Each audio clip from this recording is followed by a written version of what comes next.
written this one's name. Sanjay Mukherjee. He's not interested. Oh, he's not. Oh, yeah, yeah. You cancel. Sure. Okay. So Pajula is saying to wait for the. Sanjay Mukherjee, I'm canceling. Huh? Yes, yes. Mr. Bajoria said that we'll wait for the guest scholars to come, not to start with the first panel. So I guess we'll wait for another. Yeah, yeah, that's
30 minutes above.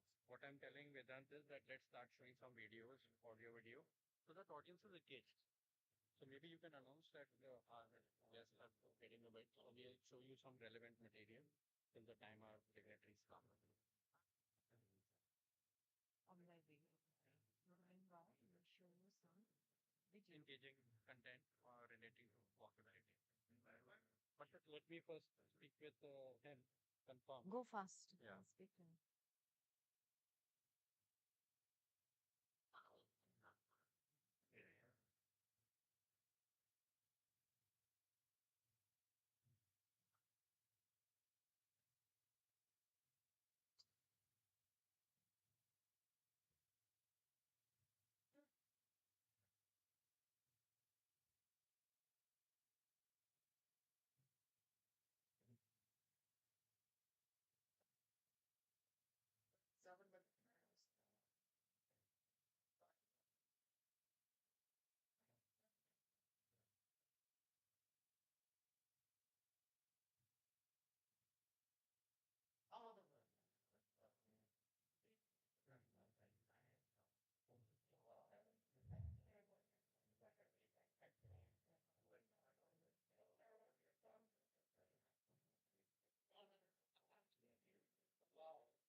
Hello, ladies and gentlemen.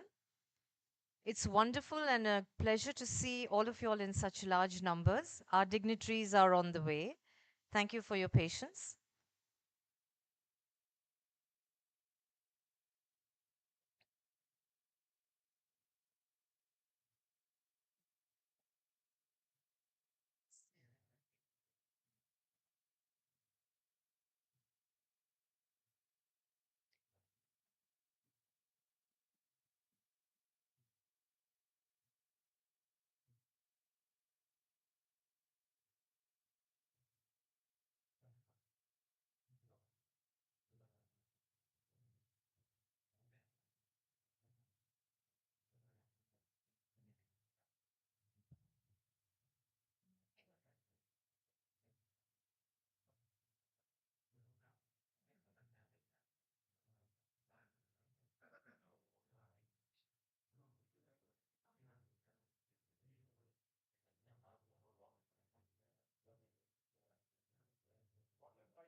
Yeah.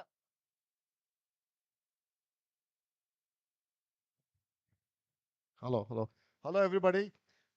Welcome to this walking project event today. Many thanks for coming in such large numbers. This shows your passion for walking and importance of health. We are just waiting for our chief guest. They should be here in another 10 minutes, and then we'll start the session. We have about fantastic 12 number of very eminent awardees, and the guest of honors already. Dr. Miki Mehta is here, Anandini ji is here, and We will be having soon Mr. Pasha Patel, who is the chairman of Task Force of Chief Ministers for Environment and Sustainability. If you hear him, he doesn't speak English, but he speaks from his heart. So अभी जब आएंगे तब आप उनको सुनेंगे तब वो आपको मजा आएगा. And then we have Shri Rahul Navekar ji, who is the Speaker of the Maharashtra Assembly. He would be also joining us shortly. And Municipal Commissioner Mr. Bhushan Gagrani is caught up in the Sachivalaya right now with a meeting with the CM. As soon as he's free, he will join us. So within another 5-10 minutes, we'll start the proceedings. Till the time, probably these videos which are there, you can enjoy those. And I can introduce you. Come. Mr. Rishi Agarwal is the founder and the CEO of Walking Project. He has been working more than 20-25 years in this space and very passionate person. Uh, Service above self. That is the rule. I probably. Atul ji, welcome. Atul Shah ji, the former MLA. Please come. Mr. Shri Ganesh is our member of the advisory board. Mr. Vedant is the deputy CEO, and he's the convener of this conference today. Aishwarya is the in charge, head of the admin. Everybody has worked very hard for this conclave. And Savitaji, where is Savitaji? She must be taking bites. Okay, she's another. And we have Ashish. Ashish, just can you stand? He's also a member of advisory board. So, that's what all about. Uh, Jalpa is the MOC. I'm doing a small thing, small act, and she will take the bigger thing now. And till then, I think it's better I introduce everybody. Dr. Mickey Mehta, can you just rise? And everybody knows Dr. Mickey Mehta. Uh, Probably he's so famous and so popular everywhere. And everywhere we talk about health, and you have to have Dr. Mickey Mehta there. Madam, please, can you rise? Anandji? She, no, I know, no. She is a legend by herself, and she's whole life has been devoted to all this kind of a work. So nice of you. Thank you very much for coming here today. And Atul Shaji, ek bar rise kare. He's a former MLA from Khetwadi. Because I requested him, I said, sir, ये walking और footpath और ये सब काम है, आप लोग आएंगे तभी तो होगा. हम लोग आपस में डिस्कस करते रहे तो होने नहीं वाला. Then I would request Dr. Pradeep Kheruka ji. He's the chairman of Borosil Glass Works. Everybody knows Borosil, and he's a big philanthropist. And he was traveling. You were in Kolkata somewhere, and then tomorrow again he's going to China. So one day he's in between. He got it from us, and now coming from all the way from suburbs here, and again like 3 hours commuting and 1.5 hours here. Thank you very much. So nice of you. So kind of you. We have Mr. Sushil Ji Vrajka ji. He is also an industrialist. He is also Council General of Greece, and he is also a chairman of advisory board of Global Vikas Trust and does a lot of philanthropy activities. Thank you, Sushil ji, for taking time for us. Then we have Dr. Rati Godrej, another awardee today. She is a doctor, and she's a very kind lady, always ready for all these kind of causes. And many thank Rati ji for coming here. Then we have Mrs. Raj Lakshmi Rao. Raj Lakshmi ji is another crusader for women's rights and all the legal things. If you just search her on the YouTube or maybe Google, you will find at least 1,000 pages filled with Raj Lakshmi Rao ji. Then we have none other than Mr. Mayank Gandhi, the initiator of RTI Act. Please give him a big hand. The Right to Information Act, what you see today, for that he has struggled a lot, and he got saw to it this act comes into the force. Thank you, Mayankji. And he's also founder of Global Vikas Trust, which is doing a great amount of work for farmers in Marathwada. And he's increased their productivity and yields more than 4 or 5 times. And he's giving them livelihood, much better livelihood with their women and children also, the other social infrastructure they are providing. Mayankji, I think on your behalf, can I invite everybody to visit Global Vikas Trust? Yes, you all are invitees, Mayankji. Then we have Council General of Argentina with us, my friend and Deputy Council General, please. Then we have Mr. Ramesh Podar and Pawan Podar, the chairman and the MD of the Siaram Silk Mills. Everybody knows Siaram, you can't forget that beautiful advertisement of Siaram. So that's always there in our mind. So friends, all these are very eminent awardees today, very prominent citizens of our city who have done great for seeing that social and infrastructure, political fabric is maintained of the city. Friends, we have Mr. Pasha Patel now, the one I was talking about. Welcome, welcome, Pasha ji. Pasha Patel जी पाशा जी एक बार यहाँ खड़ा होना पड़ेगा stage पे जाने के पहले. Pasha Patel ji is one of the biggest leader of farmers anywhere in the country. मैं हिंदी में बोलूंगा पाशा जी. किसानों के इतने बड़े नेता है कि 10-10 लाख किसानों की रैली करते हैं. और वो कोई भी महाराष्ट्र का या कहीं का भी कोई पॉलिटिशियन हो, किसानों की रैली हो, तो किसान लोग आवाज उठाते पहले पाशा को सुनेंगे, फिर शरद पवार को सुनेंगे या दूसरे किसी को सुनेंगे. That is the position he enjoys. You know, if you people remember Dr. Sharad Joshi, who was the head of Shetkari Sangatna, so he was a commander in chief for Dr. Sharad Joshi. So everything was on his shoulders. So, and Pasha ji is also a bamboo man of India. You know bamboo tree. So Prime Minister Modi has called him, not I am calling him, as a bamboo man of India. And because he's so passionate. Earlier there was a problem in bamboo that you could not grow bamboo, because if you wanted to cut, you have to take a permission of the collector to cut. Any tree you can't cut without the permission. So then after when Modi ji came into power, he said, "Baans ye ghas hai. Well, this is grass. You don't need permission to cut it. You should grow it and you can cut it." So Pasha ji will speak more about bamboo now. But he has done great amount of work, and with his efforts in Maharashtra, I can tell you, government of Maharashtra is planting bamboo in 20 lakh hectares. This is nothing, never heard of that. One bamboo tree will give you oxygen per day, if you really see, of 200 and yeah, 280 kgs of oxygen a person requires in a year, and one bamboo tree give you 320 kgs per year. One bamboo tree. So if you really want environment to become good, better, then you have to plant more trees, and nothing like a bamboo tree, because it's an income to farmers. Bamboo, he has seen that if you so much of bamboo you plant, then where to use the bamboo? So bamboo is used in furniture, bamboo used in the building materials, bamboo used in textiles. Neha is here, she's working on bamboo textiles. So, but major outlet for bamboo has to be there. So he got National Thermal Power Corporation and Steel Authority of India Limited to agree to use bamboo in their boilers as the bamboo briquettes. So instead of coal, the green fuel will be used, which is bamboo. So he gave the concept of green steel, that any steel company making steel without using coal and using bamboo in their boilers, that steel will be certified as a green steel. That's the concept he started.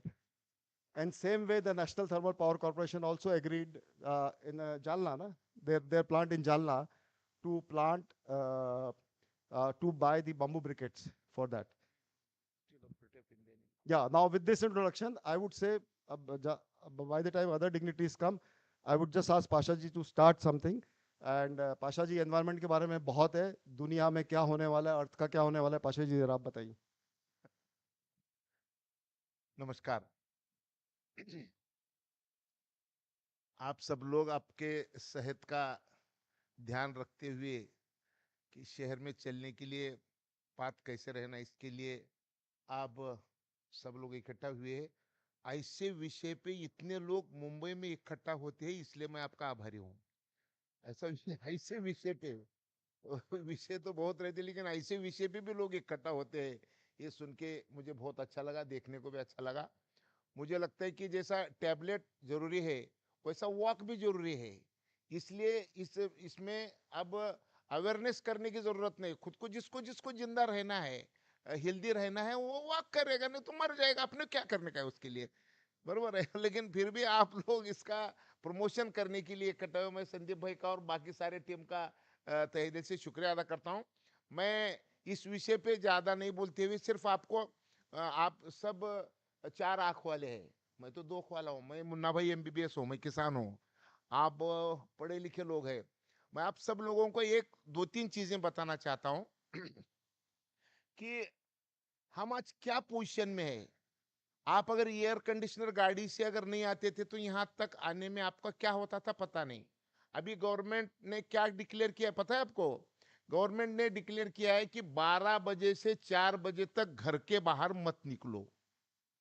अगर बाहर निकलोगे तो फिर घर नहीं आओगे, बरोबर है. एक दूसरी बात, इस साल 40 से 50 डिग्री टेम्परेचर होने वाला है. अब 50 डिग्री टेम्परेचर होने वाला है, ऐसा कोई अगर इंटेलेक्चुअल पढ़ा लिखा आदमी जिसका आईक्यू बहुत बड़ा हो, ऐसा आदमी 50 डिग्री होता है ऐसा सुनने के बाद वो सोता है कैसा, मुझे प्रॉब्लम है। क्यों? तो मैंने क्या सुना है, मैंने सुना है कि 47 डिग्री टेम्परेचर होने के बाद ब्रेन, हार्ट, किडनी फेल होता है। और ये तो 50 होते बोल रहे। दिल्ली में तो लास्ट ईयर हुआ था 52.9, दुबई में तो 64 हुआ था। अब दुबई के लोगों को अगर मारना है ना तो मिसाइल की जरूरत नहीं, 15 दिन लाइट बंद करो, सब मर जाएंगे, कोई बचेगा नहीं।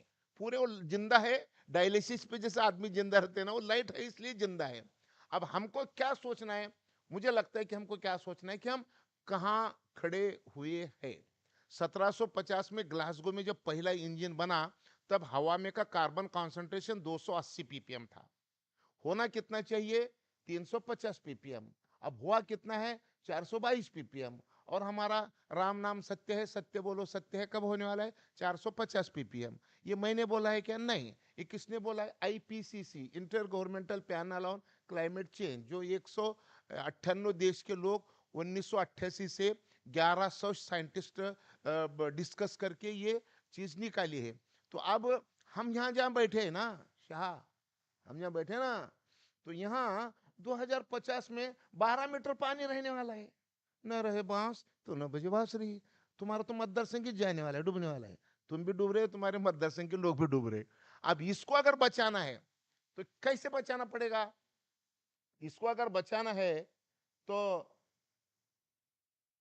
कैसे बचाना है? तो मेरी बात, मैं दो तीन चीजें मैं आपको बताना चाहता हूं। अब मैं जो कार्यक्रम ले रहा हूं, मैं अब जरा मिशन पे बात कर रहा हूं। मैं मिशन क्या है मेरा कि 22 अप्रैल को वर्ल्ड अर्थ डे है। वर्ल्ड अर्थ डे है। अब अर्थ ही नहीं रही तो वर्ल्ड डे मनाने का कोई कारण ही नहीं है। मुझे ऐसा लगता है कि 2050 के बाद पृथ्वी पे दो आंख, दो कान, दो हाथ और दो पैर ऐसी आकृति मिलेगी कि नहीं पता नहीं। मैंने एक साल पहले एक न्यूज पढ़ी कि मुंबई में शेर दिखा, मुंबई में शेर दिखा, ऐसी न्यूज पढ़ी। तब मेरे दिमाग में न्यूज क्या हुई, 100 साल के बाद ये पेपर वाला, ये प्रिंटिंग करने वाला, ये न्यूज देने वाला और ये पढ़ने वाला अगर जीवित रहेंगे तो ये बोलेंगे मुंबई में आदमी दिखा। ऐसी न्यूज आने वाली है। अगर ये नहीं आना है तो क्या करना पड़ेगा? तो दो चीजें मैं आपको बताना चाहता हूं। पहली चीज ये है कि हम वर्ल्ड अर्थ डे के दिन 22 तारीख को, ये 22 अप्रैल को इस साल हमने अमित शाह जी को बुलाया है। मेरी संस्था है फिनिक्स फाउंडेशन। और ये सब आप अभी देखिए, संदीप भाई है, अतुल जी है, बीबी मेहता जी है, ये रूमी है, ये चौहान साहब है, ये सारे लोग हमारे गॉडफादर है। और सबसे बड़े गॉडफादर तो इधर बैठे गोदरेज मैडम। तो इनकी वजह से तो मेरी मेरी संस्था है। मेरे संस्था में हम बांबू का प्लांटेशन का काम करते हैं, बांबू प्लांटेशन। इस साल हमने 1000 हेक्टर में बांस का प्लांटेशन किया मेरे डिस्ट्रिक्ट में। और वो किसकी वजह से किया? मैं तो अकेला था। मैं नादिर भाई को जाके मिला कि सर हम ऐसा ऐसा काम करें। बोले तो काम बहुत अच्छा है। तो उन्होंने हमको 15 लोग दिए, 15 लोगों का पेमेंट आपके कंपनी से मिलता है, वो लोग काम मेरे पास करते हैं। उससे हुआ क्या, 1000 हेक्टर का प्लांटेशन हुआ। अगर आप वो संख्या बढ़ाओगे तो अगले साल मैं प्लांटेशन भी बढ़ाऊंगा। अब वो सोचो आप क्या करना है। तो आपको मैं अब लास्ट पॉइंट मैं बताता हूं। 22 तारीख को हम देश के गृह मंत्री और सहकारिता मंत्री अमित शाह जी को हमने एक विनती की कि सर अब टेम्परेचर तो साल को बढ़ रहा है, सारे साइंटिस्ट बढ़ रहे बोल रहे, कम का कोई बात ही नहीं कर रहा। तो कम का बात करने के लिए बड़ा आदमी चाहिए। और मैंने एक बात सुनी है, अहिंसा की भाषा कौन करना? जिसको हिंसा करना आता है वो अहिंसा की बात करेगा तो उसमें दम रहता है। बिल्ली और कुत्ते अगर अहिंसा बोले तो कौन सुन रहे उसका? शेर अगर बोला ना हाँ तो फिर सब डरेंगे। तो इसलिए मैं अमित शाह जी को बोला कि सर ये देश में अगर मानव जाति को अगर बचाना है ना, ये काम अगर करना है ना, तो आपके जैसा शेर ही कुछ तो ही काम करना पड़ेगा। उन्होंने क्या बोला, उन्होंने क्या करना चाहिए? मैं उनको बोला कि आपके हाथ में कोऑपरेशन है, आप कोऑपरेटिव मिनिस्टर है, कोऑपरेटिव की ब्रांच हर गांव में है, सारे किसानों का रिकॉर्ड वो कोऑपरेटिव इंस्टीट्यूट में है। तो आप अगर तय करेंगे, आप तो गृह मंत्री भी है और सहकार मंत्री भी है, गृह भी है और सहकार भी है, और अगर आप अगर तय करेंगे तो मुझे लगता है कि ये देश के हर एक गांव में ये प्लांटेशन का काम होगा। उन्होंने ये बात मानी और 22 तारीख को वो हमारे कार्यक्रम में आ रहे हैं। मैं आप सब लोगों को विनती करना चाहता हूं कि अगर आपके बच्चे पोते बचना है, ऐसा आपको लगता है, तो कार्बन कम करना पड़ेगा, टेम्परेचर करना पड़ेगा। ये करने के लिए ग्रीनरी बढ़ानी पड़ेगी। ग्रीनरी बढ़ाने के साथ में डीजल पेट्रोल कोयला जलाना कम करना पड़ेगा। डीजल पेट्रोल कोयला अगर जलाना कम नहीं होता तो इसको पर्याय तो ढूंढना पड़ेगा। दो लाइन बोल के मैं मेरी बात खत्म करता हूँ। दो बात ऐसी है कि कोल क्यों बंद करना चाहिए कि जमीन के पेट में जो कोल निकलता है, वो 1 किलो कोल जलाने से 2 किलो 800 ग्राम कार्बन तैयार होता है। तो जमीन के पेट में सोया हुआ CO2 कोल के माध्यम से निकालेंगे और जलाएंगे तो कल की मौत आज आने वाली है। और ये मौत अगर नहीं आनी है तो फिर आप जमीन के पेट से ऊर्जा निकालना बंद करना पड़ेगा। CO2 सोया हो उसको निकालना बंद करना पड़ेगा। ऊर्जा तो चाहिए, तो फिर ऊर्जा के लिए क्या करना पड़ेगा? एग्जाम्पल के तौर पे बांस। बांस दुनिया में जितने भी वृक्ष है, उन सब वृक्षों में प्लस 35% वो कार्बन खाता है, और वो कोल बोल के उसका इस्तेमाल हो सकता है। तो हम कोयले के जगह बायोमास बांबू का इस्तेमाल करेंगे। इससे होगा क्या? साइकिल बनेगी। हवा में क्या खींचेंगे, हवा में छोड़ेंगे, हवा में क्या खींचेंगे, हवा में छोड़ेंगे। जमीन में से निकाल के हवा में छोड़ना बंद करना पड़ेगा। अभी स्टील अथॉरिटी ऑफ इंडिया ने 20% बायोचार, कोल के बजाय बांस का बायोचार 20% कोयले में मिक्स करके जलाने का प्रयोग किया है उन्होंने। और लास्ट एक बात बताना चाहता हूं कि डीजल पेट्रोल का जो है, 1 लीटर पेट्रोल जलाने से 3 किलो कार्बन तैयार होता है। अब ये अगर पेट्रोल के सिवा तो हम कोई भी ऐसे कोई घर जाएगा क्या? तुम में से एक भी घर को नहीं जाएगा चलते। मैं तो जा सकता हूँ, तुम में से कोई नहीं जाएगा। तो तुमको गाड़ी चाहिए, तुमको जीवन चाहिए कि गाड़ी चाहिए? तुम बोलेंगे जीवन नहीं, वो गाड़ी चाहिए। तो फिर है, तो जीवन और गाड़ी दोनों भी अगर चाहिए तो अब जमीन के पेट से निकलने वाला पेट्रोल जलाने के बजाय हमको अब इथेनॉल जलाना पड़ेगा। इथेनॉल अब सिर्फ शुगर केन से बनता है, लेकिन अब नीदरलैंड, फिनलैंड और भारत सरकार तीनों ने मिलकर आसाम में बांबू से इथेनॉल का जून में रिफाइनरी शुरू हो रहा है, 2 करोड़ लीटर का। वो जिस दिन शुरू होगी, बांस तो कश्मीर से कन्याकुमारी में हो सकता है। शुगर केन उत्तर उत्तर उत्तर प्रदेश में, वो पश्चिमी उत्तर प्रदेश और पश्चिम महाराष्ट्र, महाराष्ट्र में ऐसे कुछ जगह ही शुगर केन होता है। क्यों? तो 1 हेक्टर अगर शुगर केन लगाओगे तो 2 करोड़ लीटर पानी लगता है। 1 हेक्टर बांबू लगाओगे तो सिर्फ 20 लाख लीटर पानी लगता है। 1 टन शुगर केन क्रश करेंगे तो 80 लीटर इथेनॉल निकलता है, और 1 टन बांस क्रश करें तो 200 लीटर इथेनॉल निकलता है। अब शुगर केन और बांबू, इसकी अगर तुलना करेंगे, अतुल जी को जरा बुरा लगेगा लेकिन फिर भी मुझे बोलना है, तो शुगर केन को 10% पानी कम लगता है, और पांच गुना 10 गुना पानी कम लगता है, और 5 गुना प्रोडक्ट ज्यादा मिलता है। ऐसी सारी सिचुएशन है। ये काम हम किसान बोल के कर रहे हैं। अगर मुझे लगता है कि आप में से कोई बचना ऐसा लगता है तो हमारी मूवमेंट आगे चलाने हैं, तो हमारे साथ अगर कोई जुड़ना चाहता है तो जुड़िए। हम सब मुन्ना भाई किसान है, बड़े लोग हैं। देखिए, बचना है तो आप किसानों के सिवा तुमको कोई बचेगा नहीं है। तो आप बचने की कोशिश करें, हमारी बात सुने। इतना कहते हुए यहीं रुकता हूँ। Jai Hind. Thank you Pasha ji, thank you Pasha ji, बहुत इंस्पायरिंग। पाशा जी, अभी आप ऊपर आइए स्टेज पे, दूसरे डिग्निटरीज आ रहे हैं। एंड मीन टाइम में Shaina ji is come. Shaina ji, let's welcome Shaina ji. Shaina ji, just be careful, just be careful. So nice of you, thank you. You know, all of you know Shaina ji is the celebrity on our right. She is not only a, all everybody knows talk of the town started by Nana. Uh, that special billboard which is there, you can't forget anytime. And Shaina ji is definitely a fashion designer, a politician, political commentator, social activist. I don't know how many roles she's doing. And I think recently, since last 1 week, she's become a fitness freak. That's what, if you see her Instagram in last 1 week, she's giving you a lot of advice on the fitness. So, yeah, yoga, by the way, very famous. Yeah, that's what I'm saying. So many dimensions to her. So, Shaina ji, we are awaiting for Mr. Rahul Narvekar and Bhushan Gagrani. Gagrani Saab is with the Deputy CM in the Sachivalaya, and Abhishek Shinde, the PS of Narvagar Saab is here, so he's joining us also in some time. So Pashaji has spoken about his thoughts. So meantime, because I don't want to waste the time of audience, I would like to hear also from you on the health, on the environment, or on the walking. Please come. Would you like to speak from there, or you No, want no, to no, wait? that's fine. We're used to the mic.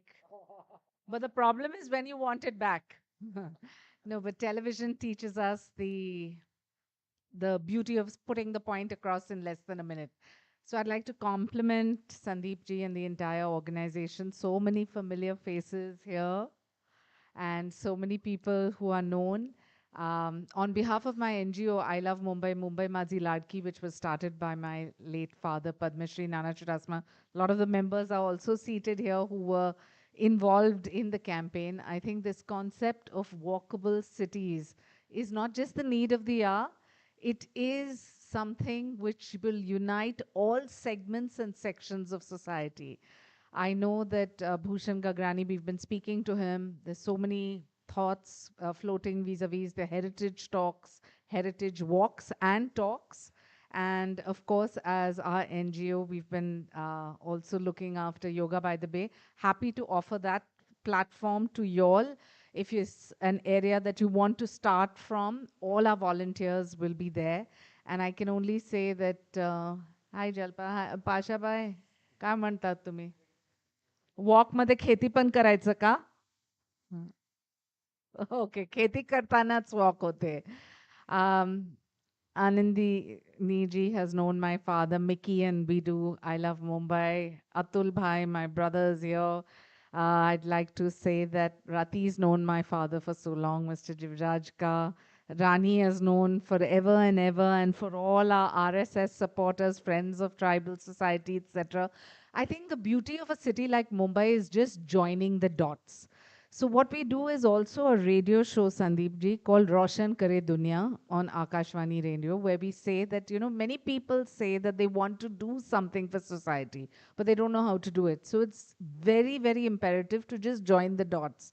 I'd be happy to host you on that platform where you can speak about the concept of walkable cities and why it's so important, not just in Mumbai, but in different parts of Maharashtra, different parts of India too. And for all those who want to be associated to it, or whichever NGOs want to align to it, it can just become a larger movement. So I'd like to offer that from my side. Hi, my school friend Ushin. And of course, the Bajoria family. I think it's great that silently you'll continue to do your bit for Mumbai. So thank you for having me here. Thank you, Shanaji. Thank you for your encouraging words. And we would definitely seek all your help and assistance and guidance for taking this walking project thing to much higher heights. You have the talent and the organization to carry it. And she's also a chairperson of Giant International, which is also, everybody knows about it. So thank you very much, Shanaji. Uh, Yes. Now I will ask Mr. Rishi Agarwal, who is the founder and the CEO of the Walking Project, to speak few words. Rishi, please. Let's give him the hand. Thank you very much Pasha ji ने बहुत अच्छी तरह से climate change के ऊपर थोड़ा घबरा भी दिया, डरा भी दिया और सही बताया। तो मैं उन्होंने जो बताया उसकी फ़िलॉसफी के साथ में मैं वॉकिंग प्रोजेक्ट स्टार्ट करने की फ़िलॉसफी पे I will speak a little bit. Because climate और इन्वायरमेंट के डोमेन पे I have also been associated 25-30 साल से। तो इनफैक्ट UNFFC जब 1994 में स्टार्ट हुआ था तब से ही मैं फॉलो कर रहा हूँ। लेकिन एक समय के बाद में मैंने क्लाइमेट चेंज के ऊपर ध्यान देना बंद कर दिया था, क्योंकि फॉर द सिंपल रीज़न कि it is a very contentious topic. आज हम जिस हॉल में बैठे हैं उसकी जो बिजली चल रही है वो कहीं ना कहीं कोयला जल रहा है। हाँ पाशा जी, अब हम या तो हम कह सकते हैं कि हम बिल्कुल ही अपने आइडियोलॉजिकली ठोस हो जाएं कि नहीं हम ये प्रोग्राम को हम खुले में करेंगे, धूप में करेंगे, एयर कंडीशन यूज़ नहीं करेंगे। वो हम करने वाले नहीं हैं, हमको एयर कंडीशन भी यूज़ करना है। तो क्लाइमेट चेंज पे बहुत ज़्यादा बात करेंगे तो हर चीज़ में विपरीत हो जाएगा। आज मैं अगर AC टैक्सी पकड़ के आता हूँ या AC ट्रेन भी पकड़ के आता हूँ तो सब जगह हम कोयला। तो हमने बोला एक ऐसा टॉपिक होगा जिसमें हम पूरे शहर को या समाज को साथ में जोड़ सकते हैं। And Shaina ji ने बहुत ही correctly बोला कि this is that one topic where I don't think there can be any disagreement and anybody can say no, we are perfectly okay with the kind of walking conditions we are experiencing on our roads and streets. I don't think any one person, whether it is wealthy, very wealthy, billionaire, yeah, somebody using public transport every day. So this is that one topic which will improve Mumbai's walkability. I keep getting into heated arguments where people create a very morbid kind of a situation of how bad situation in Mumbai is. I keep saying because as walking project we collect lot of data from top 10, 20 cities in the country. And honestly, in spite of the situation being bad, Mumbai is still great in terms of its walkability compared to a Delhi, Bombay, Jaipur, Kolkata, etc. But we should not be complacent about that. And in fact, the island city where we are sitting has some of the best standards of walkability. Before we started the program, हम कुछ videos दिखा रहे थे. We, as much as we feel very depressed about the situation, but हमारा walking project में एक काम ये भी है कि positive news भी spread करनी है. तो आज हम वो भी करते रहते हैं एंड वॉकिंग इज रियली अगर आपको क्लाइमेट एमिशंस बचाने हैं पाशा जी आप सोचिए अगर आप आधा किलोमीटर 1 किलोमीटर यहाँ पे तो आप चल सकते हैं यहाँ से आप मेरे को चर्चगेट स्टेशन बोलेंगे बहुत अच्छी तरह से बहुत मज़ा आता है चलने में वीटी तक जाने को बहुत मज़ा आता है आप Andheri station Borivali station Vikroli station हम सब रेलवे स्टेशन को डॉक्यूमेंट करते रहते हैं जहाँ पे लाखों लोग अंदर बाहर जा रहे हैं और सिर्फ 500 मीटर में 1 किलोमीटर में वॉकिंग कंडीशन इतनी ख़राब होती है कि लोग बस या रिक्शा पकड़ना चाहते हैं तो हम कह रहे हैं कि अगर हम वॉकिंग कंडीशंस को बहुत अच्छा कर देंगे और लोग गाड़ी या रिक्शा या बस यूज़ नहीं करेंगे तो उतना ईंधन कम लगेगा और उतनी ही लोगों की सेहत भी बनेगी उतनी ही लोग क्योंकि आज सबके पास समय नहीं है कि हम जिम जा सकें या हम योगा के लिए जा सकें हाँ लेकिन अगर हम अपने ऑफिस जा रहे हैं घर जा रहे हैं and this might not apply to lot of people in the audience but there is a huge working class in the city and people don't have the luxury of getting up in the morning and going for a walk in the park and then coming home. All the walk you can do is you rush from your home to the bus stop or to the metro station or to the railway station, and if you can ensure that people get such a wonderful walking experience that they say कि नहीं मैं two wheeler use नहीं करूँगा मैं taxi use नहीं करूँगा मैं rickshaw use नहीं करूँगा और 1 किलोमीटर तक मैं वॉक करके जाऊँगा तो उतना ईंधन बचेगा उतने लोगों का अब ये हम इसको एनवायरनमेंट या क्लाइमेट चेंज का इशू नहीं मानते हैं हम इसको हेल्थ का इशू मान रहे हैं हम कह रहे हैं कि पृथ्वी की हेल्थ तो एक तरफ है लेकिन हमारी खुद की जो हेल्थ है अगर हमारे फुटपाथ अच्छे होंगे रोड्स पे तो उससे बहुत ज़्यादा शहर को फ़र्क पड़ेगा that is the key message of walking project we started in 2012 we depend upon our members I'm extremely grateful to everybody who's donated financially starting from Sandeep ji without whose contribution this program wouldn't have been possible. But otherwise, also as an NGO, we would not be able to run. I'm very grateful, sincerely grateful that to the donors. And we've been continuing this agenda since 2012. We are almost like an advocacy group for pedestrians. And we continuously keep kind of disturbing BMC and MMRDA and pointing some very uncomfortable questions. And that is almost the role that we have. And I'm very, very thankful that all of you have come. I hope this we've been slightly delayed. This is expected, I think, in a little bit with dignitaries coming. But we have got excellent panels, and we are happy that we have some excellent panelists over here. Jasmina is there, Zora, Pranav, and everybody. So please just bear on for some time, and I'll just hand back to Sandeep ji. Thank you. Thank you, thank you. I would I introduce Mr. Vedant. So Vedant and Aishwarya, please come here. Yeah, please come. Vedant and Aishwarya, also Vedant is the Deputy CEO and she's the admin head. They have also worked very hard towards it in last 3 months. Let's give them a big hand. Thank you. Yeah, she's the architect as well. And Mr. Shri Ganesh and Savita has already said they are the member of the advisory board. Now, another 5-10 minutes we should be having. Meantime, I would request our special awardees, request each one to 1-2 minutes, kindly guide us their thoughts on the environment, walking, and all these things. Pradeep Kherukaji, I will start with Chairman of Borosel, great philanthropist, and he's also a regular walker, very passionate walker. Pradeep ji, please. Hello, good afternoon, everybody.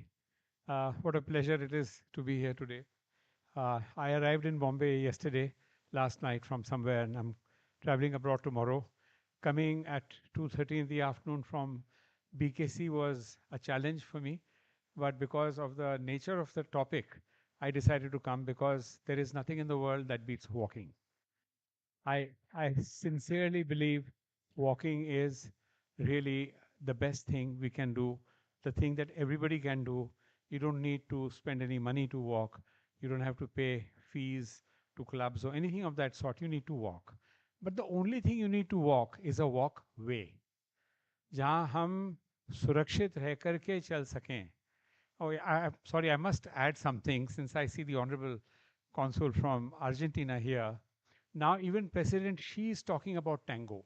Tango, as we all know, is from Argentina, and she suggested the dragon and the elephant can tango. So I was saying, how nice to bring Argentina into the equation. So welcome. uh, and I'm happy he used the word tango because tango is very energetic and it's very graceful and it's an art form of dancing, really one of the nicest forms of dancing there is. So anyway, coming back to walking, which is a little more mundane, but it's more possible for us to walk. मेरा एक सुझाव था हमारे जो leader हैं यहाँ पे mister Mayank Gandhi सामने ही बैठे हुए हैं, इन्होंने मुझे 2017 में कहा था कि भाई आपको कुछ करना है तो कर लीजिए, सरकार के लिए इंतज़ार मत कीजिए, हमें जो करना है कर लेना है. एंड इनका स्लोगन है India can wait no more. मैं उसी को दोहराऊंगा, Bombay can wait no more. We must have our own walkway with or without the government. With or without the government. मेरा सिंपल सुझाव ये है कि हम ट्रैक्स को आइडेंटिफाई करें. कोई भी 10 किलोमीटर का ट्रैक को आइडेंटिफाई हमने किया और उसमें जितने वॉकर हैं सबको हम एक ईमेल आईडी दे देते हैं या व्हाट्सएप का दे देते हैं जहां अपना फ़ोटो लेके भेज देंगे कि यहाँ पे ये टूटा हुआ है, यहाँ पे ऐसा है. ये तो पहली बात है. So we identify the issues wherever there are in that 10-kilometer track. And then secondly, we talk to the government and say we will use the government appointed contractor to fix that sidewalk. So we cannot have 100 contractors coming and fixing the sidewalk in their own way. No, we will have the right guy doing the right work and the government doesn't have to pay for it, we'll pay for it. We are walking, I'm all in favor of us paying for it. And then if that 10-kilometer stretch or 20-kilometer stretch can be fixed, then we say it in the papers that this has been fixed. I would request that we speak to the premier newspapers here to sponsor this idea of walking in Mumbai so that they have one little column on page number 11 or something like that somewhere where they are giving the status of what is wrong, what is happening, what is not happening. So those of us who are walkers can look at that and see whether jobs are getting done. And with that, once we are able to get one stretch going, then we work on the next stretch and the next stretch and the next stretch. And this should be encouraged, especially, there are two things. एक तो है जो आदमी railway station जा रहा है या bus stop जा रहा है अपनी डेस्टिनेशन पहुंचने के लिए. दूसरा है जो अमीर आदमी है, वो बड़ी गाड़ी में जो आता है, ऑफिस आता है, अरे भाई कोई नारिमन पॉइंट में किसी की ऑफिस है, क्या वो कफरेट से आ सकता है, क्या वो मलबार हिल से आ सकता है, can he not come, can we facilitate that by means of a walking track so that instead of coming by car he comes on foot. I've had experiences abroad where there was a bank chairman and he and I were traveling, we had to go to some meeting somewhere, and I thought he's going to the parking lot, but he didn't go to the parking lot, he just headed out. So I said, is your car coming there? He says, no, we are walking there. Oh, how nice, let's walk. So why can't the bank chairman walk to a meeting? It's not essential that we have to have a car. So these are my humble thoughts, and I hope that no matter what we do, we're going to succeed. I have no doubt about it. Best wishes to everybody. Good health for everybody. Thank you. Thank you. So can I present this map to you? We've prepared so we've taken up Swami Vivekanand Road as a pilot, exactly what you're suggesting. We are saying it's the longest arterial road in Mumbai. वहीं बैठे हैं, आपके घर के बाजू से भी जाता है. तो होल ऑफ एसवी रोड को हमने ये मैप ऐश्वर्य ने बनाया 23 किलोमीटर्स. और वो जो येलो बैंड आपको दिख रहा है, that yellow band is 300 meters on either side of SV Road. We're saying this is 23 kilometers from Bandra till Dahisar. And sir, we would be very happy if you or anybody else would like to sponsor small stretches where we take up 100 meters, 200 meters. We have people like Pranav, we have Balban Shet Architecture College students over there with whom we worked very closely. And Zora, so many others in the audience who can give the technical expertise, and we can create model footpaths and which can be replicated. Right. So, sir, that is for you. Thank you. See, that's what we say when we had this event today. So it's not an event and the paper and talks. There's the action. Mr. Karuka has given us the action. Give a big hand. So now it's up to the walking project and Mr. Pradeep ji to collaborate and take this concept ahead. Thank you. Thank you very much, Pradeep ji. I would request Sushil ji Vrajka ji. So kindly enlighten us, please. Good afternoon, friends. Such an honor to have so many known faces and who have made what Mumbai is today. Although I'm from Rajasthan, born in Calcutta, but I'm a hardcore Mumbaikar because I've lived here from the age of 4. And walking has been a very important part of my life because my school was at New Marine Lines in Xavier's Boys Academy, and I stayed at Pedder Road. And I used to get a fixed amount of 20 rupees, which used to get over by the 15th of the month. So I had to, by force, walk from New Marine Lines to Pedder Road every day. And I said, since it's going to be there, why make it monotonous? So I would target somebody in front of me. I'd say, I'm going to overtake this guy in the next 20 seconds. And that became a passion with me. And I continue till today. I do walk at least 8 to 10,000 steps every day. I have collaborations with 2 countries, Sweden with the Ericsson is the world's largest telecom company, and with Panasonic in Japan, and also Mitsui. The chairman of Ericsson, he cycles every day to work. This is unthinkable in India, but he chooses to come by cycle, and most of them walk significant amount of time from their place of work to their home, or if they have to go out shopping, etc., etc. It's a way of life, and that's why their average age is extremely high. And I was talking to the chairman of my collaborators in Japan, and he said there is a community in Japan where the average age is 104 to 110 years. And when he asked them, what is the secret?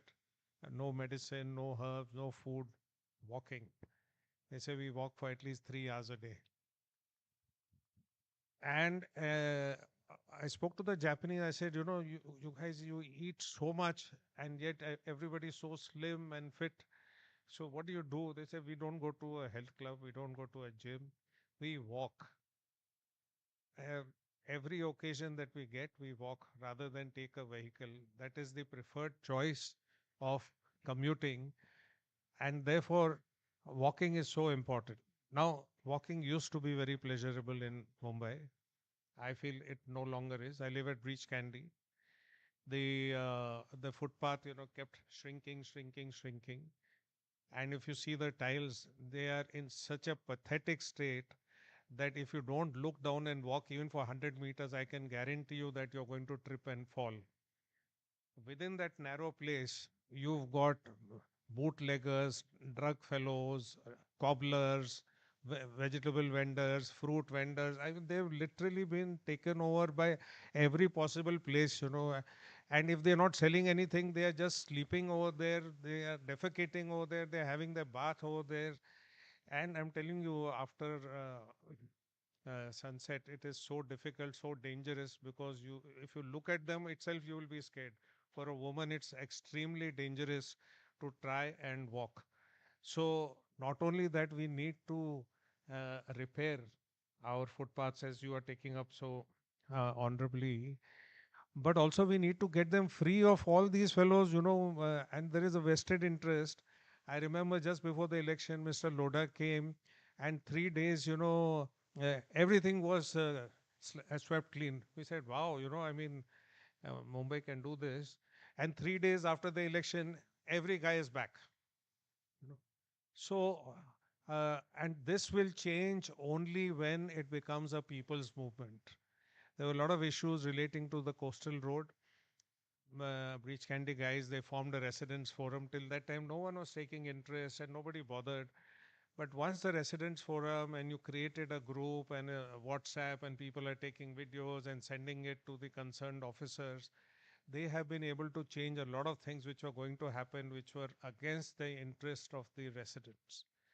So there is a power of coming together, of forming groups, forming WhatsApp, taking videos, posting it to various people, getting it to the newspapers. And now the newspaper guys, there's one reporter who comes every week. Is there any new development? Please let us know. So you get a weekly reporting in Times of India, Indian Express, etc. So it's my earnest request. This is a great initiative. We have to now walk the talk instead of talking the walk, and ensure that we reclaim these footpaths, which are going to be the source of a healthier and better life for all of us. And I wish the organizers all the very best and will have our fullest support. Thank you. Thank you, Suchalji, for so kind words. Now I would request Dr. Rati Godrej to speak.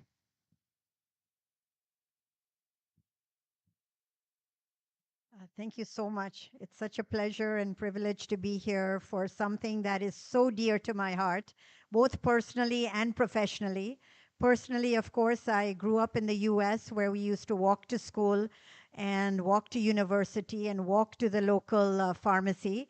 And then coming here, you realize that's just such a difficult and challenging task. And secondly, of course, the laws of driving were also a huge change for safety.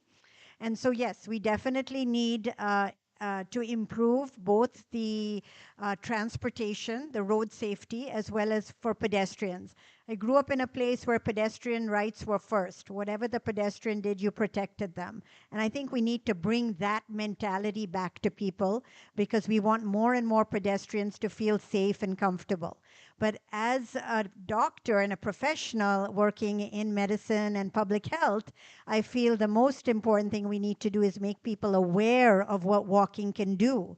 If I gave you a magic pill or a prescription that could bring down diabetes, control your blood pressure, reduce your risk of cancer, improve your osteoporosis condition, improve your well-being, improve your mental health, mood disorders, depression, you'd say, yes, please, where can I get it?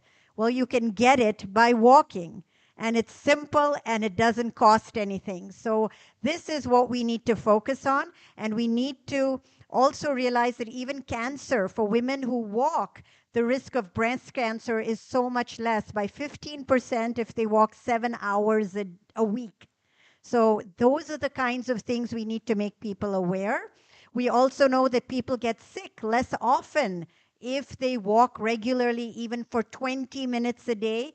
They take less time off from work and their immunity is even better. So they get sick less often. So the advantages are so numerous and extensive. We need to bring this to public health. And so, yes, we definitely want to make our sidewalks to be clean, smooth, and definitely give people access to their local schools or temples to be able to walk there.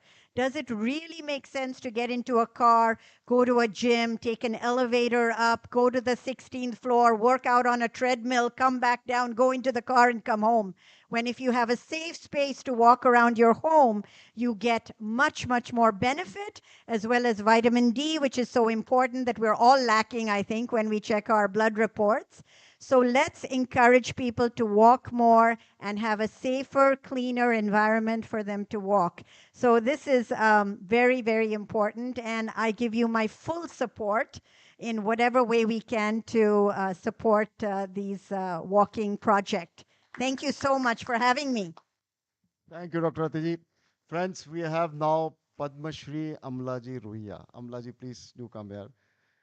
Amlaji is the one lady who has worked tirelessly to give farmers check dams in the villages in the country.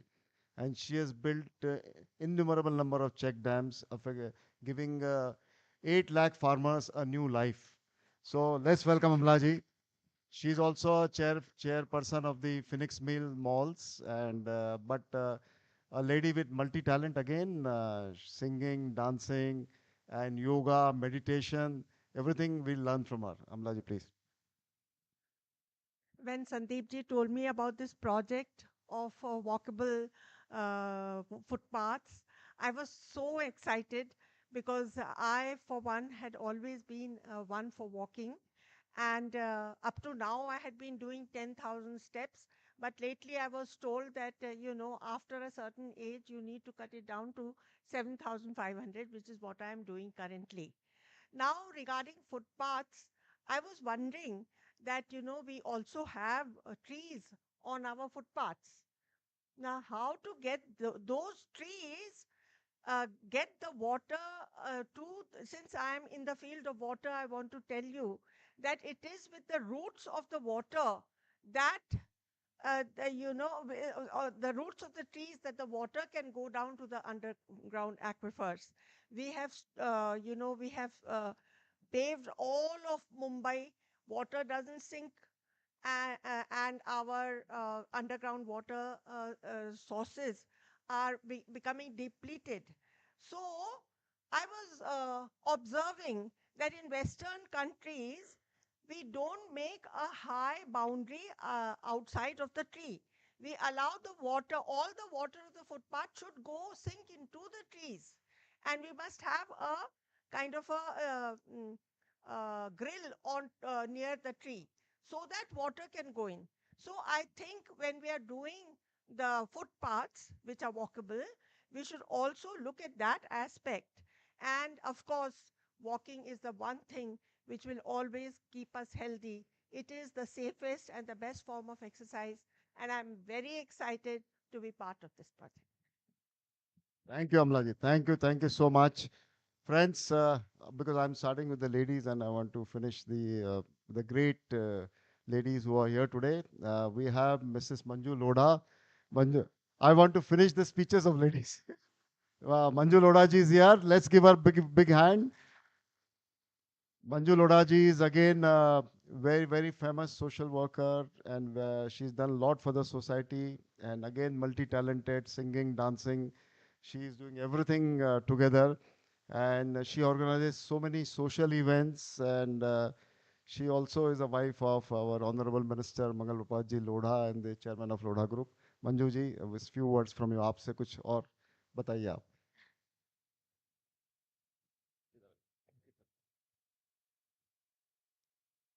मुस्कुराती हुई जिंदगानी चाहिए, आज कुछ ऐसी रवानी चाहिए, सारी दुनिया अपनी हो जाती है, बस एक उसकी मेहरबानी चाहिए, एक उसकी मेहरबानी चाहिए. अपनी आंखों में रंगीन ख्वाब सजाए रखिए, अपने होठों पर मुस्कुराहट के 100 गुलाब खिलाए रखिए.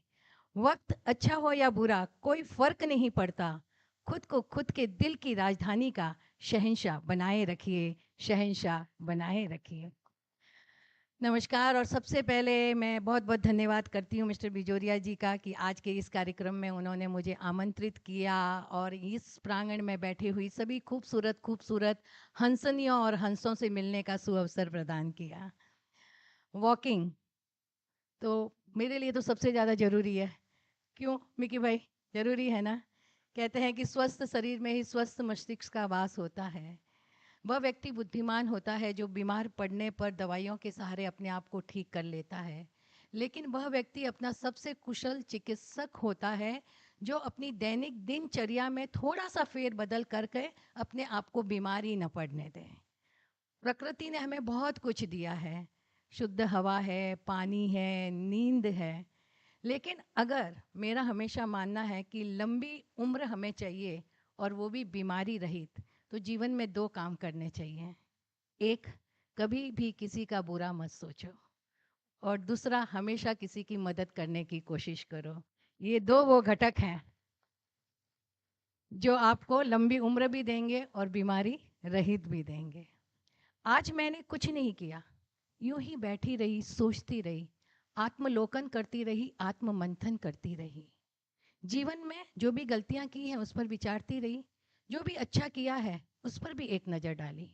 क्या खोया, क्या पाया, मेरा जीवन कितना सार्थक है, क्या मेरा मन मानवीय संवेदनाओं से भरपूर है, क्या मैं किसी के दुख से दुखी और किसी के सुख में सुख पाती हूँ, परमपिता ईश्वर ने मुझे इस दुनिया में क्यों भेजा है, क्या मैं रोते हुओं को हंसा पाई हूँ, जरूरतमंदों की सहायता कर पाई हूँ. उम्र के चौथे पड़ाव पर पहुँच चुकी हूँ. अब कुछ ऐसा करना चाहती हूँ कि जब इस दुनिया से जाऊँ ना, तो जीवन में एक संतोष हो, मन में एक आनंद हो कि जीवन को मैंने सही ढंग से जिया है. ए दिल, दिखा कुछ नया, सुझा एक नई राह, जिस पर चलकर एक मिसाल बन सकूं, अपने आसपास के वातावरण को भीनी भीनी सुवास से सुवासित कर सकूं, और जब तक जीवित रहूं गुनगुनाती रहूं, खुशियां बांटती रहूं, हर चेहरे पर मुस्कुराहट धर दूं, हर उदास आंखों में आशाओं के नए दीप जला सकूं, और अपने भीतर छिपे हुए महावीर और गौतम को हमेशा जीवित रखूं, हमेशा जीवित रखूं। तो पुनः आपका बहुत बहुत एक धन्यवाद। और जाते जाते मेरा एक पसंदीदा मुक्तक जरूर कहूँगी कि हवाओं से कह दो, हवाओं से कह दो कि अपनी औकात में रहें, हम परों से नहीं हौसलों से उड़ा करते हैं, हौसलों से उड़ा करते हैं। बहुत बहुत धन्यवाद। जय हिंद, जय महाराष्ट्र और जय भारत। थैंक यू मंजू जी। मुझे लगता है यदि मंजू जी बॉलीवुड के लिए लिखती तो इनको अभी तक 10-11 फिल्म फेयर अवार्ड मिल चुके होते thank you Manju ji. Now, another very elegant lady who has worked her life, throughout her life, very tirelessly for all the public causes. I will not ask her to stand up. She has come all the way from Khar, Bandra to here to be with us today. It is amazing of her. Anandini ji, a few words from you, please. Yes. Just few words, maybe. You don't need to stand. Well, I'm happy to hear all these people, and so many people are getting involved. I feel more and more people should come forth and help in this. And we should get together and fight the government and get what we want. They always do what they want. You find a lot of things in spite of complaining, you find nothing gets done. So unless we strengthen our hands by joining hands together, that's the only way we can go forward. I can't say very much. Thank you so much. Anandini, exactly what you said from that angle. Today, this event is to create that kind of a pressure group of enlightened citizens, and we are not getting into a criticism mode with the government. We want to work constructively with the government and the authorities or the municipal corporation, and hand in hand we have to join together. But we must have that the media also with us and supporting with us. So nice of so many media representatives here. That together we have to have the pressure group. That we have to have Mumbai, which has a proper walkable areas, walkable street, which are encroachment free, properly made footpaths. So life of a Mumbaiker is enriched. Exactly the message what you said. This conclave is in that direction only, and I can assure you, we will take it to bigger heights. And this is only walkable cities. We're starting with Mumbai. It will go to all the cities in India one by one. With such luminaries here and with their support, it's going to be very possible. Now, friends, none other than the initiator of Right to Information Act in the country, by which today you have the power in the hand in your pen, that you can summon any government department and get any information out of government only because of initiation of Right to Information Act by Mr. Mayank Gandhi. He is also a promoter of Global Vikas Trust, as I told you, doing a great amount of service for the farmers in Marathwada, increase their productivity 4 times. Mayank ji, few words from you, please.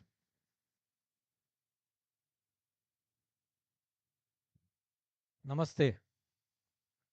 कोई energy नहीं है तो नमस्ते। हाँ, पहले तो right to information अन्ना जी के कारण आया था, महाराष्ट्र राइट टू इन्फॉर्मेशन मेरे कारण नहीं था। I was just part of his team.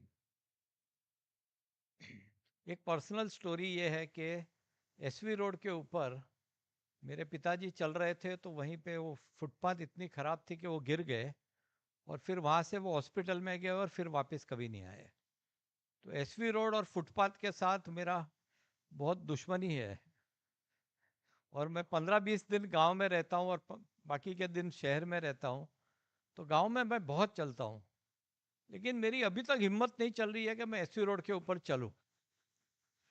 तो ये जो आपका कार्यक्रम है एसवी रोड का फुटपाथ ठीक करना, उसके लिए मैं जो भी कर सकता हूँ मैं करूँगा आपके साथ। नमस्ते। Thank you, Mayank ji. Thank you. Now request Mr. Podar brother. Uh, both of them are CMD, Managing Director and Chairman of Siaram Silk Mills. Everybody knows Siaram Silk Mill very much, and they are big philanthropists. Anywhere, any charitable thing which is happening, they are always the first one to come. They're doing a lot with the cancer hospital here. I would request Rameshji Podar to speak few words, please.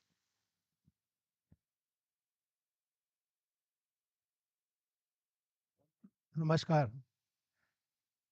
सबसे पहले संदीप जी मैं आपका बहुत ही शुक्रगुजार हूँ कि आपने इतनी अच्छी गैदरिंग में इतने अच्छे प्रोजेक्ट के लिए हम लोगों को यहाँ पर आमंत्रित किया।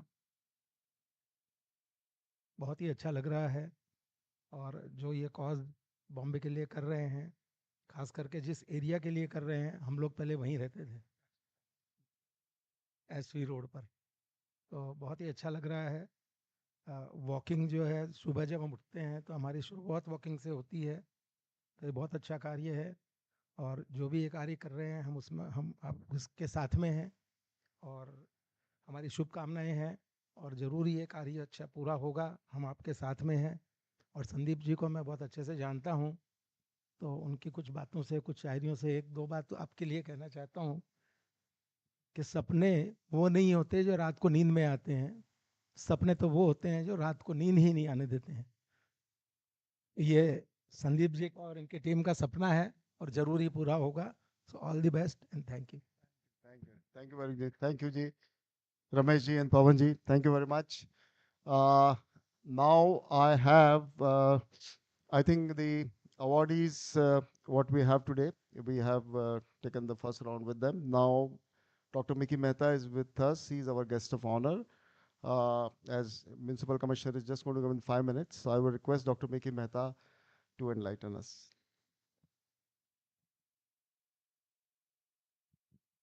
Hello, everybody. Good afternoon. Shaina, Rati, Sushil ji, Raj Lakshmi. So, सब लोगों ने बहुत सारी बातें बताई, किसी ने दर्शन शास्त्र की, किसी ने विज्ञान की. तो let's bring Bollywood in the picture. Gabbar Singh had a scientific bent of mind. So he told Basanti, जब तक तेरे पैर चलेंगे तेरी सांस चलेगी, तेरे पैर रुके तो ये बंदूक चलेगी. तो पैर रुकने मत देना, क्योंकि पैर चलेंगे तो सांसें चलेगी. You know, the first ever stage of evolution we experience when we start walking. And the evolution stops when we stop walking as senior citizens. Most senior citizens can't walk on the roads, and most senior citizens can't walk in their own homes because there's so much of furniture around. So, in support of our senior citizens, let's please make sure that our cities become very walkable. And I would like to end this with lyrics of one more very strong, powerful song. I'm not singing here. नदियाँ चले चले रे धारा, चंदा चले चले रे तारा, तुझको चलना होगा, तुझको चलना होगा, हम सबको चलना होगा. Because if we walk, there is a calibrated challenge to our heart. We are compelled to breathe. The heart comes into rhythm. The blood circulates. The lymphatic system drains. The digestive system works. Joints remain mobile. Mind functions better. There is freshness. There is recreation. So walking gets wellness specialized. With walking cities, everyone gets Mickey-mized. Amazing, amazing, amazing. Mickey ji. So we have a lot of Bollywood tadka today, huh? Sher Shari, tadka, everything. That's very nice. So friends, another 5 minutes, and then dignitaries we will be sitting on the stage and starting. Meantime, I would request if I think Bijal Doshi is there. She is also expert in breathing and walking. So she's going to give a talk later, but I think we can take her small talk right now. Bijal, come please.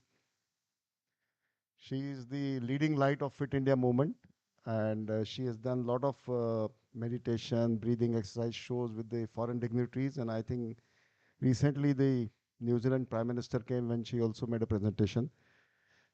Yeah, please, Bijal. It's with an incessant feeling of profound gratitude that I thank Sandeep ji for giving me this chance. It is a lot that we talk about for doing, for walking. I guess I've come, we can talk later. For walking and its benefits. But I want to tell you something which is very different. How many of us know that sometimes? Friends, we have none other than Mr. Bhushan Gagrani, Municipal Commissioner, with us. Thank you very much for taking out time from your busy schedule, sir. And we are really, really indebted to you. And she will speak for 2-3 minutes, and then we go on the stage and start the function. Please. Thank you. If you've ever felt tired when you're walking, if you're drained, if you're low, if your energies are down, it means you're breathing wrongly when you're walking. There are so many times when we are breathing from our mouth, we are talking too much, and that is not the right way of walking. I have taught in yoga in Priyadarshini Park for 18 years while I was a jeweler and doing everything else. But there were a lot of mistakes that we were making when we were breathing, when we were walking. We can't let our nasal passages go dry. We can't keep our mouth open. We have to do what is called the popular Ujjayi breathing when we walk.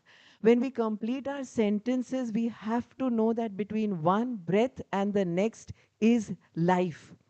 So even when we are talking, all of us, we have to make sure that every time we take a stride, our breath resonates with our walking.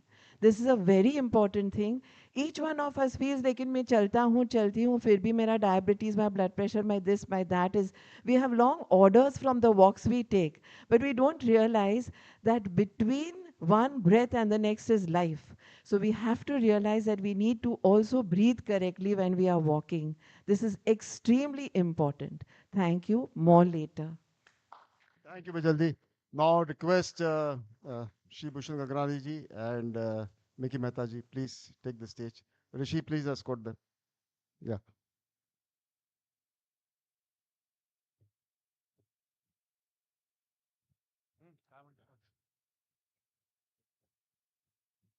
So now, other dignitaries will come in the Shri Pata. We'll just start with the Bhushan Gagrani.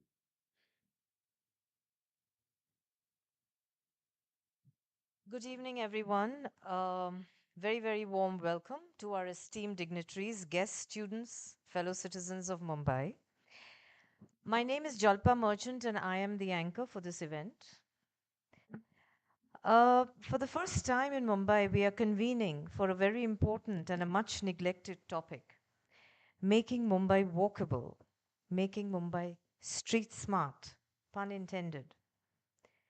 Walking Project is a non-government organization working towards making our cities walkable by collaborating with people, organizations, civic bodies, other government bodies to create a safe, convenient, and joyful walking experience in our cities. We currently focus on work on the Mumbai metropolitan region.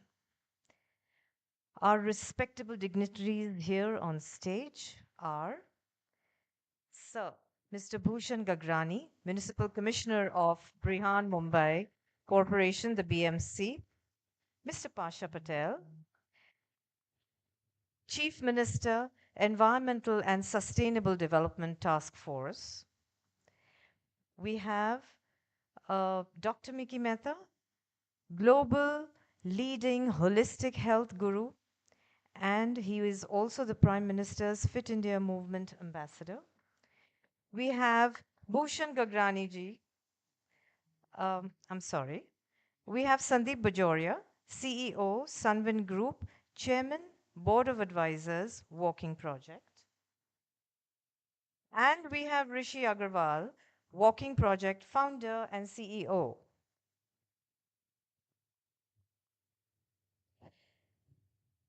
I would like to request Mr. Sandeep Bajoria and Mr. Rishi to please present our guest of honors with the token of bouquets.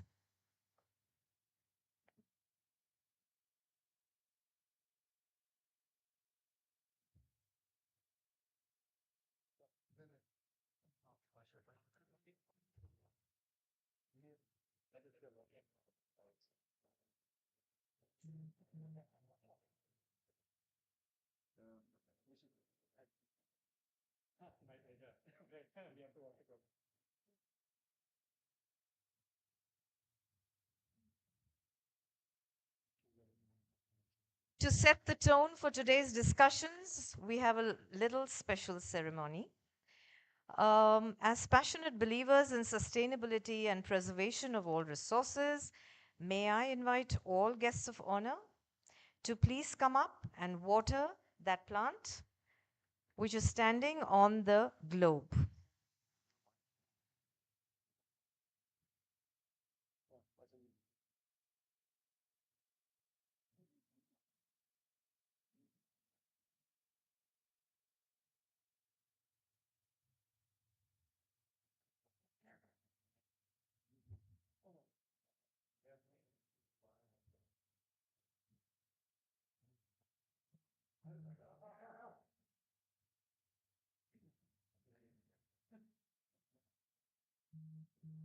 Thank you, gentlemen. Mr. Sandeep Bajoria, would you please come up to the podium and give your welcome address?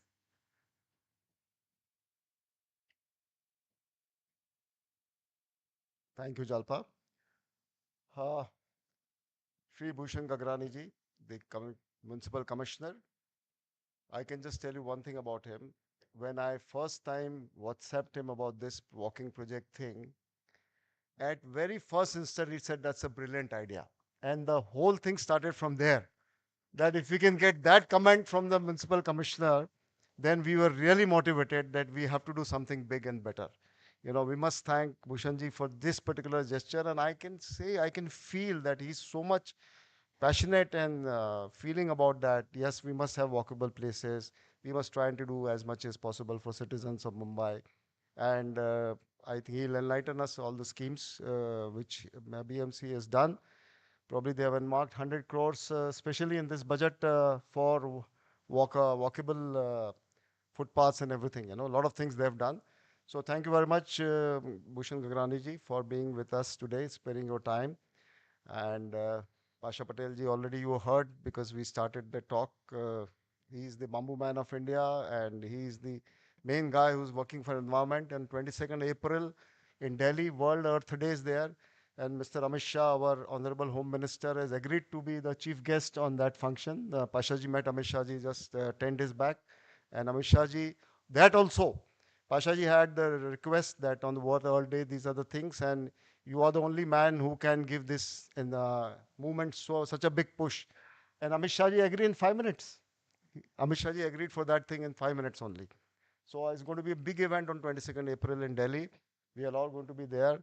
And probably along with that, we'll have Mr. Nitin Gadkari also, Mr. Shivraj Chauhan ji also, and we have a lot of sessions there. So thank you very much, Pasha ji, for taking your time out. Dr. Miki Mehta, everybody knows very well. And today's thing like walking project, we need person who's really committed all his life to health. So thank you very much, Dr. Miki Mehta, for being here today. And we have so many eminent people from the press, and we have all the line of awardees sitting here. Bhushan ji, आप अभी आए, ये सब awardee का 2-2 minute का speech भी हुआ. I will introduce you one by one, Mr. वैसे award देंगे जब आपका introduction हो जाएगा उस तरीके से. But these are all, you know, people who have really, they are busy every minute of their life. But somehow this walking thing, they also like आपको जैसा passion हुआ ना walking देख के, वैसे इन सबको भी passion हुआ. So everybody has come today. Thank you very much for your presence today. And all the other members who are here, I think each one of you seems to be really committed to walking. And we are going to see that this movement is taken much bigger and much better with the help and assistance from Gagrani Saab, Pasha ji. Rahul Narvekar ji is also going to join us, but his earlier meeting is getting a little delayed. So he said, you can go ahead with the function. So I think these are all very committed people. And we, myself, Rishi, then Vedant, Aishwarya, and our Savita ji, and Shri Ganesh ji, the advisory board member, Ashish is also there. So all these people are totally committed to see that we work with the government, we work with the authorities, we work with the BMC constructively, and we create something good for a larger good. That's our objective. Thank you very much. Thank you very much. Thank you, Mr. Bajoria. I would now like to invite Mr. Bhushan Gagrani, Municipal Commissioner of Brihan Mumbai Municipal Corporation, BMC. Mr. Bhushan Gagrani is a senior IS officer. Yes, please come on the podium. I'm just going to give a brief introduction. That's fine. Mr. Gagrani is a senior IS officer. Thank you. All right. Thank you. Sorry for Mr. that. Gograni, Sorry for that. Sorry. would you please give your insights? My name is Jalpa. Yeah, Janupa, sorry for that. So, a senior colleague and what we call him as a Bamboo Man of India, Mr. Pasha Patel, Sandeep Bajoria ji, Miki Mehta, Rishi Agarwal, all the walking enthusiastic and team walking and friends. Let me admit first of all that I am not the commissioner of BMC. I am look-alike. So whatever smacking or bashing you want to do for lack of walkability, please do it there. I will just convey the message to Honorable Commissioner of Mumbai. So these are the problems and issues. Please spare me. So having said that, we always keep talking about Mumbai's infrastructure, how to make Mumbai as a global city. What are the things lacking here in terms of hardware, in terms of software, in terms of ecosystem? And with the help of civic society, of course, how can we address to bridge these gaps, fill in the blanks? And one of the issue which reoccurs all the time, regardless of whatever forum, regardless of what type of audience, is the inadequate walking space, inadequate walking, I would say entire ecosystem as such. I won't say only physical infrastructure, but overall ecosystem. And obviously, it is admitted fact that the infrastructure and the ecosystem which Mumbai deserves is inadequate as far as walkability is concerned. We as a Mumbai Municipal Corporation recognize this fact and trying our best to provide wherever existing facility upgradation and wherever the facilities are not there, particularly in suburbs. City of Mumbai comparatively has got more open spaces and more walkable pavements. However, in many parts of the suburb areas need that we should ramp up these facilities. Now, as we know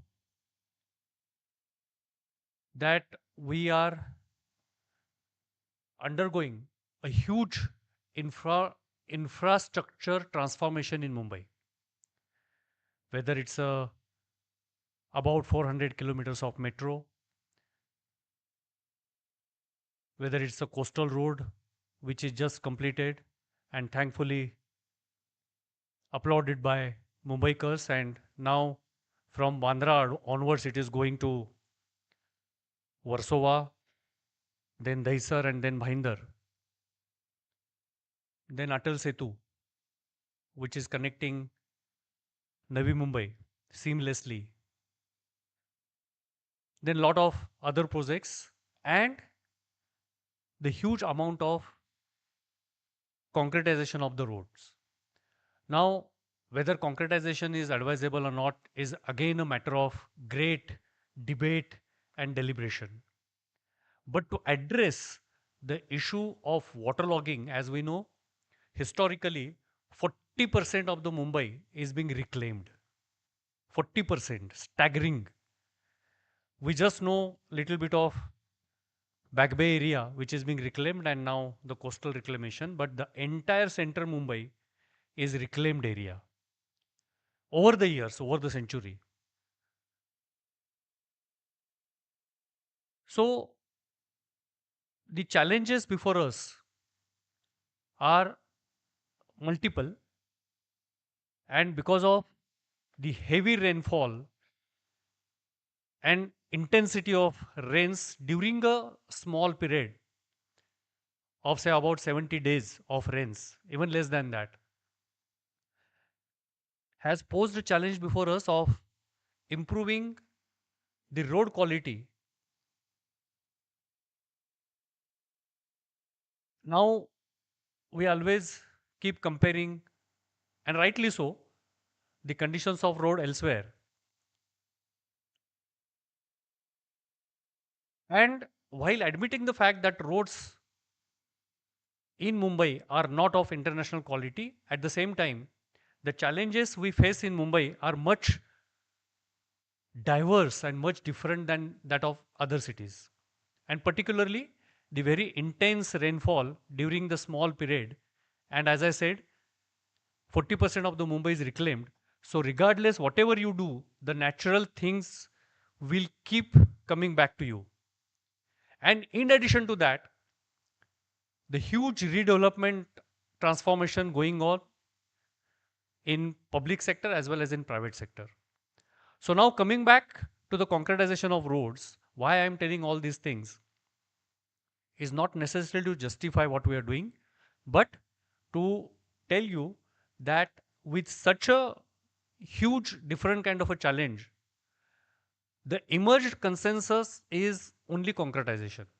If you want to get rid of potholes, if you want to get rid of constant submergence of roads, and if you want to get rid of the regular trenching, that is why the corporation has taken the huge work of concretization, and while doing so, there is a public inconvenience for the time being, but we assure that these roads qualities will improve, and with the road qualities wherever possible and at the most of places it is possible, that it will be with the necessary pavements. So wherever the concretization work is going on, if there is no pavement, we are providing the facility of pavements, and these pavements of course will help in improving the infrastructure for walkability. So this is in nutshell. We have kept the separate budget provision to improve the walkability. The walking experience or the walking ecosystem should be useful, it should be safe, it should be comfortable, and at the same time, it should be interesting also. So all these four criterias, that useful, safe, comfortable, and interesting. Thankfully, we have got a good tree coverage in terms of indigenous trees as well as the plantations, and now we are taking up the huge plantations wherever possible in the form of particularly along the nalas of bamboo plantation, which is a fast growing species under the guidance of Mr. Pashaji. So why am I telling you this? All this is because walking and the benefits of walking, I'm not an expert, but it is generally accepted fact.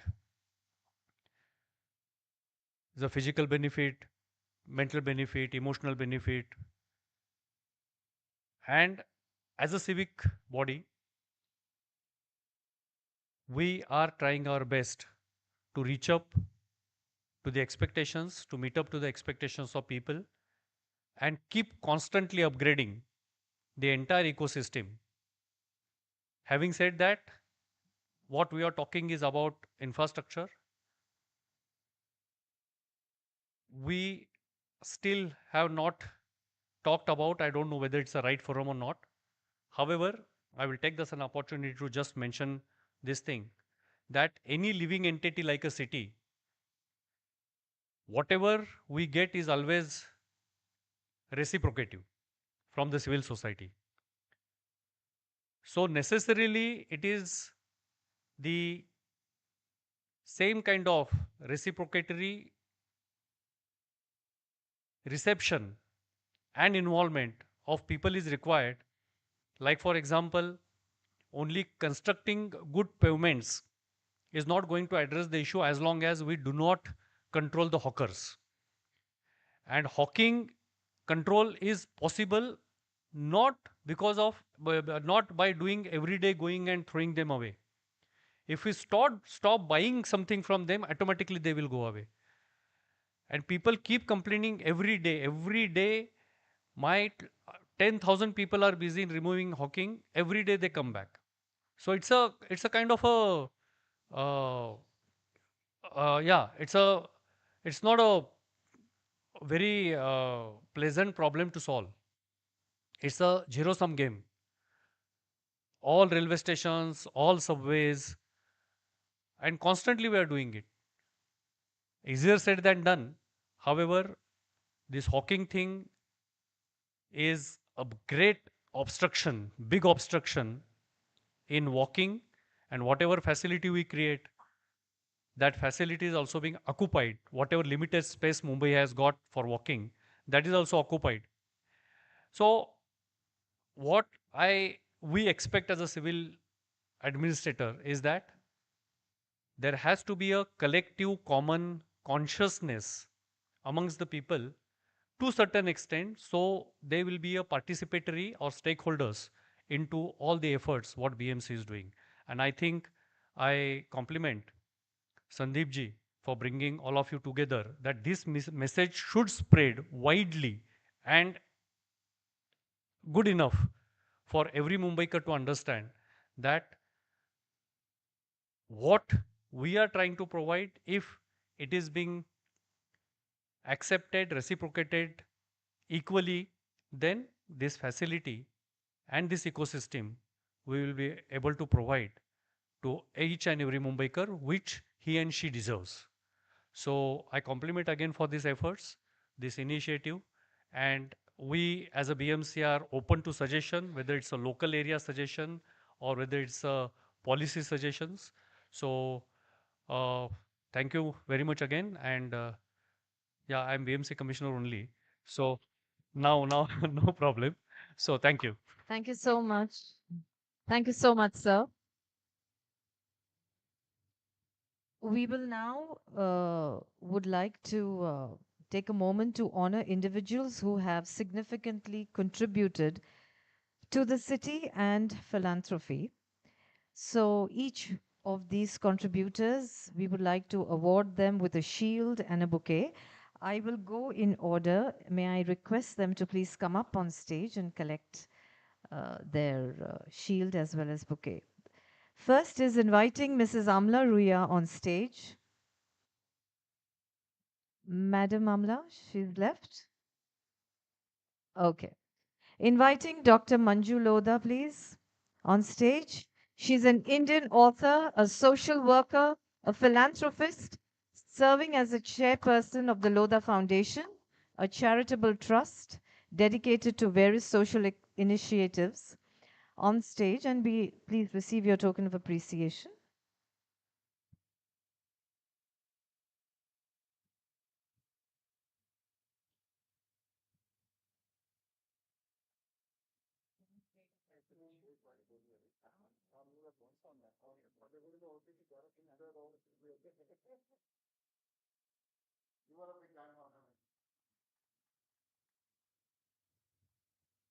Inviting Dr. Rati Godrej on stage, please.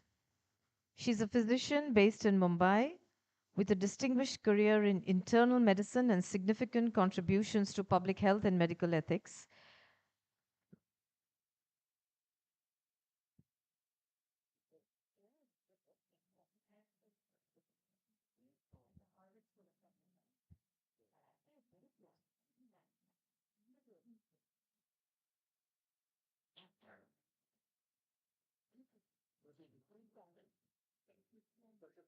Thank you.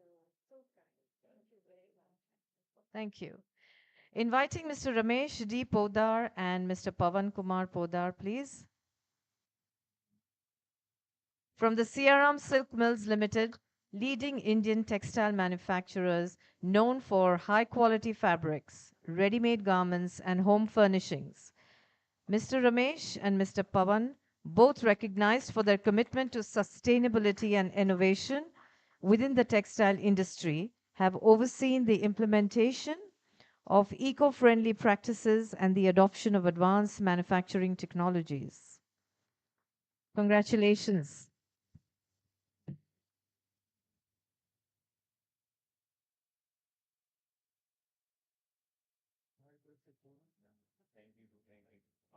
I would request Mr. Makarand Narvakarji to come on the stage, please. Hello.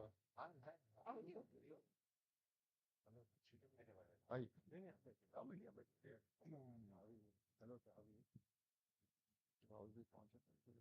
Is Mr. Pradeep Kumar Kheruka here? Sandeep ji? Mr. Pradeep Kumar Kheruka, please come on stage. Distinguished figure in the Indian glass industry, currently serving as the executive chairman of Borosil Renewables Limited and chairman of Borosil Limited.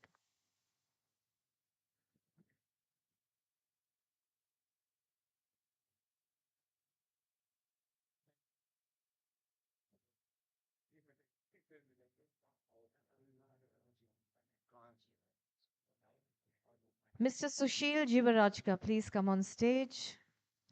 Distinguished Harshita ji, can I request you to come on the stage, please? Harshita ji is there. She is there. Please come on the stage, please. Mr. Sushil Jivarajka is a distinguished Indian industrialist and entrepreneur with over 35 years of diverse industry experience. He serves. Hello?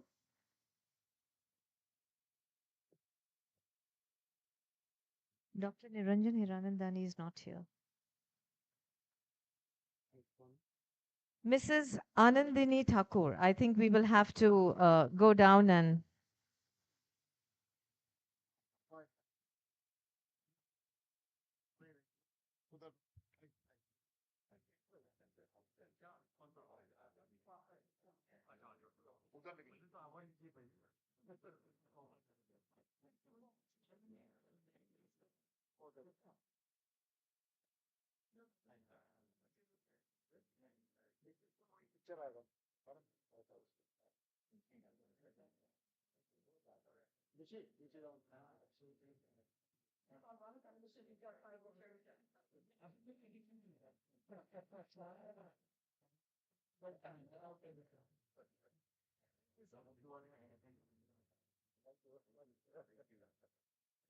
Thank you, Anandini ji.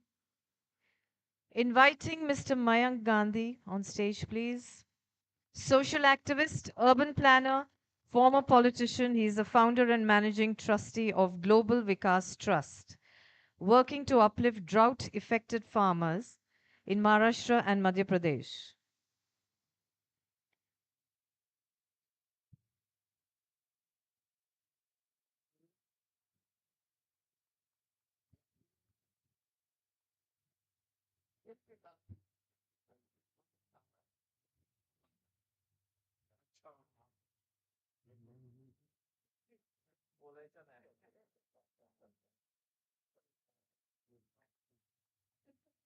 Mr. Ajay Agarwal, President of the Rotary Club of Bombay Queen City, for his outstanding leadership and dedication to community service. Under his guidance, the club has spearheaded impactful initiatives, including pediatric heart surgeries, blood donation drives, and educational support for underprivileged children.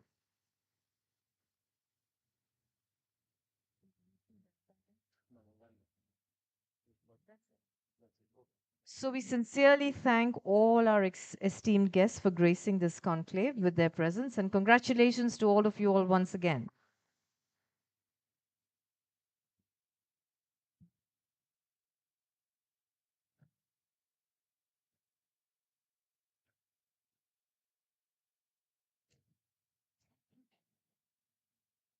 Would you like? Now, I would request Mr. Makaran Narwekar ji to speak few words because he is the person whom we look up every day for all the civic issues, and he's a crusader in his own right.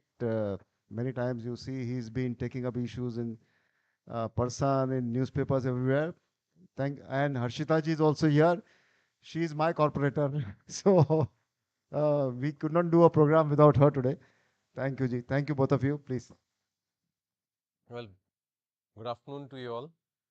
I think this is a subject which is very dear and near to all of us. And the esteemed dais that we have, I think we can't ask for anything better to have a whole wish list with us right now and to actually manifest it. So I think, sir, thank you very much for organizing this, because I think the more people are made aware, the more we'll realize how important it is to actually have pedestrianization done in a city like Mumbai. In fact, I just last year had visited Netherlands, and there's Erasmus University in Rotterdam, and I did a course for in how to pedestrianize a urban city like Mumbai and world over. But there's something called hardware and something called software.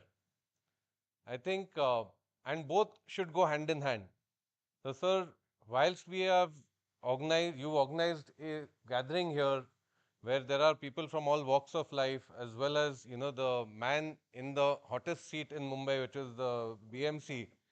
So, I would say that BMC or the state government from its on its part, the way we see it today, and being, you know, having been a part of BMC, I can vouch for it, that BMC has changed its perspective in the last few years. We see BMC engaging with urban planners, we see BMC engaging with private architects, uh, social activists, and so there is a sense of responsibility and awareness in the corporation that yes, we need to stress on these core issues like pedestrianization, making roads less cluttered. But at the same time, somewhere I think having, you know, coming from both, understanding both, stratas, one is the consumer and the other is the provider, I would say that it is very important for us residents also to realize that we from as on our part need to do our bit to ensure that our cities are more walkable, are more, pedestrian friendly. And that could start with as little as me not taking a vehicle to my office if it is close by. And I'm sure as residents, as all the consumers can make a beginning on that, in that sense. But having said that, there are umpteen wish lists that each one of us may have.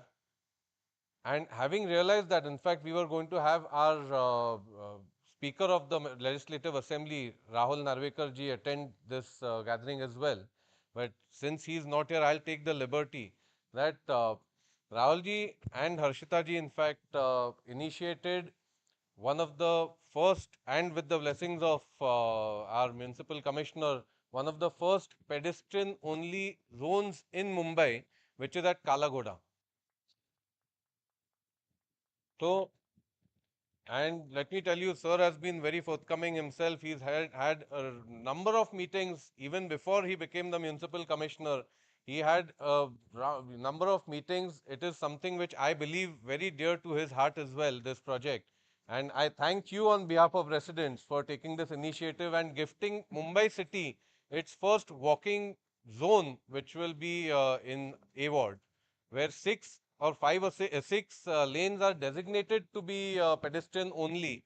In fact, the work that BMC y'all must, I would encourage each one of y'all to actually go there and have a pay a visit to see the kind of craftsmanship, the kind of work that is being done right now, carried on through the BMC, along with the help of urban planners. And I would say, having traveled world over, I would say it is at par with any other country, be it in Europe or in Asia. So thank you very much, sir, for this.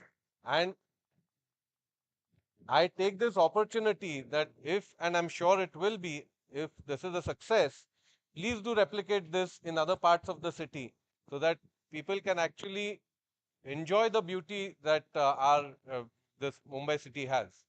So once again, I won't take much of your time. Thank you very much for organizing this. I wish the organizers all the best and would encourage them to have such conclaves, such panel discussions more often. Thank you. Thank you. Thank you. Thank you so much.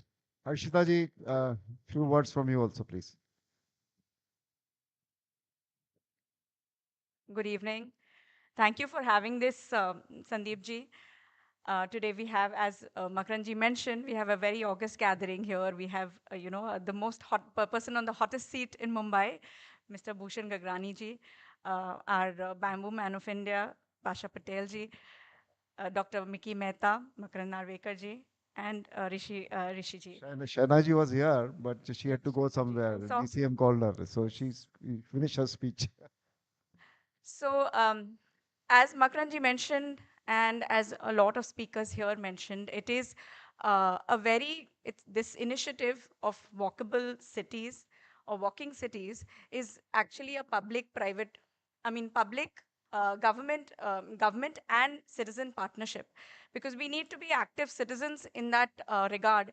As he mentioned that in A ward, we have a very good citizen and government participation, because we are very active residents. We have some of them here. I say Kunti Ojha ji, who's from the Clean Mumbai Foundation. We work very closely with the residents, and we try and do these initiatives which are like the Kala Ghoda that, with the BMCs doing it in Kala Ghoda and having such a brilliant pedestrian-friendly zone. And it is something that we all who travel abroad have seen it all across and would like to have in our city as well. But there are challenges that exist in Mumbai, as Bhushanji mentioned, that it is not as simple. We are a city with reclaimed land. We have a lot of infrastructure projects going on at the moment. So to have the seamless connectivity is a challenge. But I must say, in terms of even bicycle paths, as much as walking, even cycling tracks is something that people are looking forward to. For the coastal road as well, there was a connectivity missing, and there was again Alan Abraham. He was a urban planner and architect. He brought it to the notice of the BMC, and they incorporated it at a later stage, even in the design element. And this is what I feel is required in this initiative as well, wherein we are doing this SV Road initiative of 23 kilometers. Wherever, as they mentioned, that wherever there is an issue, if the space is not adequate, if it's not leveled, if it's not something that people are not able to walk, bring it to the attention of the civic authorities. As Makranji has mentioned, that we have a very changed perspective at the helm of Bhushan Gagrani ji. We have BMC that is listening. And I would like that positivity, towards the BMC, because that having a, aggressive attitude does not work. If you work with the authorities, we can really see change. Instead of just, saying, okay, ye nahi hai, wo nahi hai. We have a lot of people who are on WhatsApps. I would say that for our board as well, who have a lot of things to say, but very few people come down and actually do the work.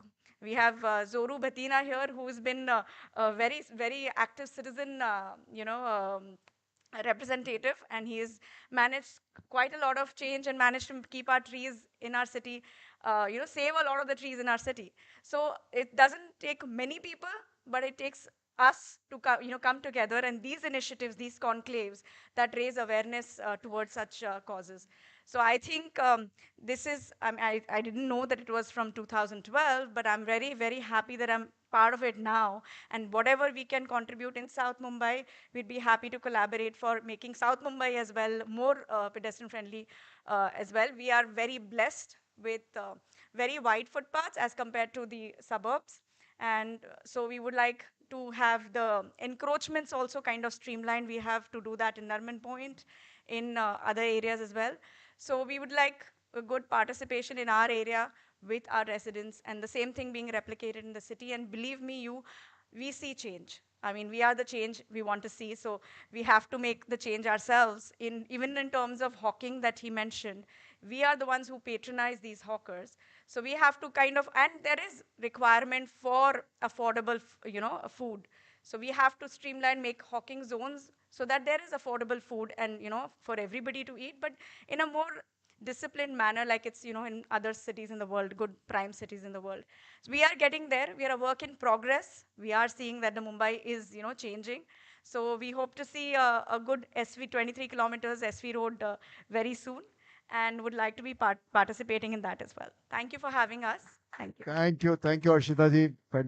Spoke from the heart, and I can tell you, as you rightly said, the criticism mode doesn't serve any purpose. People just talk on WhatsApp and start criticizing, and if one criticizes, 10 criticizes, but nobody has a constructive suggestion. So I don't like this kind of WhatsApp group. We want to work with the BMC. We want to work with the government. Walking project is committed to work hand in hand with the authorities. We are not in criticizing mode. No, thank you, Makaranji and Harshita ji, because in our system, without the political will and political support, and of course, apart from participation from people, things really don't make much of headway. My apologies, I just during my course of the lecture did not mention one thing, is that you might have witnessed while passing through the coastal road, the new coastal road, is that new big promenade is under construction. And that promenade is 8 kilometers with cycle track. So it's a cycle track of 8 plus 8, 16 kilometer independent cycle track. So it will be a kind of a new marine drive along with the proper cycle track and without adjoining car traffic. So it will be completely safe and beautiful this thing, and we are hoping to complete the work by end of May. So that will be a new addition for walkability. Thank you, sir. Thank you. I'm telling you, the life with the coastal road has become so nice. From here to BKC within 16 minutes. I stay on Marine Drive A Road, and from there to BKC is 16 minutes. I must really congratulate BMC and the state government for doing this for citizens of Mumbai. And I think this Central Park thing is also there. And when you mention about Gagrani ji, when you mentioned about cycling, we have a first cycling mayor of Mumbai, Firoza Dadan, with us. Rise, please. So she's also part of our family. We have another NGO called Smart Commute Foundation. We are going to celebrate on 1st of June World Bicycle Day. So this we are going to celebrate. And we have another lady also, Mrs. Neha Gupta. She's also working on sustainable fashion. She's also part of our family. And Vinit is also there with her. So that's pretty nice. And hand over to Jalpa. Thank you, everyone, for your insightful thoughts and ideas. It's always a pleasure to listen to you, Harshita and Sir Makarand. Always a pleasure. Okay, maybe take a moment now to honor our guests here up on stage and give them a token of our appreciation, please. And may I request Makaranji to please accept it on behalf of Rahul Narvekar ji. Okay, thank you. Mr. Bhushan Gagrani, please, ma'am.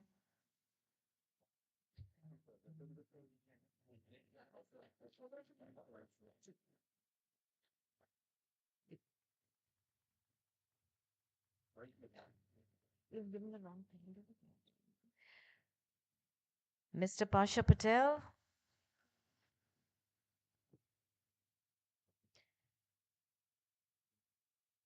I don't think Shaina is here. So, Mr. Rahul Narvekar, can Mr. Makaran Narvekar accept it on his behalf, please? Oh, you did? Okay. All right. Dr. Miki Mehta.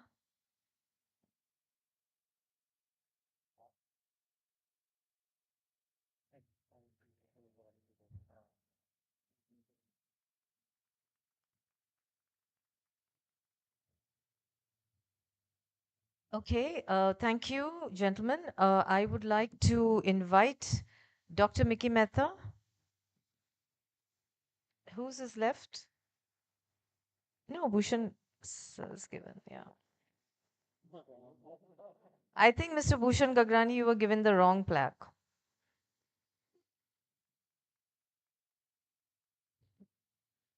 Dr. Mickey Mehta, it's my pleasure and privilege to invite Dr. Mickey Mehta to sum up this inaugural session. Thank you so much. Walking is associated with success. All the early risers who walk on Marine Drive, Juhu Beach, and everywhere, they are all successful people. So if you want to be successful, walk. There's a lovely English saying that heights by great men reached and kept were not attained in sudden flights, for they, while their companions slept, were walking upwards in the night. And lastly, Bollywood has to come. So when you walk, the birds are happy because walkers get to hear the chirping and singing of the birds. And the birds always sing this, चलते चलते मेरे यही गीत याद रखना कभी अलविदा ना कहना. Thank you so much.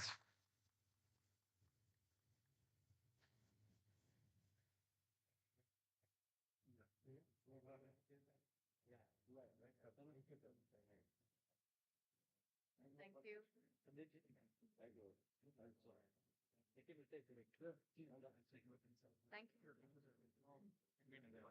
Sorry, I interrupted you. No, no. Pleasure. Always love. Thank you. Bye, bye, bye. Bye. Anshita, bye. Bye.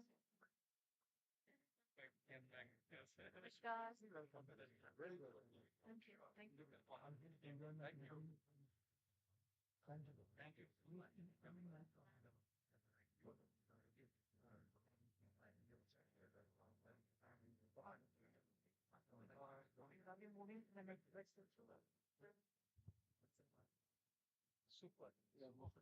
Thank you. Thank you. Thank you. Super. For those who are still here, we haven't finished the program, by the way. That was just the end of the inauguration. We still have a long way to go. So those who can spare time and would like to continue, please feel free to be seated. We are doing the next part of the program, and that is setting the tone. To set the tone for the conclave, we will have Vedant Matre from the Walking Project with a presentation to outline the theme of the conclave. Vedant, where are you?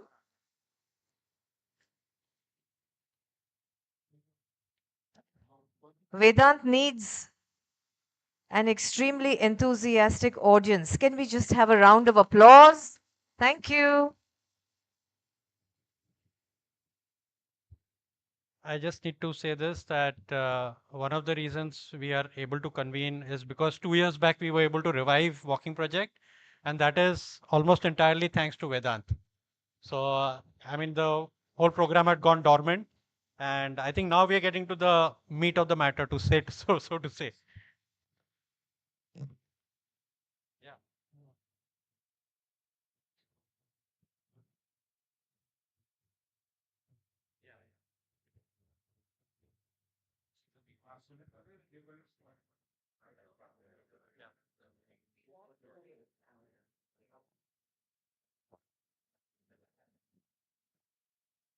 People can come ahead. Yes, Manoj.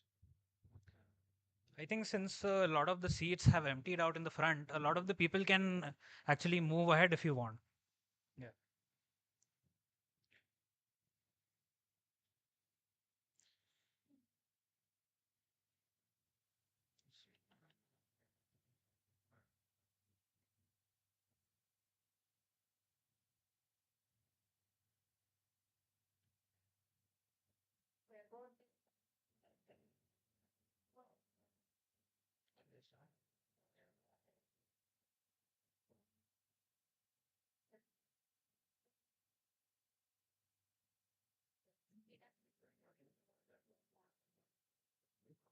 Ladies and gentlemen, please come move forward. So, Vedant has an Enthu audience.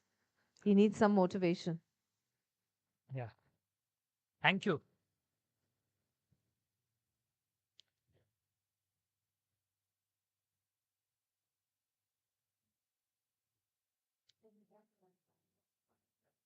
Good evening, everyone. I'm really thankful that all of you have showed up for this Walkable Cities Conclave. Uh, all of the panelists, the audience, and the guest of honors who are over here. I will dive straight into the meat of the issue with this my setting the tone presentation. Why walkable cities? Why do we want our cities to be walkable? I want to ask in the audience that is settled over here, how many of you end up walking every day? At least 5 minutes, probably to your college, probably to your workplace, whatever. Okay, I see a lot of hands. Yeah, let's see what the statistics say about it. So thankfully, or I don't know, sadly, maybe Bhushan Gagrani ji had actually took a lot of my points from my setting the tone presentation. But as you can see, the statistics say 47% of Mumbaikars walk every day. This is for the Mumbai metropolitan region. For the BMC area, it is 51%. And the second black part you can see on the pie chart is actually the local trains. So the local trains we associate with extreme overcrowding, the extreme congestion you see. Even though that is a thought of overcrowding that we have in our mind, walking consists of double that, more than double that number. It makes up a much larger share of modal share. And Mumbaikars really don't need to be told to walk. Mumbaikars walk already, like you can see in one of the pictures that are being showed. Mumbaikars walk. And walkability is something that affects a lot of facets in our everyday life. Think about all of the issues listed in the word cloud that I have over here. Think of sustainability, walking comes into mind. Climate friendly city, walking comes into mind. A walkable city is a more climate friendly city. A smart city is a climate friendly city. A quieter city is a walkable city. And walking spaces, pedestrian infrastructure is also doubles up as the largest open space in our cities. Mumbai is a city which is starved for open space, like Gagrani ji mentioned. But if we can improve our walking infrastructure, if our walking infrastructure can be much better, this space could be so much like the quality of life of all of us would improve so much more. Isn't it amazing? Isn't it amazing when you get a footpath like this, when you can walk with 6 of your friends without having to haggle between different people? Isn't it amazing? Isn't it amazing to have a footpath like this where you have a good tree cover, the surface quality is amazing, and you can't see the end of the footpath. You don't have to worry about it. Thankfully, the next presentation is by Mr. Pankaj Joshi, and this footpath is developed by him. So we'll get to hear a lot of his thoughts in the designing perspective, designing aspects of this footpath. Isn't it amazing when our differently abled friends have adequate infrastructure for them to walk on, and they can navigate with dignity without having someone assist them constantly? Isn't it amazing when our railway stations, when we deboard from the train, it's a free space to walk on. It's not a congested hellhole like some of the railway stations we have in Mumbai. So all of these pictures that we saw over here, sadly, this is not most of Mumbai. So where have we gone wrong? Mumbai back in the day used to have ample space. And I used to like to give this example of Dadar. Like Dadar is an area that was developed around the 1900s, between 1900 to 1920, after the Bombay plague. And this entire Dadar BDD Shawl, all of this area, Parel, Matunga, Sion, King Circle, all of this area was developed for a population of around 60,000 people. But today, it houses around 6 lakh people. So it has 10 times the people living there. In addition to the people who are coming to these places from Vasai Virar, Nalasopara, Kalyan Nubivali. Still, some of the footpaths that you see at Shivaji Park, or some of the footpaths you see at the outskirts of Dadar, Matunga, Parsi colony feel adequate, feel future-proof in that manner. A picture from Shivaji Park, close to Shivaji Park, you can see in this. And you can see the width of the footpath. Sadly, north of South Mumbai, which is after Dadar, the footpath widths have been reduced a lot. Widths have been going on reducing even in the most affluent neighborhoods. Think of Bandra, think of Juhu, think of Lokhandwala. The footpaths are very narrow. This is something, again, the BMC has been doing lately. Intersections, the thing that you're seeing over there is supposed to be a traffic island where people can stand and wait at, but it's converted into a completely beautified space. And sadly, this is, according to the BMC guidelines, it's a violation of the BMC's guidelines, and it is done by the BMC itself. And then BMC does this ad hoc material choices thing.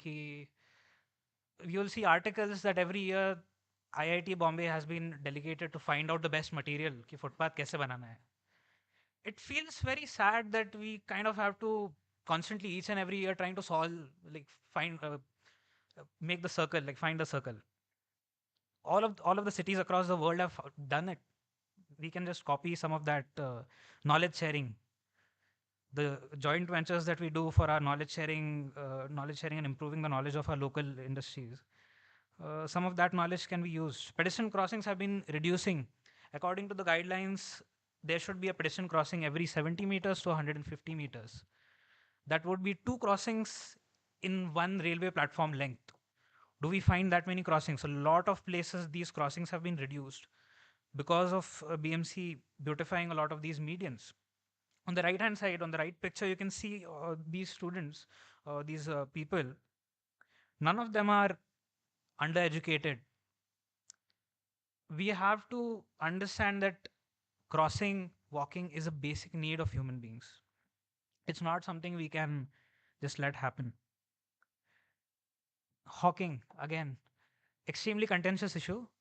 And we were supposed to have a panel specifically on this issue because this is brought up every single time in each and every discussion, and a lot of people have very strong arguments about it. We have a very nuanced take on this and why it exists, and we might differ over on this with the commissioner a little bit. Parking is a major issue. Parking is taking up enormous amounts of space in the city. Today, Greater Mumbai alone has 14 lakh plus cars. If you were to surface park these number of cars on Mumbai streets, the amount of space you would require is 18 square kilometers. Try to imagine how much 18 square kilometers is. Draw a polygon between Taj Bandstand to Bandra Station. Northern section, go up to Andheri Station, and then another section to Versova Beach. All of the landmass between these sections would be simply covered in car parking. I've not told you about two-wheeler parking. So the Dadar Bay, from the ceiling, the bay that you see, Mahim Bay, would be the amount of space which would be required for parking your two-wheelers in addition to the other thing that I mentioned. I'm really thankful that the Maharashtra government seems to be taking it up. This was something we had put in our pedestrian manifesto, which we published last year, that parking management, there should be better parking management in our city. And thankfully, there seems to be some movement, and we are really hopeful that it happens. Guardrails is another issue. Again, there are very strict guidelines on where guardrails can be put up, what should be their height, how much spacing should be there. But again, BMC, and not just BMC, but all the municipalities across the entire MMR region violate these guidelines and create a space. Like you can see people walking right outside this footpath. The guardrails are supposed to keep people from walking on the footpath. A lot of these discussions, I hope, will be covered in our panel discussion that is supposed to happen. What I hope from this conclave, what I hope from all of you guys, what I hope from some of the people who have already left, I want us to collectively acknowledge that there is a problem. I feel ki generally all of us feel anxious while walking. We don't enjoy it. It's an unenjoyable experience. It's not something we want to do every day, but we don't know why it is. And with Walking Project, we try to get people to understand the specifics. What are the design issues? What are all of the basic issues that create this environment which is not walkable? And a lot of people don't understand कि why क्यों church gate station से बाहर निकलते ही लोग road पे चलते हैं, why are they not taking under pedestrian crossings? All of this is covered in Indian standard guidelines. There's something called a level of service, I guess, that will be discussed in our panel 1. So all of these things we need to acknowledge. It's a nuanced subject, and I hope we collectively acknowledge the problem that our cities need to be more walkable than they are currently. And we need to consciously work towards the goal of improving walkability. It can be, the BMC can be taking up the help of walking project. All of you guys could be helping walking project. All of you could be taking up your local street. And all of that can be done. And that's where I'll end my setting the tone session. Let's make our cities walkable. I hope some of our streets look like this into the future.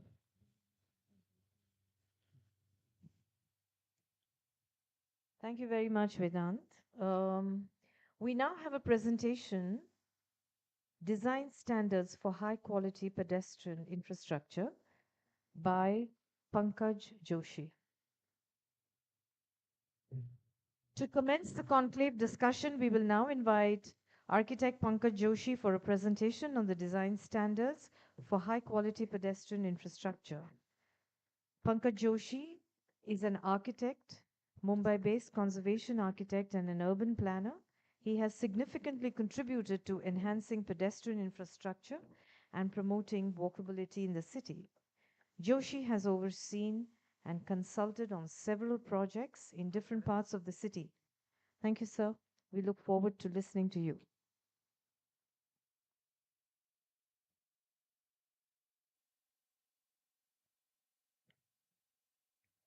Hi. So I'll be just focusing on not the theoretical aspect, but running the presentation through certain projects that we executed in Mumbai, and essentially it's a larger collaborative with municipal corporation, with the Urban Center Mumbai, which is championing this, and the Pankaj Joshi Consultants, which is a private practice. So the essential thing is I'll be running through projects which we have started somewhere in 2005, and which we are seeing completed in some form till 2025. So it's taken 20 years to just make footpaths. So and that's so it's not like I can't present this to in a architecture college. They'll say it's such a loser, like just making footpaths for 20 years. Anyways, oh shit.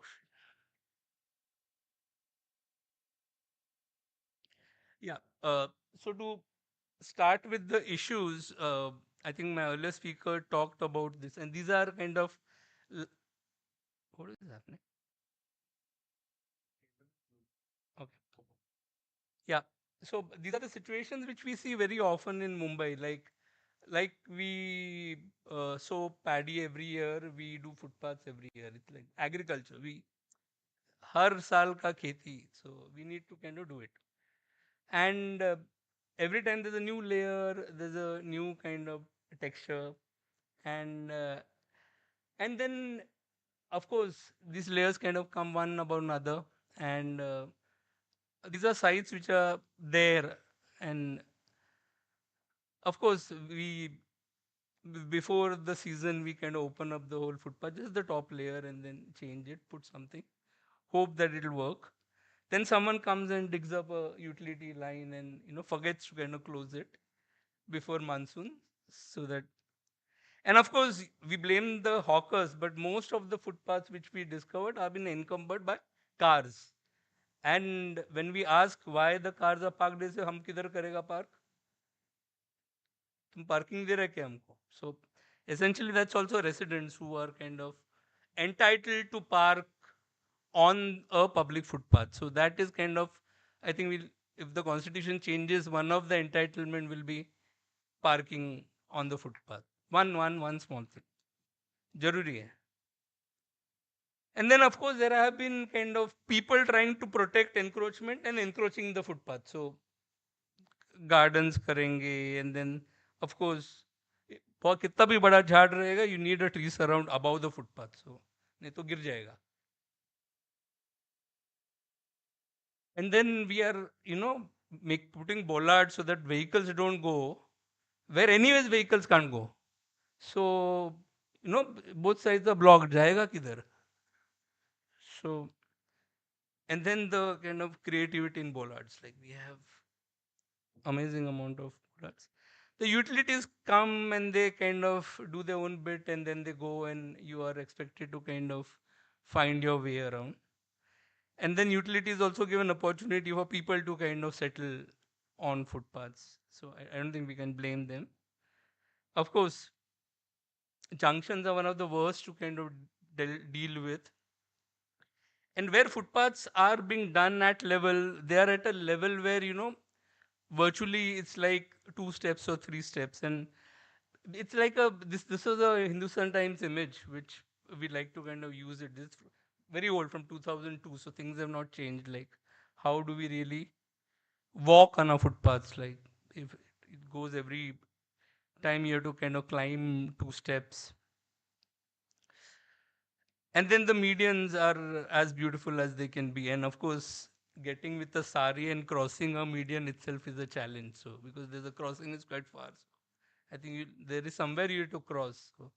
So very functional medians are being blocked because we don't want zebra crossings. This is Hutatma Chowk. This is the railing of Hutatma Chowk, one of the most important grade 1 monument in Mumbai.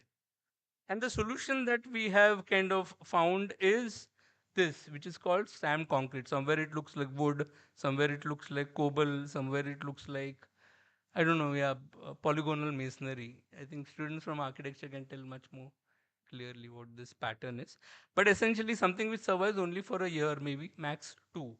So what we did is since 2002, we've been trying to say that look at footpaths. People have built footpaths. It's not like rocket science. It's not like you need to involve ISRO in making footpaths.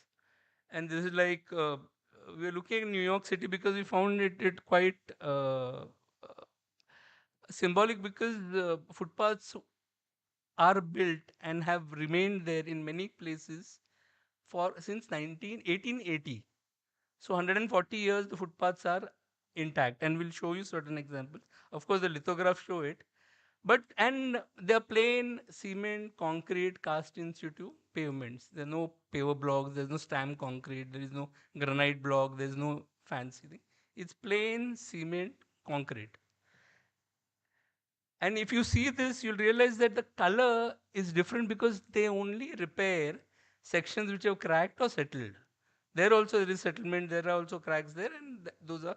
So if you look at any stretch, if you see the, I'll just take the pointer. This is something which is 100 years old. This is something which is made later. So there's a 19-20 ka gray ka farak, because this is older footpath. This is a new footpath. They are making this in Manhattan and all. These are older footpaths. The new stretches are done here. See, the yellow mark is there to show that there's a crack, and we need to kind of, in the next scheme of things, remediate. So those markings are there. Even the marking here is to show that this is not safe for people, and that will be done in the next schedule of works. But these ones are the tactile tiles which have come up, where tactile tiles were not there. So they did not follow the agriculture model. They're following a planning model that will deal with only things which we need to change. And it's very similar. If you look at Queens, these are the older footpaths. And wherever they had to make the tactile changes, they made those. And only that portion was touched. Same thing here. If you see this newsstand, these are older footpath sections. So you have a generation of footpaths being built with the same specifications, the same CC road specifications, with even Indian Road Congress has. So it's not like rocket science that the specifications have to change and we need to evolve, bring in some specifications. They are there in Indian Road Congress since I think 1973 or something. So it's nothing new. So we looked at a lot of these examples, and we kind of have been doing this since 2005. So LA, we looked at everywhere, Hong Kong, Singapore, Taiwan, everywhere.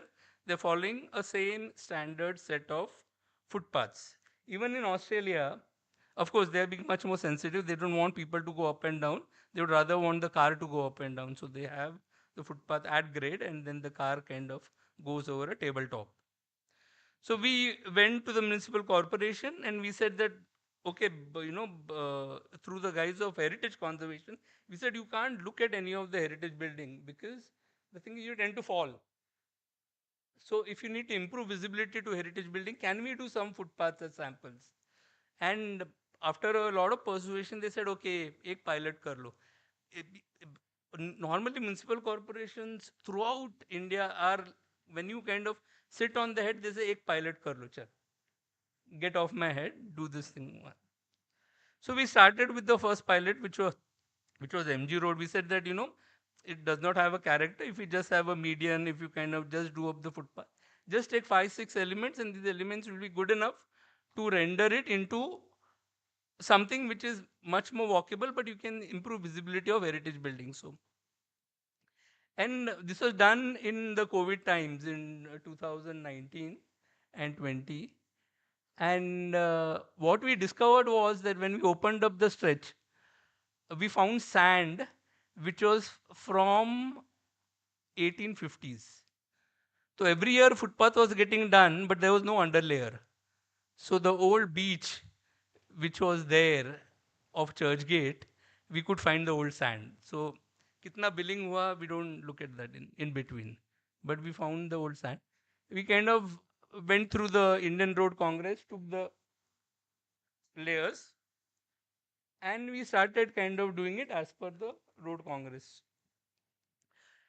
Curing was like, has to be done 28 days. We said we'll do 28 days. COVID time, kisko kya pata? Pani bhar ke rakha 28 days. It worked quite well.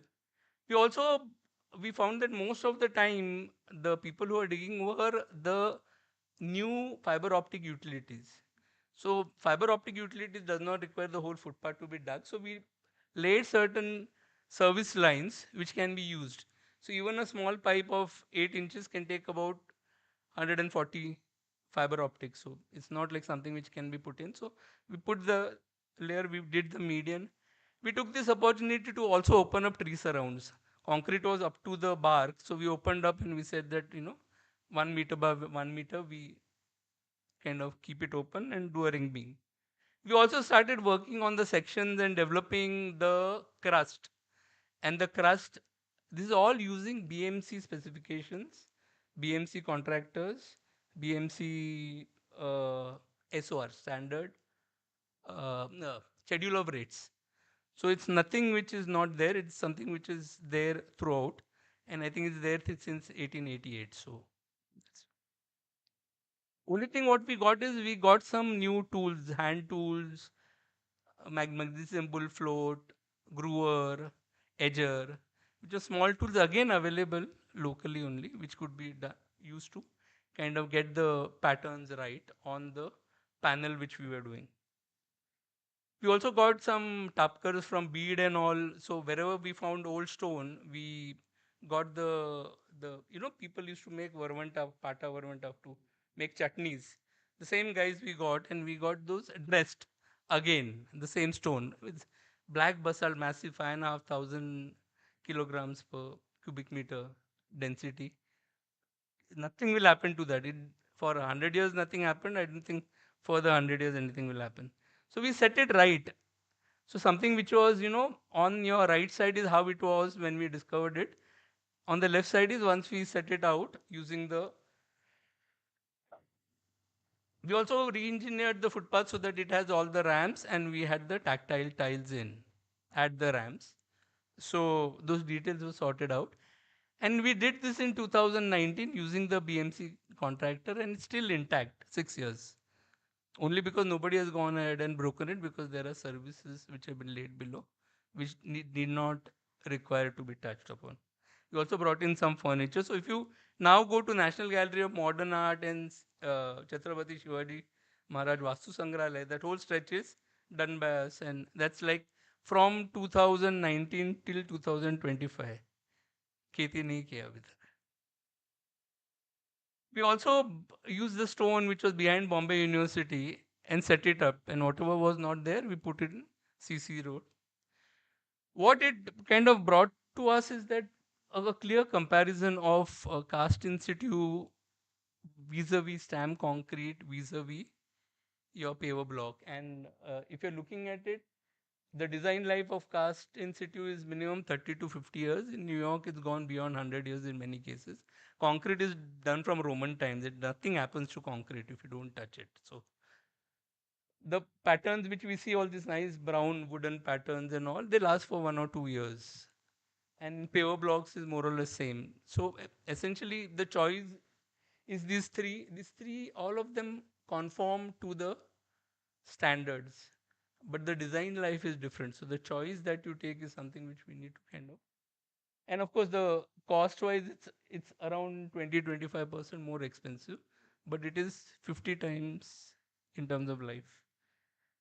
So we kind of thought that I'll run through the projects that we have kind of gone through. So this was a situation near National Gallery of Modern Art. This is what it is now, and even if you go now, you can tell me whether it is dug up or not. Same thing near National Gallery of Modern Art. Then, so we finished the sample and we said, why don't you give us now more? So he said, okay, now do 3 samples. One in western suburb, one in eastern suburb, one in city. So we said we'll do 3 samples. So one is we went to Chembur Diamond Garden. And yeah, the street which had paver blocks, we kind of re-engineered it with ramps and with the hideous bus stops. We managed to kind of shift the bus stop, make it into bus pole, and kind of cleaned up the footpath, removed all the railings. Wherever there were services, we kind of went ahead and we made the ramps wherever it was possible, and crossings, as many crossings. And yeah, so this stretch was done. Again, this was 4 years back. And it's performed remarkably well. Again, there were no hawkers here. The real problems were the cars which were getting parked on the footpath. So, and I think Chembur Diamond Garden has an extremely kind of active citizens groups which don't allow any hawking to happen. And it's been, if you go in the morning, it's used extensively, the whole footpath. And so all these stretches were done, and we had the opportunity to meet Access for Hope and get it kind of one second. Sorry, it's a video.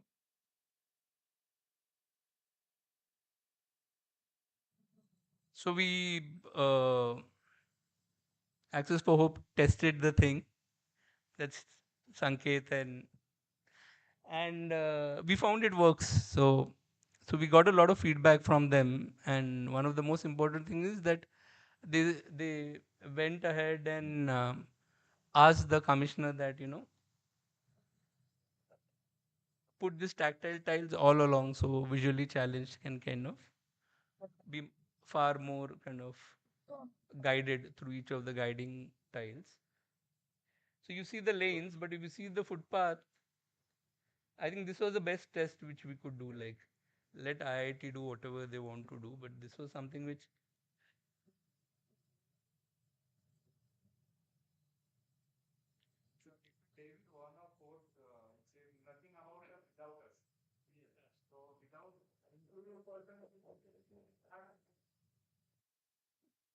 So I think this was one of the best kind of ways for us to kind of understand that this was working. So this was taken at Hindu colony, Parsi colony. The stones which were there were laid back into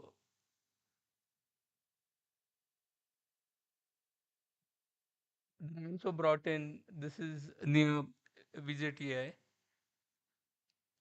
and we started kind of cleaning up. So if you see our work, more than architecture planning, was more janitorial to kind of clean up things which were there. So, huh? Housekeeping, yeah, much worse than housekeeping.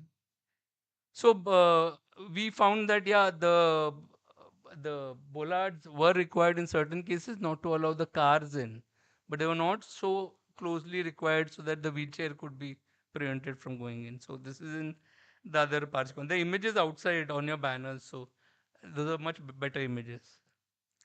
The same thing which we took in Bandra, we tried it near Chetna College. So the circle around it is where we, and these railings were completely not required. So we got rid of railings. It was not a happy situation with the contractors. Same thing, because the really this railing is more of a problem if someone is walking with a purse and somebody takes your purse. You can't jump over the railing and run after that person. So essentially, it becomes a corridor where you're stuck. So in terms of safety and all, these railings really don't mean anything. So we opened up. We moved to Goregaon MG Road in P South Ward, and the footpath started becoming narrower. Abhi, the thing is, I know Rishi and all have been grumbling since 25 years. Suburbs are still suburban, so footpath hai hi nahi. It's like 9 meter ka footpath city mein, and we have to walk over gutters. So, and it's been covered gutters, yeah, where you can. No, but if you have a footpath, the trek is okay. There are areas which don't have footpath, because where will cars park? So anyways, so MG Road also we managed with huge amount of opposition from hawkers and all, but the shopkeepers were very happy that the hawkers were organized. We tried one part of Churchgate Station, Churchgate East, where we could bring in the tactile tiles and pavers. Churchgate West, they still fight with railways, which is going on, so there's work happening. Eventually, it'll happen. Shama Prasad Mukherjee Chowk, again 8-meter wide footpath, stone we could find. But here we could bring in the tactiles, yeah. So, and then what happened is after they went smartly, we took out a circular that, this guiding tactile and warning tactile should be put in all footpaths. So essentially using that, we could kind of say that abhi to ye add karne gaya tha. And this happened, these are the stretches which are there near RBI, Reserve Bank of India, just opposite RBI. This is again near Kalagoda is where we kind of again put in, and we could open the tree surrounds much larger. The bigger trees which were kind of put on top couldn't be moved, but we still managed to have the larger tree surround. The RBI stretches, we could reinstate the stone with the guiding lines. Indi Ward, Pandita Ramabai Marg, again very narrow footpaths. I'm just showing the different scales. So right from 8, 9, 10-meter footpath to 1 meter, 2 meters. Everywhere it works. So if somebody says, oh, New York has wide footpaths, we can't do CC, caste in situ payments, it's not true. It can be done anywhere. And so this was before in Kashibai Naurange Marg. This is after. Same thing is Laburnum Marg, before, after. Yeah, that slippery paver blocks. In fact, these are strange because they're so expensive to kind of do every year, and they become very slippery during monsoons. So you can't really walk, and eventually we found most people walking on the road instead of the footpaths. So getting a CC road became a kind of much better option, and we did it at Krishna Sangi Road. One of the most important thing eventually was the Agast Kranti Maidan, where there's a pedestrian pathway actually connecting two parts of D Ward, and otherwise you have to take a long route around. So that goes through the Maidan, and so it was like this. Here we also got the pillars of one of the bridge which was being broken down, and we got it and put it here. So the fencing was removed, the whole thing was opened up. So it was like this. The Same thing with, this was the entry and the traffic island, which was kind of built up around hiding the Petit statue. We opened the whole thing and we made it kind of go through. There were a lot of things on the footpath which have been removed, and this was the Petit footpath which was above. This is what is opened up. And after a long time, maybe after 50, 60 years, people can see the actual carvings in Carrara marble on the Petit statue. So you can actually go close to it and you can see all the details which is there. So I think what we find at the end of it for Mumbai, we talk about pedestrian priority policy, but every policy is where it's the pedestrian last policy. Like we are making coastal road, we are making all infrastructure project where priority to pedestrian becomes last. So I think let us not continue with the charade of pedestrian priority policy on paper and not doing anything on ground which is pedestrian priority policy has to come through all your other policies. It cannot be just on paper.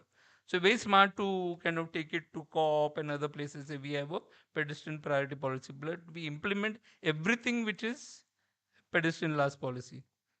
Conforming to standards is nothing. We have one of the best standards. We don't need to frame any standards. We don't need anybody doing it. If you stick to whatever standards that we have, we get extremely well result. Public money has to be looked into longevity and efficiency. You cannot put public money like a paddy crop every year and keep on doing it over and over again. It is public money. So that itself means that it has to be used for something which will last for long and will be efficient. Nothing which we do in public domain cannot be inclusive and access for all. That is something which is there. It could be a infant, it could be physically challenged, it could be an expecting mother, it could be senior citizens. It needs to be accessible to all. Priorities need to be crowdsourced. People know a lot, and this WhatsApp is an issue, but if you use it in a good way and you kind of set your priorities, asking people what they want in the area, there are easier ways to do through crowdsourcing, and that is the way. Like I think if we kind of think that nahi, it doesn't work, it works. Like all TV channels, may all game shows, everything is crowdsourced. Can't public policy be crowdsourced and opinion taken? And third thing is disaster preparedness cannot be not considered in any footpaths. You cannot have open drains, you cannot have open gutters, you cannot have slippery footpaths, you cannot have flooded footpaths. So essentially the way forward is the 6 points which are all there entrenched in a policy. We can kind of not look at it or not implement it, but something which we need to do. And I just thank that BMC gave us the opportunity. There's no point, blaming BMC, because all that we have worked is through the local authority, and we are doing that in Satara, we are doing that in Latur, we are doing it where we are getting the local authority to work. So it's easy to blame local authority. This is corrupt and that is like this, but we managed to perform in the same framework with the same specifications, with the same people, the same contractors, but got the desired results. So there's a way of working which we would kind of appreciate if we do it. Thank you. Thanks. Thank you very much, Pankaj. May I please request Aishwarya to give our token of appreciation to you? Thank you very much, Pankaj. Can Sorry, we we have had a to. picture, please?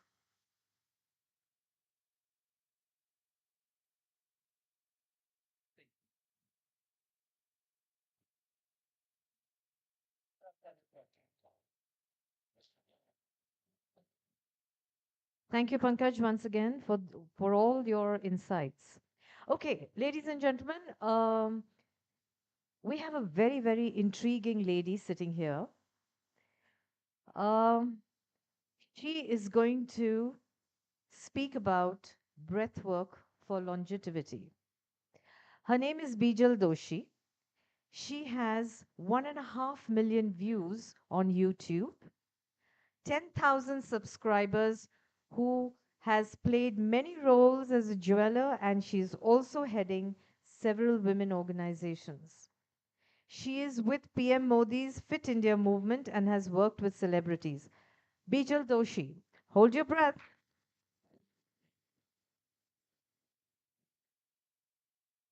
Before I start, this is going to be very short. I want each one of you to come in this different tone now, coming into peak state. What I call peak state is we do one exhalation if you've not had any food, right? Yeah, this has to be a light stomach, like a Kapal Bhati. Active exhalation, after which you do an inhale, exhale, which is a Bhastrika. Okay? Each one of us, just for 30 seconds, one Kapal Bhati, one Bhastrika. If you've had your tea or pav vada or whatever, don't do it. It's only for the others.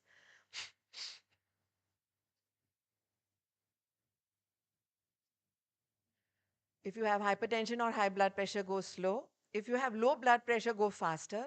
Otherwise, go at my pace. 30 seconds. Abdomen in when you exhale. Kapal Bhati. Thoracic in and out.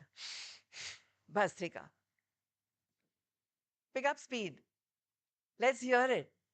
You have to come into peak state, which means when I do it with my classes, there are at one go 225 students in the morning on my Zoom calls from all over the world, depending on the time there are. There's like every screen just going into peak state, Kapal Bhati Bhastrika. That's speed. Almost done. Last 21, 20, 19, 18, 17, 16, 15, we generally start from 1008. Yes. So the first thing we do is reverse fears of dementia, forgetfulness, Alzheimer's, etc. This is my peak state. So let's now talk about breathwork for walkers. I'm just here for a few minutes to give you some master tips. If you ever felt tired, drained, or low after a walk, it's not the way you're supposed to be feeling. You're supposed to be feeling energized. Your breath is supposed to be coming back into resonance and rhythm. Because that fatigue means you're breathing wrong when you're walking. So here I am giving you just a few very powerful pointers. Make notes of them if you wish. I'll share my contact in the end, my email address for sure, or my breathwork sessions. The most important is keep your mouth closed, like I said in the beginning. When you're walking, only breathe from the nose. You're not swimming. In swimming for breaststroke and freestyle, you're supposed to inhale from the nose, guruk, guruk, guruk, guruk, exhale from the mouth, whether it is breaststroke or freestyle, but not when you're walking. When you're walking, you're supposed to have your belly out. It's the belly that is out, not so much as the chest. You're supposed to walk with hands swinging, and you're supposed to be always having your breath in complete resonance, mouth closed, no talking. If you're listening to music and headphones, don't sing along with it. Don't talk. That is most important. You want to meet your walking gang, go with them for an evening out or tea, coffee, your kitty, whatever, but don't talk when you're walking. Inhale and exhale only through the nose. Make sure you are in what is called Apanavayu Mudra. This mudra itself, if I talk about the benefits of this mudra, I'll be talking till tomorrow morning. So I'm only going to say that it has innumerable benefits. Apanavayu mudra, most of the health concerns, especially arrhythmia, stress, palpitations in the head or otherwise, which are, you see, sorry to cut this topic, but just like breath has innumerable breath work, pranayam has innumerable benefits, it has a lot of hidden dangers if done wrongly. In the same way, walking has innumerable benefits, but if you breathe wrongly when you're walking, you're messed up. You've seen so many times people just in the middle of a walk get a cardiac arrest or a stroke or something. It's only because they were breathing wrongly. And hence, we are talking only about the hidden dangers of breathing wrongly. So make sure you don't sing, breathe, talk erratic, get overexcited when you're walking with your usual gang of walkers. Be in a bit of a samabhav, which is pratikshan sajag, pratikshan tatast. Every moment aware, every moment equanimous of your breath. 2,500 years back, Maharshi Patanjali ji shared this with us. Atha Yoga Anushasanam, here and now I'm explaining to you the discipline of yoga. Yogascha Chittavritti Nirodha. Yoga is that. Yoga is that which brings about a control on the oscillations of the mind field, which means 5 senses. Nirodha was a birth control word used, right? That triangle. Oscillations of the mind field come into control. Tada drashtahu swarupe avasthanam, he says, which means then and only then we as seers and seekers come back into our own pure, original, proper self. Between, as I said in the beginning, between one breath and the next is life. Anytime there is arrhythmia, we don't realize. Anytime when there is erratic breath, we don't realize. And hence, I call this breath work and not pranayam. Because breath work also includes mudras. Apanavayu mudra, index finger at the thumb joint, thumb pad at the middle, and the ring fingertip. So when you're walking, even if your hands are swinging, be in Apanavayu mudra, so there is no Urdhva Vayu. There is no air element getting locked up into the head and the temples. Make sure you do Ujjayi. We have some time? 2-3 minutes? Go ahead. Yeah, yeah. Make sure you do Ujjayi, which is the throat breath. Open your mouth wide, even if you've done Ujjayi before now, and do inhale, exhale. Now, close it half. Whether you've done Ujjayi in the past or not, inhale, exhale, close it completely and do inhale, exhale. What you have done is exceptional. Ujjayi comes from the word Ujjapi, which means victorious and triumphant. You are supposed to be doing throat breaths from beginning till you breathe your last. This is the way newborns breathe. Ujjayi in abdominal breathing. So you combine belly breath with Ujjayi. Always walk tall. Align your spine with your crown. Shoulders relaxed. Proud. Abdomen out. Chest out. The only thing which walking does not include, and this is a mantra I'm giving you, is twists. And hence the importance of twists. 84 lakh, 84 lakh, jitni yoni utne postures. Atha asane dridavasha yogi hitamitasanam guru upadesha margenam pranayam asana bhayaseta. Which means having done your postures and asanas, make sure on the updesh of the gurus you twist. Why do we say so many times that, oh my God, he was walking regularly, don't know what happened. Blood sugar just didn't drop. Diabetes not coming under control. It is only because we don't twist. Twisting makes our endocrine systems secretions balanced. No hypo, no hyper. Whether it is hypoglycemia, whether it is hypothyroid. Hence, asanas with twists are required for those who are straight walkers all the time. In offices, sometimes men have not even twisted because they have a rotating chair.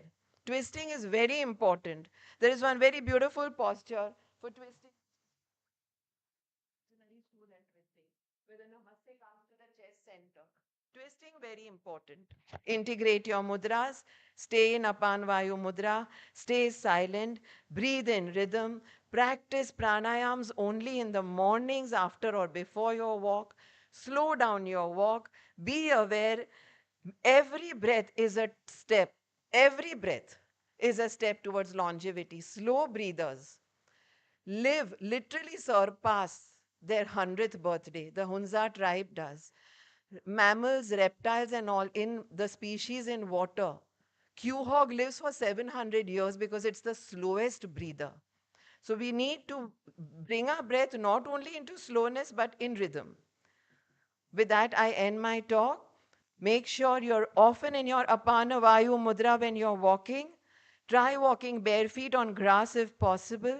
Stay very grounded.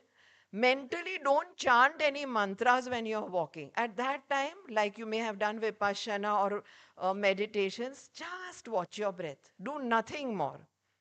Thank you so much for being a part of my journey. Honestly, I'm always on a mission to share a lot with each one of them. And for y'all to listen to me, y'all have done me much more of a favor because there are so many insights I always want to see because I don't want to see anyone in pain. For you to get in touch with me, you can always look me up on Breathwork Masterclass by Bijal Doshi, or just Masterclass Bijal Doshi, or YouTube channel Bijal Doshi Yog Divine 60. Thank you. Thank you, Bijal. Thank you very much. Okay, we move on to the next. We have a panel session, and the panel 1 is about policy issues plaguing walkability in MMR. We have the moderator, Zohra Mutabana. Zohra? She's going to be a moderator for this panel. She's an accomplished architect and urban planner based in Mumbai with over 16 years of experience spanning India, North America, Latin America, and the Middle East. Her expertise lies in sustainable mobility, integrated land use planning, urban designing, and placemaking. I request her to please take her seat, and the rest of the people in the panel 1 are architect Pranav Nayak, Dhaval Asher, Dr. Sanket Khadilkar, Jasmeena Khanna. Hi, Jasmeena. We will give you a mic. We will. Oh, lovely. Come. Yeah, she'll come on top. Yeah. Come. Please come. Also, my apologies, the whole program schedule has gone kind of haywire, but thank you everyone. I think this is really the most important. I don't know whether Pankaj has left. I wanted to personally thank him. I think, yeah, so Pankaj's presentation, all of these presentations, all the subsequent also are really extremely valuable. It's really unfortunate that the municipal commissioner or somebody from BMC, and we had requested 3-4 prominent officials to be sitting here. Yeah, I mean, the least I can, I think I can request all of you is, after this, if you've really drawn value from the panels, please write to the municipal commissioner mc@mcgm.gov.in, sharing that you derived value from the panels, and if any other feedback you want to give him. So at least the MC knows that the subsequent panels were important. He should have been there, or he should have deputed somebody. This is how I think we can do that crowdsourcing power, which Pankaj was also talking about. So please, that's my request. Please send an email. Just please send an email to the municipal commissioner mc@mcgm.gov.in that you derived a lot of value from these panels, and it would have been good if he would have sat there, and whatever else you would like to say. Thank you again to Pankaj, and mark a copy to Walking Project, maybe, yes. info@walkingproject.org. I think these are the small things in which we can build up pressure on BMC. In fact, it was almost a year back when Pankaj shared this, ki hum kheti wale desh hai, we are an agricultural nation. And I just split out in laughter. I mean, otherwise it's such a depressing topic for us on a daily basis to be flooded by just grievances. And Pankaj really lightened my day when he said we are a kheti wale desh hai. Har saal we have to, and then we have to harvest. So he said that is how we treat our footpaths also, the contractors, that we plant and then we harvest, we plant and we harvest. Every year, every 2 years, we have to keep doing it because we are an agricultural nation. And then that's the first time he gave me the example of New York, that footpaths are lasting 100 years. And I said immediately, you have to come here and we have to derive value for rest of the city through the work he does. And of course, the subsequent panel. Sorry, Jalpa. No, not at all. Yeah. So we begin with our panel 1 discussion on policy issues plaguing walkability in the Mumbai metropolitan region. All right. Zohra, please begin. You need a mic here.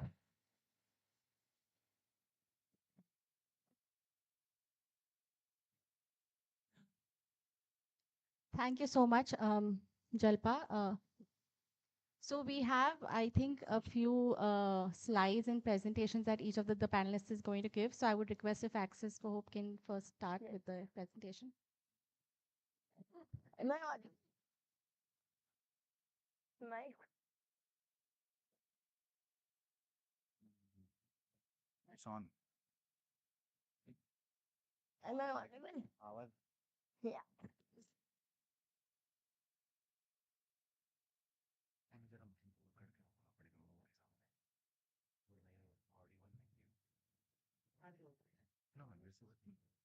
No, it's okay. It's fine. Yeah.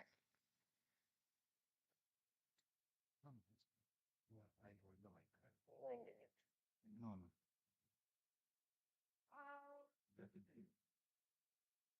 Sorry, actually, Jasmina has cerebral palsy, so her head shakes. So usually we ask for a mic on the face. We are, but it was not available. Uh, we are Access to Hope. Access to Hope is a non-government organization. We are the founders. She is Jasmina Khanna. She is a software engineer by profession. And we had a common mission of working towards accessibility and disabled friendly footpaths, basically. Just to put it together, everybody here is just talking about walkability, but except for Pankaj sir, who spoke about accessibility, who covered accessibility. Thank you, Pankaj sir. So, so I would like to start off with my presentation. Yeah, go to the next slide.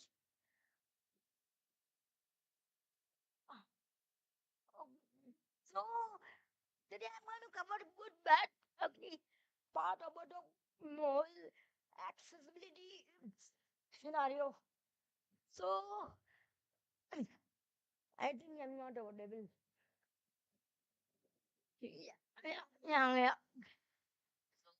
the good part is that there are laws available that have been come into existence, like Disability Rights, Persons with Disability Rights Act of 2016, and there is access to public infrastructure accessibility guidelines called the harmonized guidelines by the Urban Ministry of the Indian government.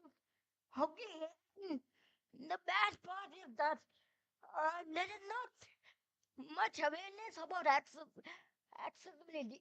There is a lot of lack of awareness about accessibility, and there is a lot of inertia from the government side to implement these guidelines. So unless awareness is not created, unless there's a bill from the government officials to implement the accessibility guidelines, we will not get any results. 100% any result. Pankaj sir, you might be aware of it. So, we have been doing our bit to pressurize the government officials in the last 7 years now. We have been successful to a certain extent, but the ugly part is that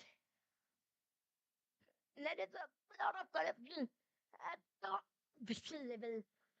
Sangeet, you can Continue.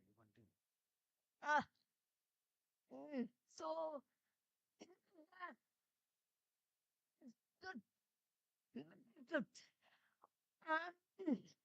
is the actual reality. How will I go to a railway station? How will I climb up to the footpath unless there is end-to-end connectivity? Here I would like to give an example of a metro. Have you ever traveled by metro? If you see a metro, it's end-to-end accessible. Means you can get into the lift to reach the station and get into the train. Look at the apartments are at the level of the platform. So it is easier to get into the train, and there metros are cross visibility access, but not only for wheelchair accessibility. They are cross visibility accessible, making announcements at every station, every whenever a station is coming, that is very important for visually impaired, and that is are there, and yeah. So as I was talking about uh, uh, mm, implementation, and in the in November 2024, the Supreme Court has given a mandate that every public infrastructure has to be universally accessible in India. So I hope the government implements this order soon. Thank you. So, just to continue from where, in fact, I wanted only Jasmina to speak, but in the interest of time, we are sharing the presentation between us. So the Supreme Court actually has a mandate which says that accessibility is a fundamental right. Usually it is considered that accessibility is a luxury, something luxurious, that you do at the end of that entire project. But actually it is the start of the project. Accessibility, without accessibility, today Jasmina won't be here talking to you. There is a lift, there is a ramp at the building. The door is wide enough. So that is the reason why Jasmina is able to interact with you. So I would like to touch upon this bell curve, which I found very interesting. So on the x-axis, you have physical ability, and on the y-axis, you have number of people, right? So the average, it's a bell-shaped curve where the average population comes in the median. So they have a decent amount of physical ability, and there are a lot of people in that group, right? But if you go to the x-axis just in the beginning, there are persons with disabilities, senior citizens, children, mothers carrying children in strollers. So they make up the kind of minority which have limited physical ability. And you have at the higher end of the physical ability, you have athletes, right? So the reason I am putting this graph here is if you tackle the minorities, if you tackle the persons with disabilities, senior citizens, and their mobility, and mothers carrying children in strollers, like Mr. Pankaj Joshi mentioned, or pregnant women, if you tackle their mobility, the average user's mobility gets tackled automatically, not vice versa. If you tackle the average user's mobility, the person with disability might find it difficult. A simple example is this stage, right? Everybody can access this stage, but Jasmina finds it difficult because there is no ramp here. There are steps, right? So what is accessible for able-bodied need not be accessible to all, right? I just want to touch upon this interesting sustainable developmental goal that we just checked of United Nations. So United Nations have these different sustainable developmental goals, SDGs. So we found that there is no sustainable developmental goal for accessibility.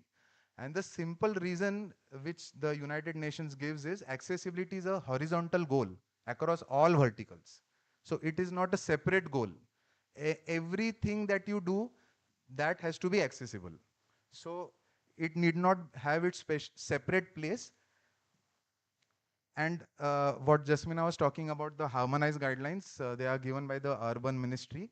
They are very inclusive guidelines, very beautiful on paper, but not implemented on site. So Mr. Pankaj Joshi, we also have seen it on site. So it's not a banter, or it's not a a complaint, but it is the truth. It is the bitter truth.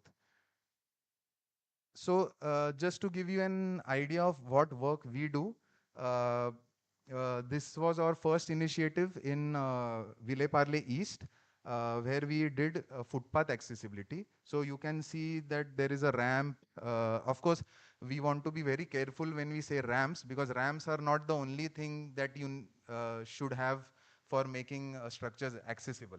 But definitely there are ramps which have a proper gradient. You can see that yellow strip.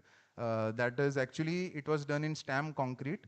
Later we helped the BMC revise the item list so that the actual tactiles are placed, which you see on the railway platforms and metro. And we tried this vinyl proof signage, but that gets washed out, that gets walked upon, it comes off. So we had a different model for the signage. This is like there are trees in between the footpath, so you need to create a exit ramp. That is for wheelchair access. That is for wheelchair accessible buses, buses that are fitted with hydraulic ramps. Those who travel with buses, 180 AC buses are there, 180 number. Not know that there is a ramp in his bus, right? So, and the problem is it stops in the air. That ramp, it stops in the air. So if you can either come midway and then hop down, or you have to climb over. So it's a very dangerous. Anybody wants to, just for the sake of it, try it. We would suggest, we have tried it. So all the people were just stuck in the bus, and we were just busy figuring out the ramp, right? But there are 350 buses. You must have seen it, I can guarantee you.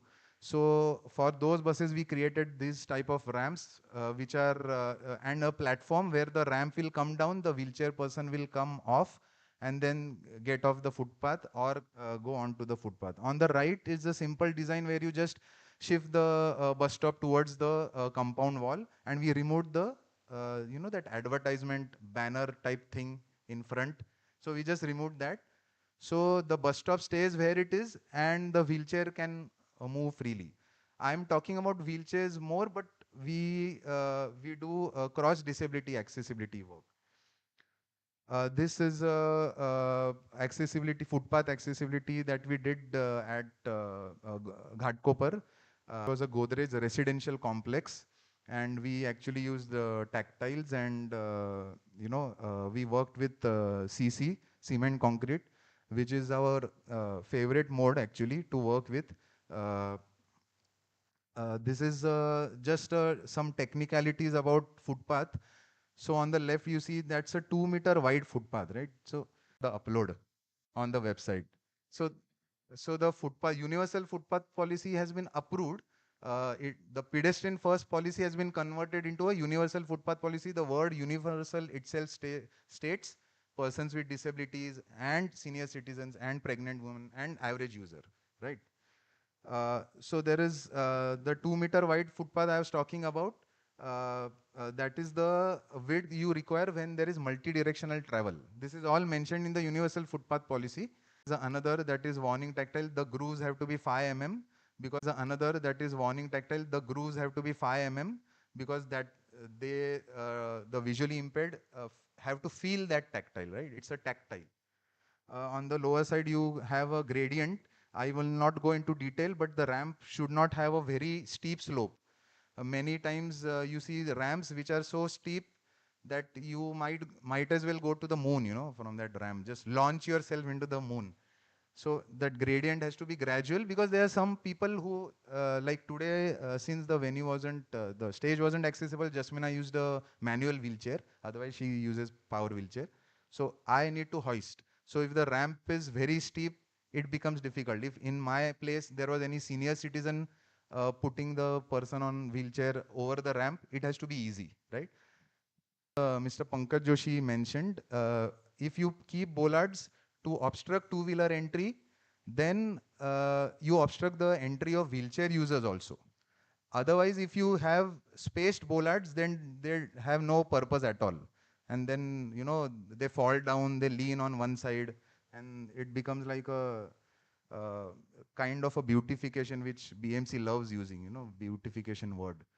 So we came up with a solution where the two-wheelers get stuck on the bollards, because the wheelchair has a turning radius, right?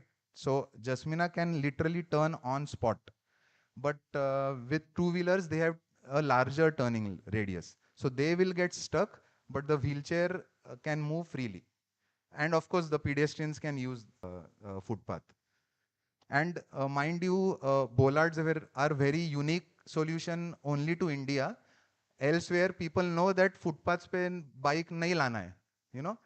But in India, you need to put bollards to shoo them off, like kind of use your road, don't come on the footpath.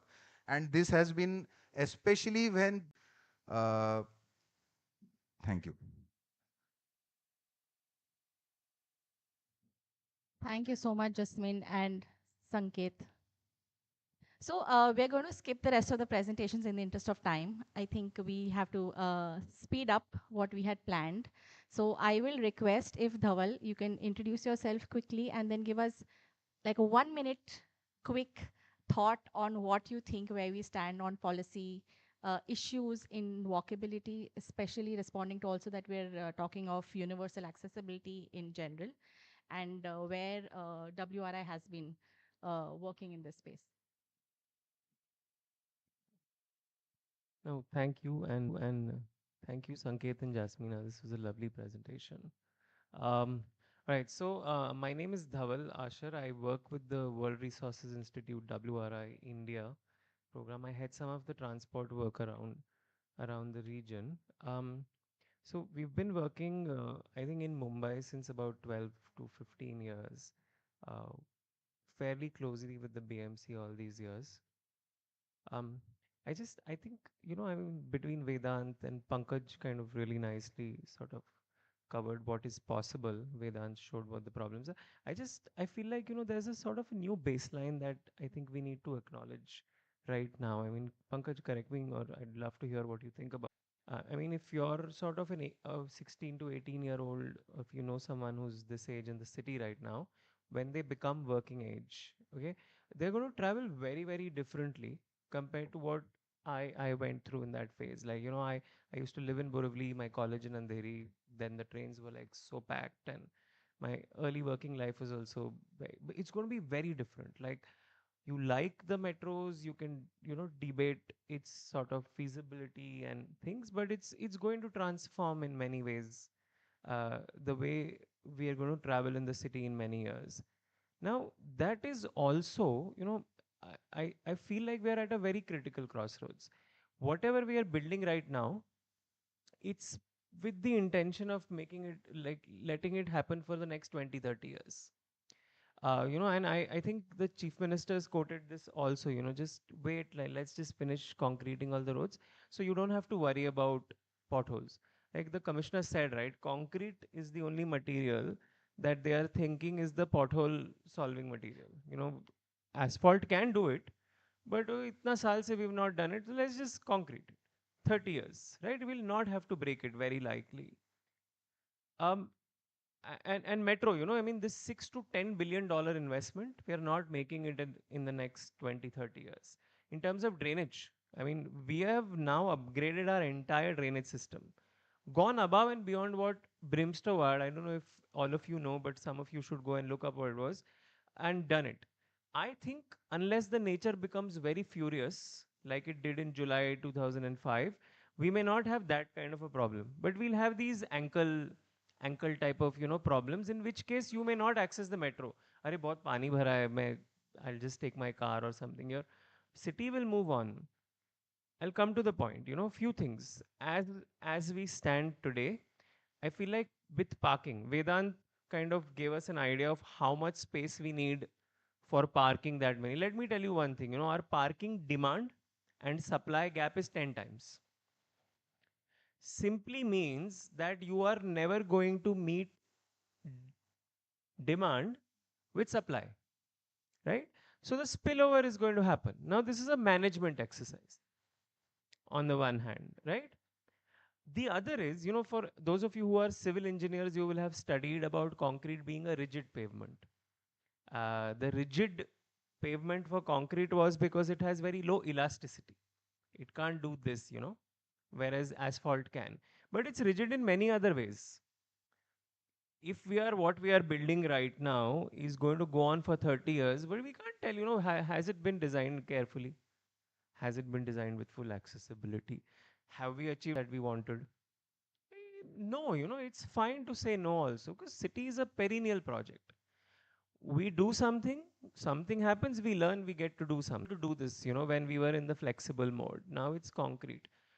Changing from here, and our city is quite tired right now with the amount of construction, right? Y'all are all like, let this get over. But then the question after that is what happens after? You know, so I think the change from here on is going to have to be very different. I don't think we are ready to go through an entire series of construction again, just having gone through it. So it is going to have to be with very minimum intervention that can have maximum impact. I don't know what that is. I'm putting all this behind the word innovation.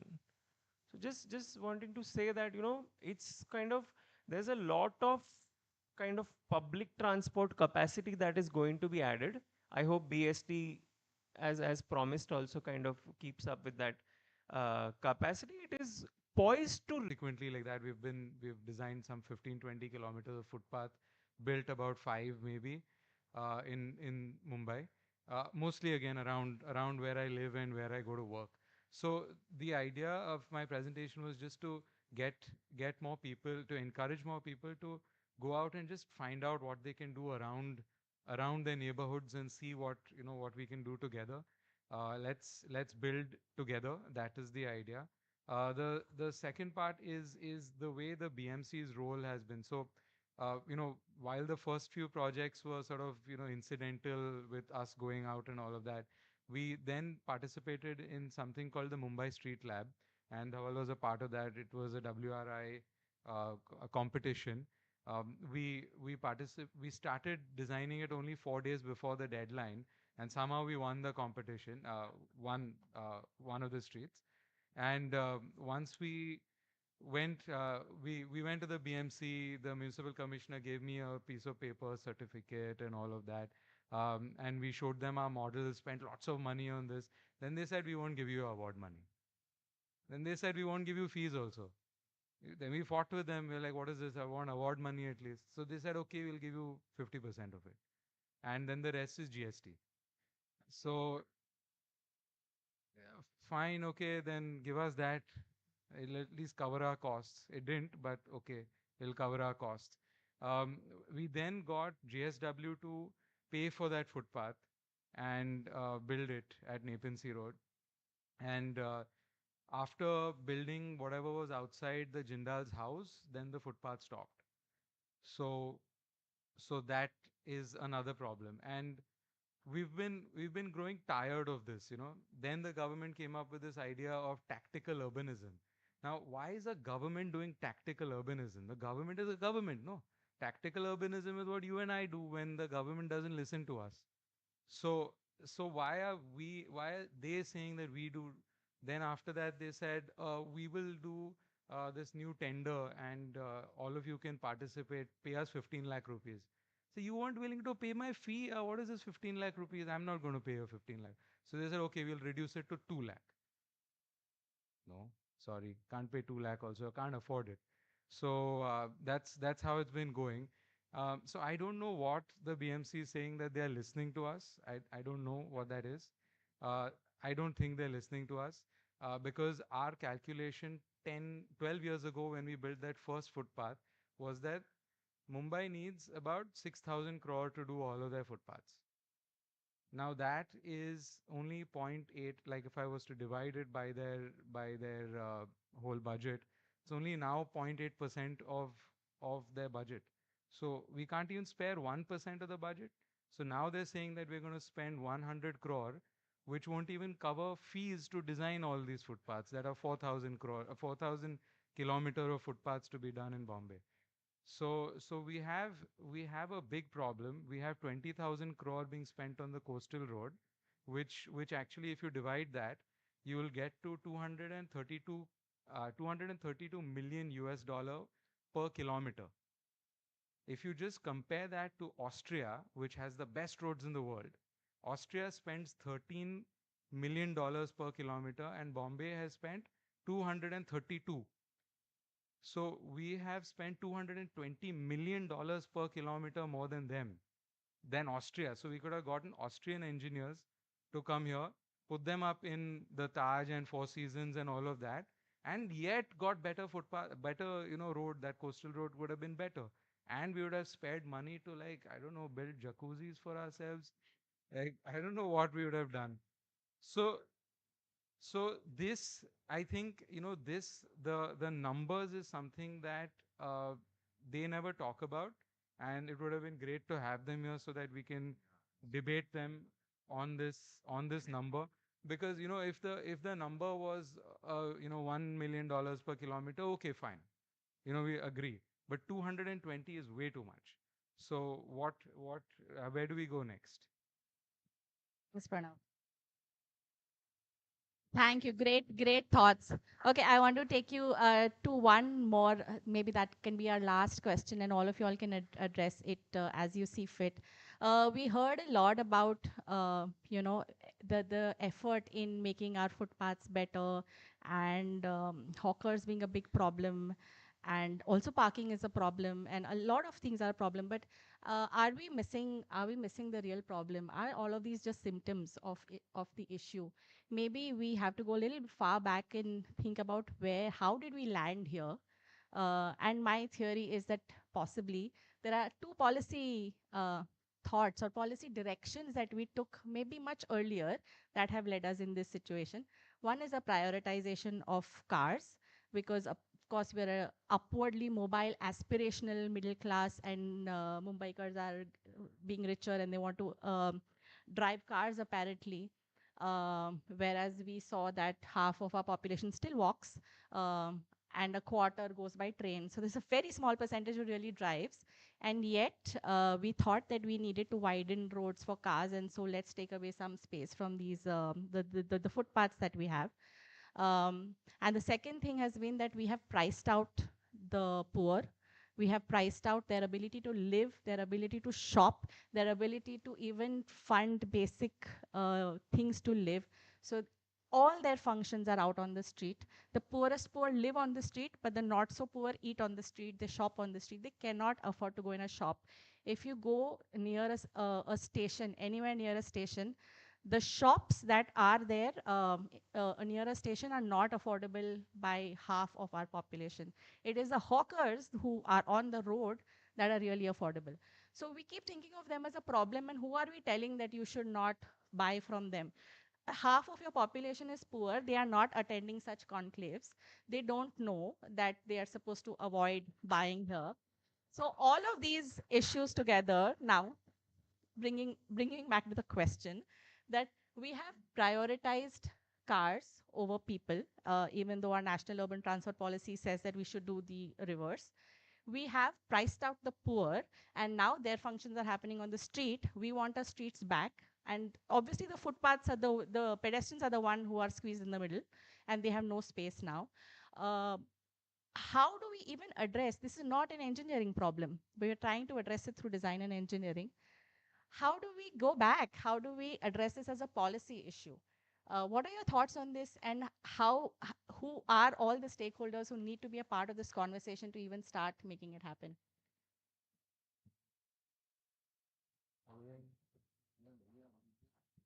No, I thanks Zora. That was in my monologue in the first one. I missed this part, but you know, I want to throw in two words here. One is induced demand, and the other is latent demand.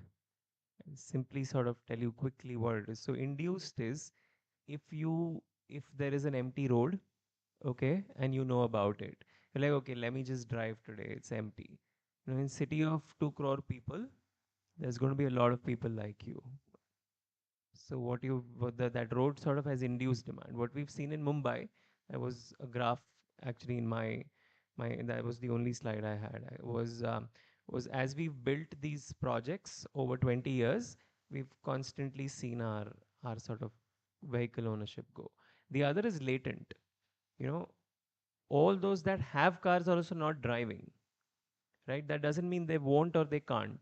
And like Zora said, the aspirational sort of urban Mumbaiker could still end up buying a lot more cars. So latent, we are operating at very high latent demand. Now to answer directly Zora's question, what I think, I feel like this careful design, you know, so something that Pankaj showed us, and a lot of other, you know, a lot of us are involved. I feel that is going to be the key. Like I just to quote, I think I was reading from who's the urban designer from New York, the famous Jane Jacobs, right? Sorry, how can I even forget the name? But is that those very little projects may seem trivial, but the sum of it is not trivial at all. And I mean, to me, it seems very clearly our best bet out of this right now. So yeah, I think just gonna go with. I think for the like to think about hawkers and congested areas outside stations, there's a very clear way that you can do it is to sort of clean it up, acknowledge that the hawkers exist, that there is a need for this marketplace, because there's also the affordability of being able to. So if I go to a shop, I may buy supplies for a week, but there are so many people who buy only for the day because that's their affordability. They're buying it day every day. And so that's the problem, is the size of the fridge and all of those things that combinedly get you to that problem. So now when you have that kind of situation, we need to acknowledge that this needs to be catered for and not pushed under a rug, which is what is happening. And in the policy, it's like, not in the policy, I think it's more like what is being done on ground is a marketplace far away. Like at the other station, there's something that's far away and doesn't work in a commuter's way of passage, and then there's a problem. So those are the kind of solutions that we should look at. Great. Yeah. Thanks. Yes, Ankit. So actually, Zora ma'am got out a very complex, it's like a complex psychosocial issue. And as she rightly said, the pedestrians and the beneficiaries, we can call them, the end users, are getting sandwiched. It's a very complex question. I don't have an answer. But I just wanted to mention that there is a Article 19 in the Constitution, which has two sub-clauses. One of them is right to livelihood, which hawkers actually earn quite a lot. They earn quite a lot on the footpath, and they don't have to pay any rent. Quite a lot on the footpath, and they don't have to pay any rent. So can't they shift to like a rented place in that same vicinity? We also heard from the BMC, in collaboration with BMC we work. So we heard that BMC, creates these hawking zones, and they have these infrastructure built where the hawkers can shift. But it's a tricky process because the hawkers don't want to leave their location because it's a prime location. And then the BMC says, we have already built, but they have refused to come into that infrastructure. So it's a really complex issue. Jasmina, you have any? Give a time bound thing, from morning to us and to us. They can do it, means at a specific location.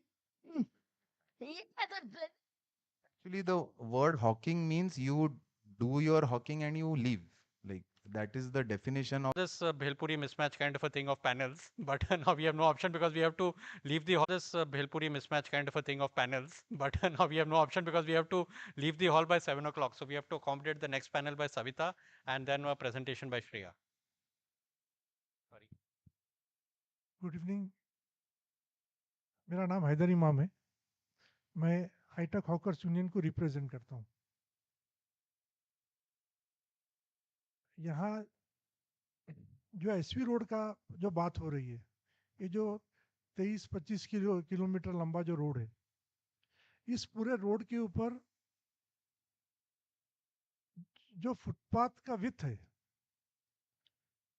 वो 1.25 metre से लेकर के 1.25 metre तक है, और दोनों तरफ.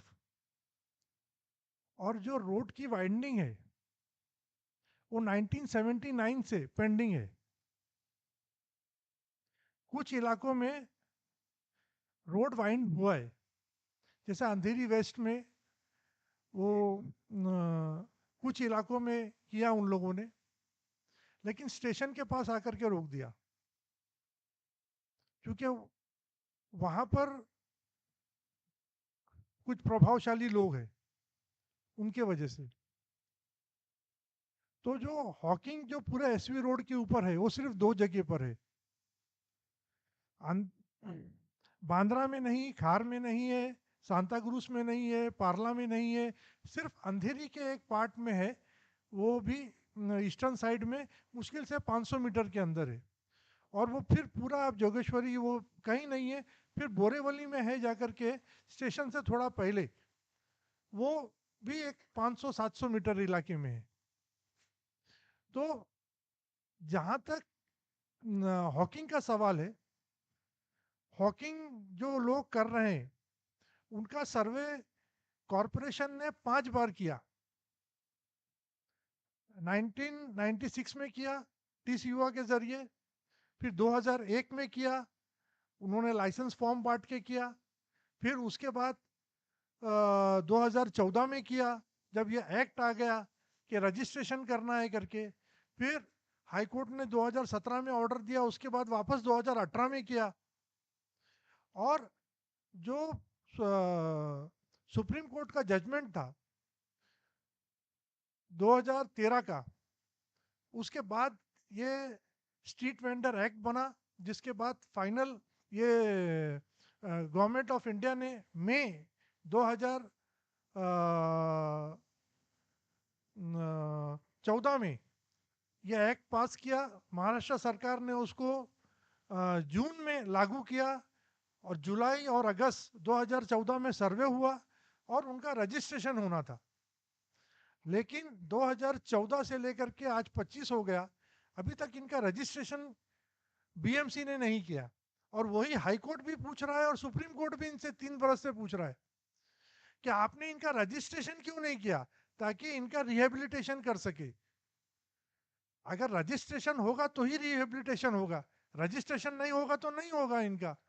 तो उन्होंने क्या किया, उनका फिगर जो उनका कहना था कि हमने इनका सर्वे 1,28,000 का किया, हमने इनको फॉर्म 1,28,000 लोगों को दिया, लेकिन इनके जो फॉर्म रिसीव हुए वो सिर्फ 99,000 के रिसीव हुए। तो 2017 में हाईकोर्ट ने इनको बोला ठीक है आप 99,000 को आप ये कर दो, मान्यता दे दो। तो वो 2017 से 99,000 ये जो पॉलिसी है बीएमसी की और स्टेट गवर्नमेंट की, वो 2-3 चीज़ों के ऊपर निर्भर है जिसके वजह से ये पूरा अड़चन है। नंबर 1 कि कॉरपोरेशन इसको फाइनलाइज इसलिए नहीं करना चाहती है कि ये जो आर्य सरिता है, आर्य है, आर्य सरिता है, फिर वो क्या नाम है हैंडीकैप का जो स्टॉल है, फिर टेलीफोन बूथ का जो स्टॉल है, इनकी संख्या टोटल लाइसेंस जो है वो 10,000 है और इनकी संख्या 8,500 है। और ये 8,500 जो है ये एक्चुअल जिसको अलॉट हुआ उनके पास नहीं है। आप चर्चगेट स्टेशन के बाहर चले जाओ, यहाँ से जाओगे आप तो वो भेलपुरी का इसका सबका वो मिलेगा। वो 1 बाई 1 का जो है वो टेलीफोन बूथ है जिसको बढ़ा करके उन्होंने 4 मीटर बाय 4 मीटर कर दिया है और उस 4 मीटर बाय 4 मीटर को उन्होंने 4 लाइसेंस अलॉट कर दिए अलग अलग किस्म के। तो अगर वो कोर्ट को समझावे क्या कि हमने क्या फ्रॉड किया है। अच्छा, ये जो फ्रॉड हुआ है वो कोई लोकल लेवल पे या कोई लोकल वार्ड लेवल पे नहीं हुआ है, ये कमिश्नर लेवल पे फ्रॉड हुआ है। इसीलिए जितने भी हाई ब्यूरोक्रेसी के लोग हैं वो ये बोलते हैं कि आप हॉकिंग से ये मत करो वो मत करो। अब हम ये बोलते हैं कि आपने जो दुकान लाइसेंस दिया उसका बाइफर्केशन दे दो, कोर्ट वही तो मांग रहा है, तो क्यों नहीं देते हो। वो बाइफरकेट अगर कर दिया तो 2 मिनट में पानी, दूध का दूध और पानी का पानी हो जाएगा। तो ये जो फ्रॉड है। और दूसरी चीज ये है कि एक माफिया है जो इस तरह के लोग चलाते हैं, वो हैंड कार्ड माफिया है। आपने देखा होगा कि पूरे मुंबई शहर के अंदर जो हैंड कार्ड चलती है उसके जो रिंग है, रिंग उसके ऊपर लाल निशान, हरा निशान, पीपी, सीसी, सीटीएस, कोई ब्लू कलर का पेंट होएगा, कोई हरे कलर का पेंट होएगा। ये सब माफिया लोगों के हैं। ऐसे 1.5 लाख से ज्यादा पूरे मुंबई शहर में, अभी तो और ज्यादा हो गए, जब से वो 20 रोड कॉरपोरेशन ने बंद किया है, 2 लाख से ऊपर ऐसे हैंड कार्ड चलते हैं, जिस हैंड कार्ड से 150 रुपए से लेकर के 700 रुपए तक पर हैंड कार्ड का ये वसूली करते हैं, ट्रैफिक पुलिस और बीएमसी मिला करके। अभी आप सोचो, अभी मतलब आप ये सोचो, ये बोलते हैं कि इनको जो ट्रैफिक की जो अड़चन आती है वो फुटपाथ पे नहीं लगाते हैंड कार्ड, वो रोड पे लगाते हैं, और फुटपाथ पे भी लगाते हैं तो पूरा फुटपाथ ब्लॉक कर देते हैं। तो हमारा उनका यही है कि जब ये हैंड कार्ड सर्वे में नहीं है, जब ये हैंड कार्ड किसी पर्टिकुलर आदमी के हॉकर्स के नहीं है, ये माफिया लोगों के है, किसी के 400 हैंड कार्ड चलते हैं, किसी को 300, किसी के 1500 हैंड कार्ड चलते हैं, तो आप इनको बंद करो ना। कुछ डीएमसी ने इसका ये लिया और इसको बंद भी करने गए, तो ये लोग इतने पावरफुल है कि उसने सर्कुलर निकाला 1:30 बजे, एक्शन चालू हुआ 3 बजे, और 4:30 बजे उसका कमिश्नर ने बुला करके हाथ से ऑर्डर दिया कि आपका ट्रांसफर हो गया, डीएमसी इंक्रोचमेंट का। हाँ, तो हमारा ये कहना है कि ये जो लेंथ है, इसमें जो रोड का जो विथ है, जो लॉ बोलता है, उससे अगर फुटपाथ का उतना विथ अगर हो जाए, जो जैसा बीएमसी का कायदा है कि भाई उसका 20 जितना भी विथ है उसका इतना परसेंटेज जो है वो फुटपाथ होना चाहिए। अगर उतना फुटपाथ अगर बन गया, 1 2 फुटपाथ के नीचे जो नाला बना है, पहले रोड के साइड में नाला होता था, अभी वो फुटपाथ के नीचे ड्रेनेज बन गया। तो फुटपाथ के नीचे जो ड्रेनेज बनने की वजह से वो कंटिन्यूस जो पानी का जो प्रोसेस होता है, उसके वजह से इरोशन होकर के वो पूरा के पूरा गिर जाता है फुटपाथ। वो उस तरह से बनता नहीं जैसा इन लोग बनाना चाहते हैं, बराबर है। ये दूसरी बात। तीसरा, उसका जो ब्यूटिफिकेशन है पूरे इसका, जो दीवार के किनारे जो उन्होंने परमिशन दे के रखा है 1 रुपए के ऊपर, आप 1 रुपया डिपॉजिट करो और 1 रुपया भाड़ा दो, आप पूरा फुटपाथ पूरे मुंबई शहर का कॉरपोरेशन आपको दे देगी, वो पॉलिसी है उनकी। तो ये पॉलिसी लेकर के बहुत सारे लोग वो ब्यूटिफिकेशन करके दुकानदार या जो भी है सोसाइटी के लोग उसको इंक्रोचमेंट कर देते हैं। तो हाँ, हाँ, तो ये सारी चीज़ अगर खत्म की जाएगी तो मेरा ये है कि फुटपाथ बनेगा भी अच्छा और चलेगा भी अच्छा, और लोग उससे अच्छी तरीके से चल भी सकते हैं। धन्यवाद। Thank you. Dhanyavad, Haider ji. Okay, thank you very much for the panel discussion. Wait. We have to felicitate all of you all. Just give me a minute, please. Okay, all right.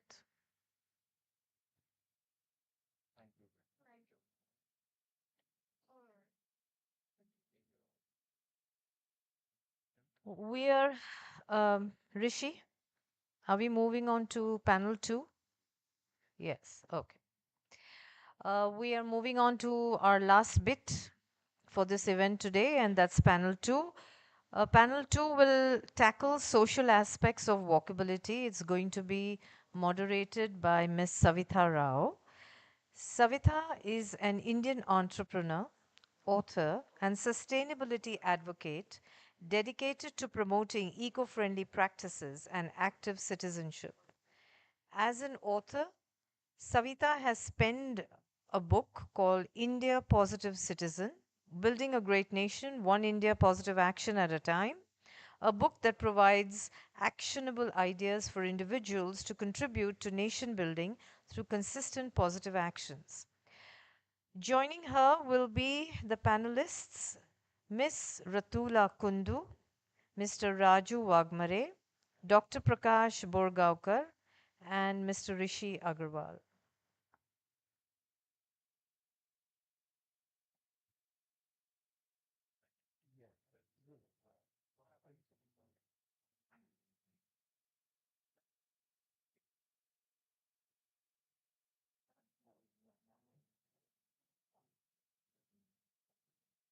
Yes, Savita, let's begin.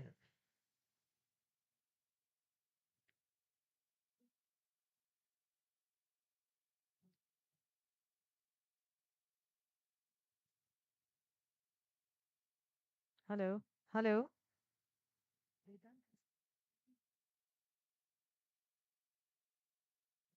Um, Vedant, you have to put on the PPT for Savita.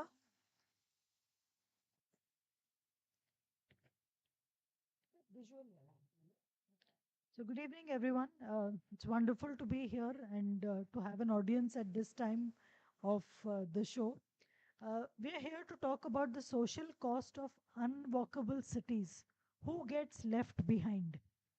Walkability is not just about convenience; it's about safety, inclusion, and dignity. We often think of walkability as a minor urban issue, but it's more than that. It's about who gets to move freely in our cities and who doesn't. A city that's not walkable tells that, if you're old, you don't, you don't have to, you can't walk. If you are differently abled, stay home. If you are poor, then your walking is not a priority. So our panel discussion is to discuss on briefly on these aspects of walkability. We have a wonderful panel here. Let me start with Dr. Prakash Borgaonkar. He's been working with senior citizens on senior citizen issues for the last 38 years. For 36 years, he was with HelpAge, and now he's the CEO of Aji Care Sevak Foundation. He's been quoted widely in national and international media on senior citizen issues. And he's one of the committee members who drafted the state policy for older persons, which was announced by the Maharashtra government in 2013. He trains police personnel on elderly issues, and he also works with the Ministry of Social Justice and Empowerment.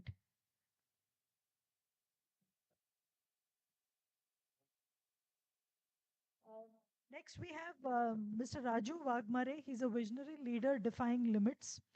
When I read his profile, I was honestly amazed. What he has accomplished is enormous, even for a person with sight.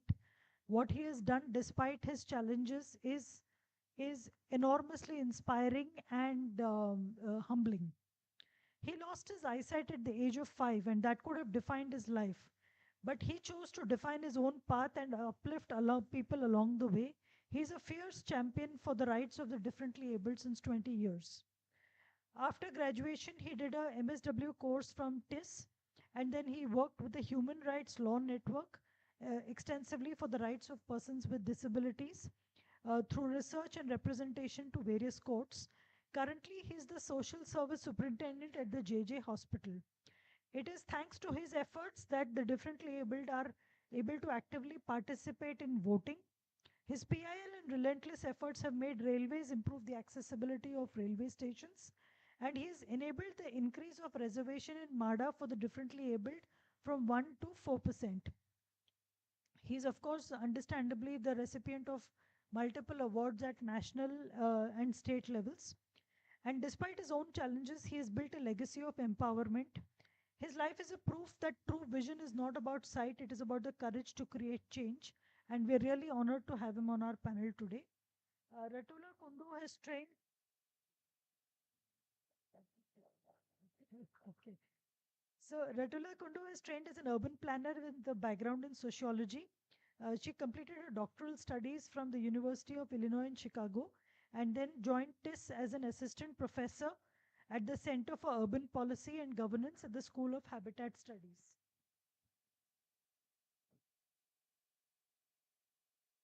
So in the interest of time, what I would say is that through her work and advocacy, she sheds lights on the struggles of the marginalized, reminding us that cities must be built for people and not just for profit. And I'm Savita Rao, the author of Noise in Our Nation, a book that talks about how noise pollution affects physical and mental health of all age groups. See, when we think of pavements, then this is one maybe underappreciated fact of the lack of pavements is that when we don't have pavements, pedestrians are obviously forced to walk on the road. And when they walk on the road, the motorists honk. So it's not just making the road unwalkable or difficult, it's also affecting everybody who lives in that neighborhood. Because you are subjected to incessant honking. And that noise is affecting everyone, from a newborn to a senior citizen, everyone.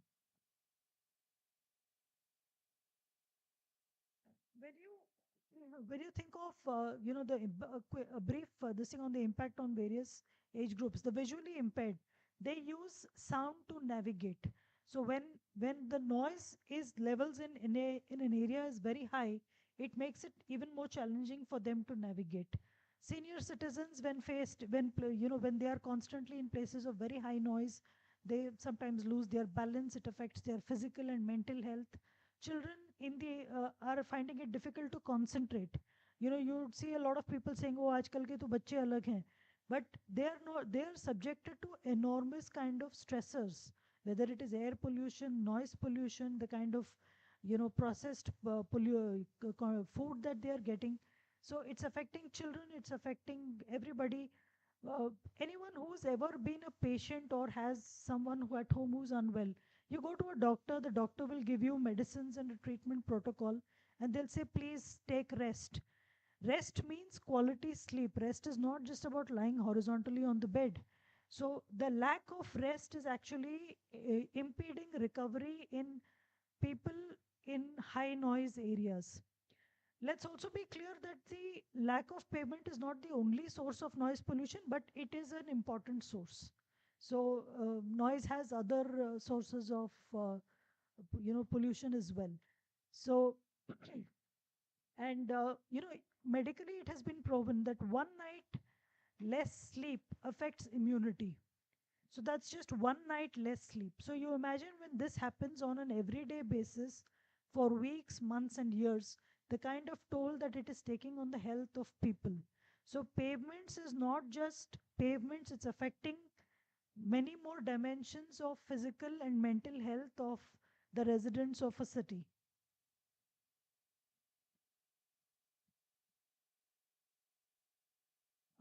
Now, I'd like to invite Prakash ji to talk about how pavements affects mobility and accessibility for senior citizens. Okay. Thank you, Savita.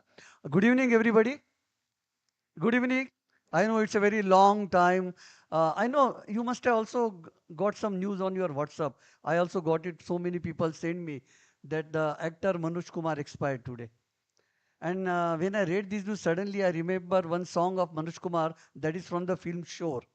And I think which is related to this our total today's conclave that says, जीवन चलने का नाम चलते रहो सुबह और शाम. तो ये चलने का जो काम है मेरे ख्याल से जहाँ तक मुझे लगता है it is applicable to a group of community whom we call it as a senior citizen, the elderly people. They really like to walk. They enjoy the walking, and walking is the best exercise. And they want to walk, but they don't find the footpath. As far as the Mumbai is concerned today, I'm just giving the estimated figure because it says by 2024, Mumbai has a 21 million population. That is, and in that, there are senior citizen population. If you see, it is around 11%, so 23 lakh are the senior citizen in Mumbai. 53% are female. Around 30% senior citizen are alone. So even if you see, around 6.937 lakh elderly people are alone who want somebody to be with them. And when they are walking on the road, it is very difficult for them to walk on the road, cross the road, because a lot of problems are there. But at the same time, when they look for the footpath, they want to go and see the footpath, hardly they find any footpath in a good condition. Because most of the footpaths either have been encroached, they have been dug up, or something is happening on the way there, or some jhopadpattis already are there. So for senior citizen, it is very difficult for them to walk every day. Even in lockdown, you must have seen, Savita, most of the people were 24 hours in house. But now because of this pedestrian, this condition of the footpath, now the senior citizens are enjoying that lockdown now only. Because they cannot go out. They have the fear. If they go out, they may fall down. Even their family members don't want them to go out. Because while walking, there are up and down, so many things are there. And even the senior citizen, those who are walking with the stick, they are also finding it very difficult. You can see this picture of the lady. This is a lockdown period. But today, the same condition of senior citizen, because they cannot go out, there is no proper footpath or a road for them to walk. And when I say the footpath, my dear friend, it is not just a communication. It is not the means of transport. but it is a mean of communication. I say it is a connectivity, because they want to go out, meet with the people. They want to just go to the shopkeeper so that they can just talk, be with them. Nobody is there to coming to them with the senior citizen. Nobody is talking to them. They are already been lonely. And so these footpaths are today in Mumbai are not in that condition where senior citizen can enjoy the walking. And since they cannot have this walking, they cannot enjoy, it is affecting their health. Even many times they also seen their own people, relatives, they are coming by walking on the footpath, everything having lot of trouble and issues. By that time the person reach at home, the person is frustrated. The senior citizen want to speak, लेकिन आया हुआ बंदा पहले से frustrated है, उनसे क्या बात करेगा?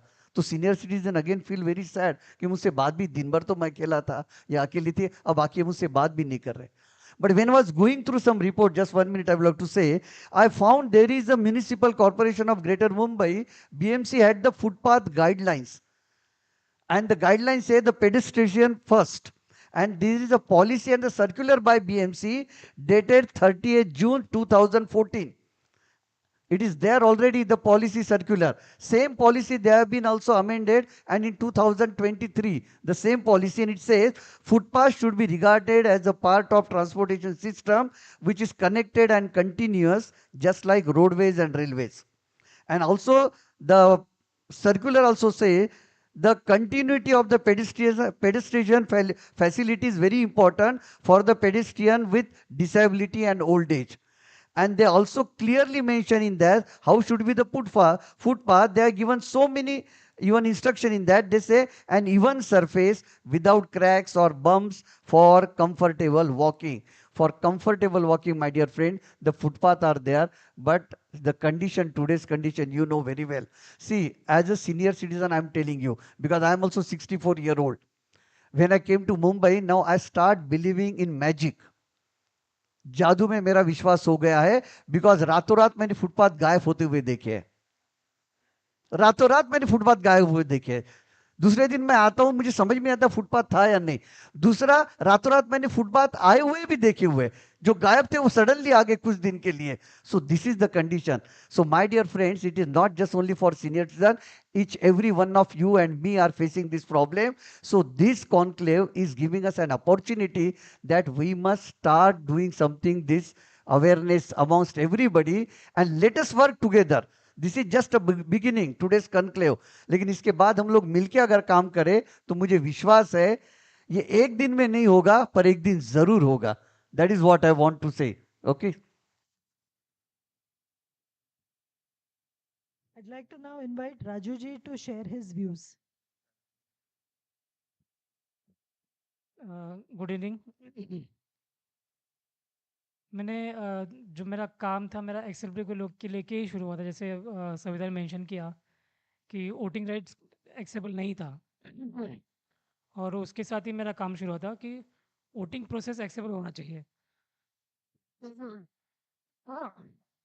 नहीं, तर ये काम शुरू हुआ, और उसके बाद जो वोटिंग प्रोसेस एक्सेसिबल हुआ, वही टाइम में हाई कोर्ट में भी ऑर्डर हुआ कि जो भी पब्लिक प्लेसेस हैं, पब्लिक बिल्डिंग्स है, पब्लिक जो भी प्लेसेस है, जैसे पार्क हुआ, पब्लिक बिल्डिंग्स है, गवर्नमेंट ऑफिस है, एक्सेसिबल होना चाहिए. और तभी बहुत ऑर्डर किया गया है कि रैम्प बनाना चाहिए और जो भी रिक्वायरमेंट है वो होना चाहिए. लेकिन उसके बाद भी आज तक बहुत चीज़ें नहीं हुई है. और जो आज हम बात करें फुटपाथ की वॉकिंग के लिए और इजी एक्सेस के लिए, तो ये बहुत डिसेबिलिटी के लिए तो बहुत इंपॉर्टेंट. जैसे अभी बुरगा सर ने बोला कि सीनियर सिटीजन के लिए होना ज़रूरी है, और तो ये तो सबके लिए ज़रूरी है, लेकिन जो सीनियर सिटीजन डिसेबल्स है उनके लिए तो बहुत इंपॉर्टेंट होता है, क्योंकि एक सेफ्टी इशू हो जाता है. अगर फुटपाथ है तो इजीली जाना आना जाने के लिए जो सेफ रास्ता हो जाता है, जहाँ से इजीली जा सकते हैं. अगर फुटपाथ नहीं है तो हम लोग रास्ते फुटपाथ के नीचे रास्ते से जाएंगे डिसेबल लोगों को, तो ब्लाइंड हो या जो ऑर्थोपेडिक है, जो एक क्रच यूज़ करते हैं, 2 क्रचेस यूज़ करते हैं, तो अगर रास्ते से जाते हैं तो फुटपाथ के साइड में भी जगह नहीं होती है कि आपने जो फास्ट ट्रांसपोर्ट वाले बाइक वाले पार्क होते हैं, बाइक्स पार्क होते हैं, या फिर बाइक वाले फुटपाथ की तरफ से जाते हैं अगर रोड से चलेंगे तो दैट्स ऑल्सो वेरी रिस्की है कि डिसेबल लोगों के लिए, कि बाइक वाले, और ये सबको ही पता है कि बाइक वाले कितने जल्दी में होते हैं और कैसे जाते हैं। तो ये एक बात हुआ। दूसरा, फुटपाथ, बहुत बार फुटपाथ कंडीशन में नहीं होते हैं, और जब हम लोग ब्लाइंड लोग स्टिक लेके चलते हैं या जो ऑर्थोपेडिक स्टिक्स लेके चलते हैं, तो स्टिक जो है ये एक बैलेंस का भी काम करती है। तो सडनली कहीं पे फुटपाथ पे खड्डे होते हैं, तो सडनली स्टिक उसके अंदर जाती है और हमें बैलेंस जाता है डिसेबल लोग का और ब्लाइंड लोग का भी। दूसरा है कि फुटपाथ से अगर नहीं चलेंगे तो एक ब्लाइंड लोगों के लिए एक नेविगेशन का प्रॉब्लम, जैसे अभी फुटपाथ पे जा रहे हैं और बिल्डिंग का गेट आता है, तो वहाँ पे फुटपाथ डिवाइड हो जाता है, मीन्स गेट के यहाँ पे एंट्री के यहाँ पे फुटपाथ नहीं होता है, तो समझ आता है कि यहाँ पे गेट है, बिल्डिंग का एंट्रेंस है, तो एक वो ब्लाइंड के लिए एक ईजी हो जाता है। अगर सेम सिचुएशन अगर रास्ते से चलेंगे तो वो नेविगेट नहीं कर सकते, और जैसे अगर न्यू एरिया में गए तो हम लोग ब्लाइंड लोग को डिफ़िकल्ट हो जाएगा कि नेविगेट करने के लिए यहाँ पे कोई गेट का एंट्री है। और सेम टाइम क्या होता है कि रोड पे नॉइज़ भी होता है, फिर रोड से जाने वाले व्हीकल्स वाले, वहाँ पे पब्लिक कोई मिलता नहीं कि पूछने के लिए हमको यहाँ पे जाना है। अगर एटलीस्ट गेट फुटपाथ से चलते हैं तो फुटपाथ पे लोग मिलेंगे, या फिर जहाँ पे एंट्री होता है तो वहाँ पे भी कोई आने जाने वाले मिल जा सकते हैं और उनको कम्युनिकेट कर सकते हैं। बहुत बार ये होता है कि फुटपाथ जब रिपेयर होते हैं, खोदा जाता है फुटपाथ को, तो जल्दी रिपेयर नहीं होता, और उसकी वजह से ये जो इजी एक्सेस का प्रॉब्लम था कि जैसे खड्डा होता है, फिर समझ में नहीं आता कि ब्लाइंड को समझ में नहीं आता कि अब ये खड्डा है या लादी निकला है या ऐसे ही खोद के रखा है, क्या समझ में नहीं आया जब तक हम लोग उसमें एक तो रिस्क लेके देखना पड़ेगा कि आगे खड्डा है, स्टिक डाल के कि है या नहीं, या फिर किसी को पूछे बिना तब तक हमको वहाँ पे रुकना पड़ेगा कि किसी को पूछ के आगे खड्डा है, यहाँ जाना है मुझे, तो जाऊँ या नहीं जाऊँ। तो ये एक डिफ़िकल्टी है। दूसरा, जो बोलार्ड्स खंबे लगाते हैं जहाँ पे फुटपाथ इन, जैसे हम लोगों ने मेंशन सुना है कि बाइक्स नहीं आना चाहिए, कार नहीं आना चाहिए। तो जब मेरे एरिया में है तो ठीक है कि मुझे पता हुआ है कि यहाँ पे है। अगर मैं न्यू एरिया में जाता हूँ और मुझे पता नहीं कि यहाँ पे बोलार्ड्स लगे हैं, तो जब स्टिक जो हम लोग चलाते हैं, स्टिक का एक मोबिलिटी होता है कि हमको स्टिक को जब हम जो स्टेप्स, जो पैर हमारा आगे जाता है फुट, उसके सामने उसको ये करना, प्लेस करना, रखना होता है। तो बहुत बार ऐसा पॉसिबल नहीं होता है, लेकिन ये मोबिलिटी का तरीका है चलाने का। तो जब न्यू एरिया में जाते हैं तो हम लोग जैसे बोलार्ड होते हैं तो ये सडनली हमको आके लगता है ब्लाइंड लोग को, तो कहाँ लगेगा मुझे, बोलार्ड का जो खंभे होते हैं उनकी हाइट कितनी थी, 2.5 फीट, 3 फीट से कम होता है, वो तो सीधा जाके यहाँ पे लगेगा। तो दैट्स ये बहुत सारे अभी यहाँ पे आने से पहले भी मैंने तो ये एक्सेस में काम किया ही है, और आज भी मैंने कुछ लोगों से बात भी किया कि आपको क्या तकलीफ है। तो बोलार्ड्स का बात आता है कि जो लगता है लोगों, ब्लाइंड लोगों को। दूसरा, जो फुटपाथ के साइड में रेलिंग लगाया होता है, ग्रिल या फेंसिंग किया होता है, तो जो फुटपाथ अच्छे हैं और जिस पे चलते हैं और रेलिंग लगाए, तो बहुत बार ये डिफ़िकल्टी होता है कि जो ब्लाइंड न्यू एरिया में है तो अभी पता नहीं कहाँ से कि कहाँ पे एंट्री है। तो जैसे हमको ब्लाइंड लोग को अंदर पिंजरा होता है, वैसे हो जाता है कि बाहर कहाँ से जाना है, कोई अगर मिलेगा तो ठीक है, नहीं तो फिर वो पूरा रेलिंग को ऐसे पकड़ के हमको पूरा जब तक एंट्री नहीं मिलता तब तक ढूंढना पड़ेगा। और ये जो रेलिंग होता है ये सब क्लीन होगा ही, इसका कोई गारंटी नहीं होता है। इवन जो फुटपाथ है, फुटपाथ के बाजू में नाली जैसा, तो इसमें बहुत सारा गंदगी होता है। तो जब हम लोग स्टिक यूज़ करते हैं, यूज़ करके चलते हैं, तो वो स्टिक उसमें जाता है, और जब हम लोग स्टिक फोल्ड करते हैं या उसको हमको रखना होता है, वो जो भी गंदा है वो तो हमको उसको फेस करना पड़ता है। तो ये प्रॉब्लम है। और दूसरा इम्पोर्टेंट ये है कि डीसी रेगुलेशन में एक्सेसिबिलिटी के बारे में गाइडलाइंस दिया हुआ है कि किस तरह से जो भी स्ट्रक्चर है वो कैसे डिसेबल लोगों के लिए एक्सेबल होना चाहिए। तो उसमें बिल्डिंग्स हैं, पब्लिक प्लेसेस दिए हैं, पार्क्स दिए हैं, तो सबके लिए गाइडलाइंस दिया हुआ है कि कैसे होना चाहिए। और एक ये कि जो गाइडलाइंस की बात कर रहा हूँ, तो फुटपाथ अगर कहीं फुटपाथ भी है तो एक्सेलरेटर के हिसाब से नहीं बनाया गया है। तो एक्सेलरेटर का गाइडलाइन में क्या कहा है कि एक तो गाइडिंग पाथ होना चाहिए। गाइडिंग पाथ ये होता है कि एक डिफरेंट तरीके का टैक्टाइल, जैसे मेंशन किया था पंकज ने भी और संकेत ने भी, खाड़िलकर सॉरी। तो जो एक डिफरेंट अलग तरीके का टाइल्स बिठाना चाहिए ताकि जब ब्लाइंड लोग चलते हैं तो उनको फील हो ये अलग है और डिफ्रेंशिएट हो कि ये अलग है और ये अलग है। तो वो गाइडिंग पाथ होता है जो कंटिन्यूस एक बेल्ट जैसा बना जाता है स्टार्टिंग से एंड तक, कि ब्लाइंड को उस पर चलना है ताकि वो इजीली जाके पहुंच सकते हैं। और टर्निंग पे जैसे अभी कोई टर्निंग है तो उस टर्निंग के इधर भी अलग से टैक्टल किया जाता है कि ये मार्किंग है टर्निंग के लिए। जो हम लोग ने अभी अपने अगर देखा होगा तो रेलवे प्लेटफॉर्म पे दो तरह का, रेलवे के प्लेटफॉर्म के एज एंड पे एक अलग टाइल्स है और उसका एक कुछ डिस्टेंस पे दूसरा एक अलग तरह के टाइल्स लगा हुआ है। तो जो ब्लाइंड को वार्निंग देता है कि ये अब आप प्लेटफॉर्म के एज पे जा रहे हो या फिर ये गाइडिंग पाता है इस पे आपको चलना है। तो वो आप जो गाइडिंग पाता है वो लीड करता है कि आपको एक तो एंट्रेंस की तरफ लीड करता है या फिर आप ब्रिज तक को आप पहुंचा देता है। ये प्लेटफॉर्म पे होता है।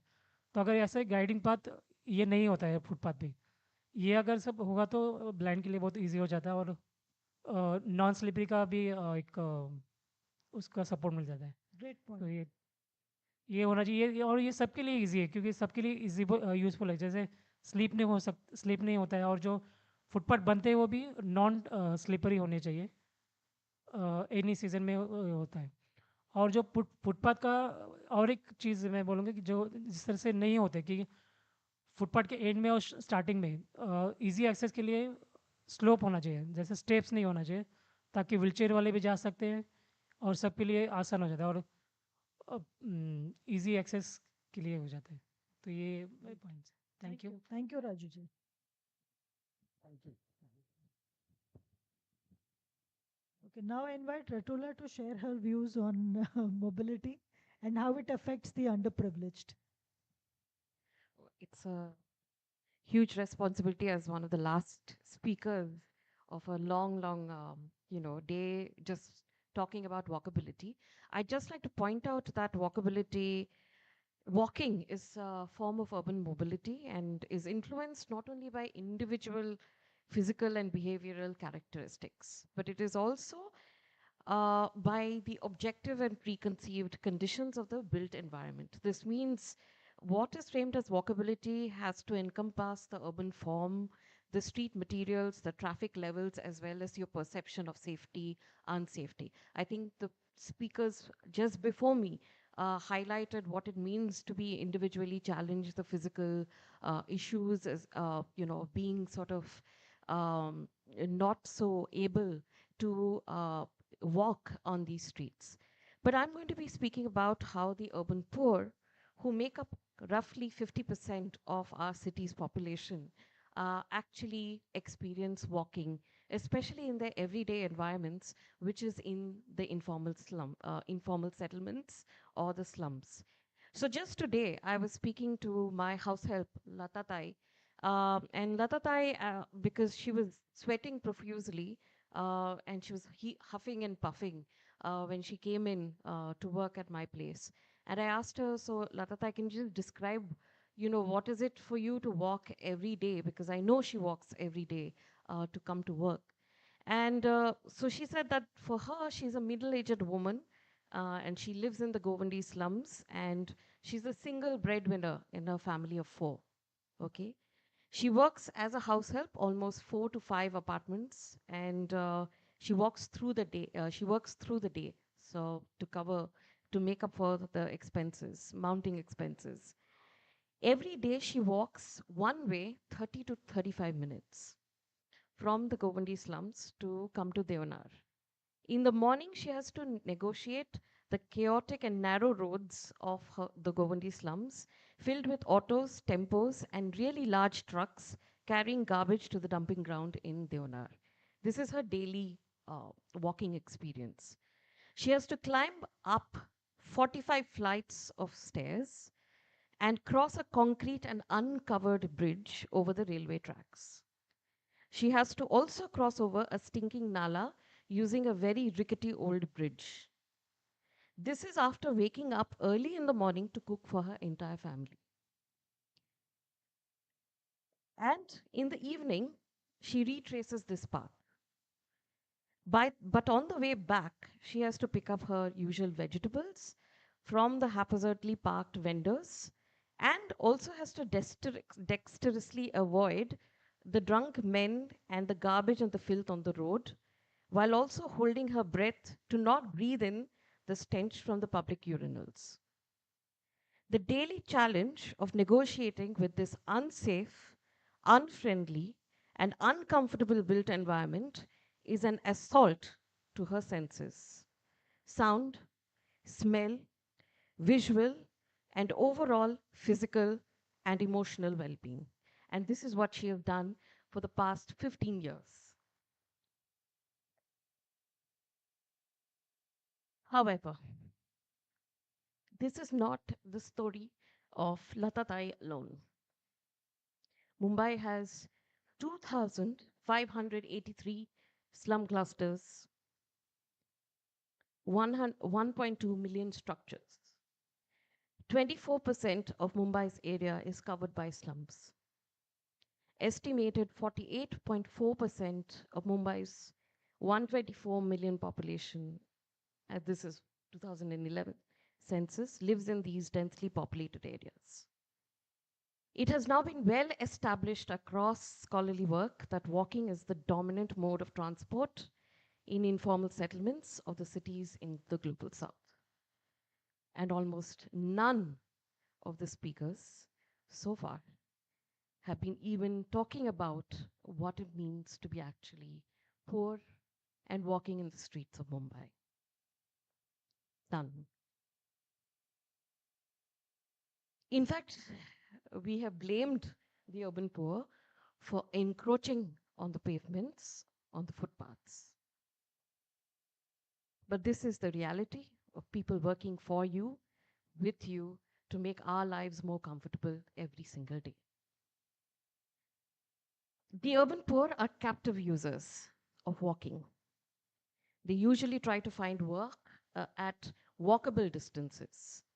This is not simply because they're lazy. They cannot afford personalized transport, and sometimes they cannot even afford public transport.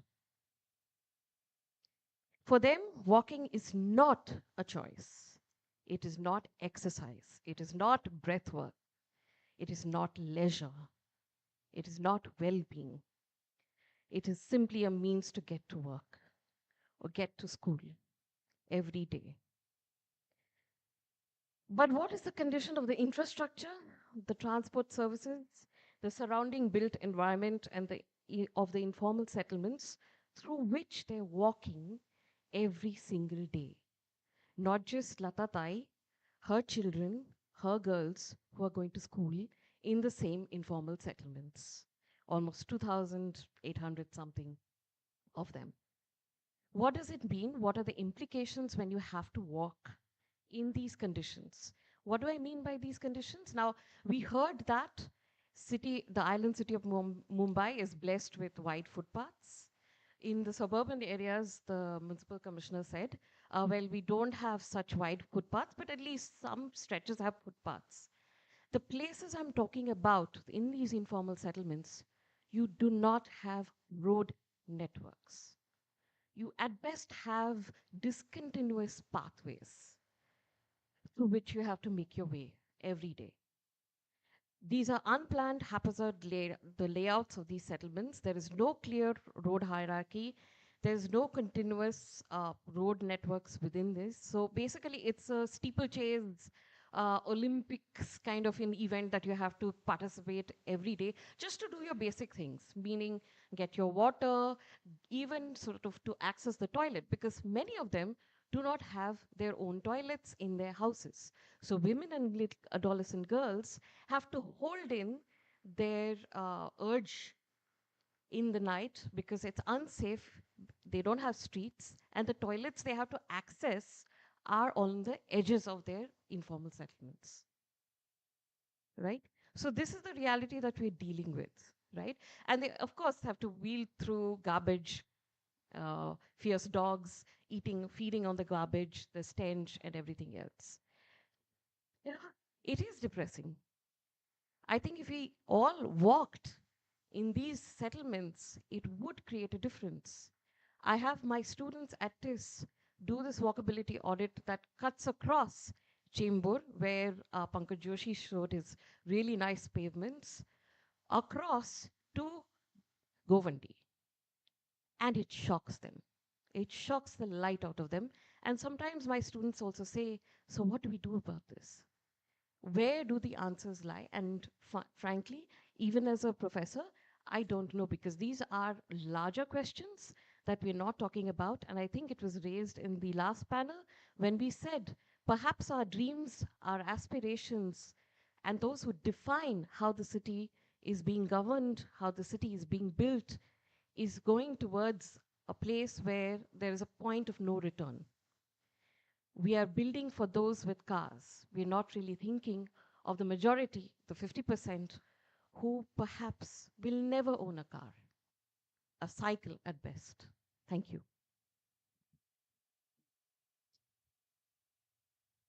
I just would like to just add one thing. WHO guideline already is there about the age-friendly city. And it is mandatory for everybody, even the government of India. Now the Prime Minister is also talking about the age-friendly city. As far as the senior citizen is concerned, in 1999, which was the year of International Year of Older Person, there is a policies given by all the NGOs to the government of India. That is a national policy of older person. So in that policy also it is clearly mentioned that the age-friendly city has to be there, the infrastructure should be there, so that elderly should not find any problem. So even in BMC, because since we are talking about all this BMC Rishi, BMC also is the first municipal corporation in India who has the senior citizen policy. No municipal corporation has the senior citizen policy. Maharashtra also has the senior citizen policy, which is declared on 1st October 2013. It clearly says the age-friendly city, and in that there is a talk, they say about the transportation. In transportation, there is column for road and the footpath. It has to be senior citizen friendly, not only senior citizen, but it is for everybody. But since I am representing that group, that's what I'm telling you. Under this policy, it is clearly mentioned. So what I mean to say, my dear friends, सब कुछ है, policy है, सब कुछ है, लेकिन implementation नहीं है. We have to work together, united, and force the government to implement it. Not asking for any more policy or circular. सब कुछ जगह पे है. सिर्फ हमें एकजुट मिलकर उनको दिखाना है, ये आप ही की पॉलिसी है, अभी आपको इंप्लीमेंट करना है. और उसके लिए अगर आप चाहे तो हमें इन्वॉल्व कर सकते हैं. See, we are not just asking them to just do it everything. You can take help from us. We all NGOs, all community people can come together, can tell government we can be a part of this implementing or monitoring process, so we can do it. And I think this will be the good beginning. That just I would like to just add this. Nahi, Prakash ji, absolutely. I think you made a very powerful point, and that is exactly the purpose of this conclave. I mean, I think it's first time in the city that we are getting together just so narrowly walking. I mean, otherwise there'll be meetings on transportation, and we know what those meetings on cities transportation are. They celebrate the coastal road, they celebrate the 400-kilometer metro, and that's the vision of the future, where we see the pictures of the ceiling, etc. But such a narrow focus.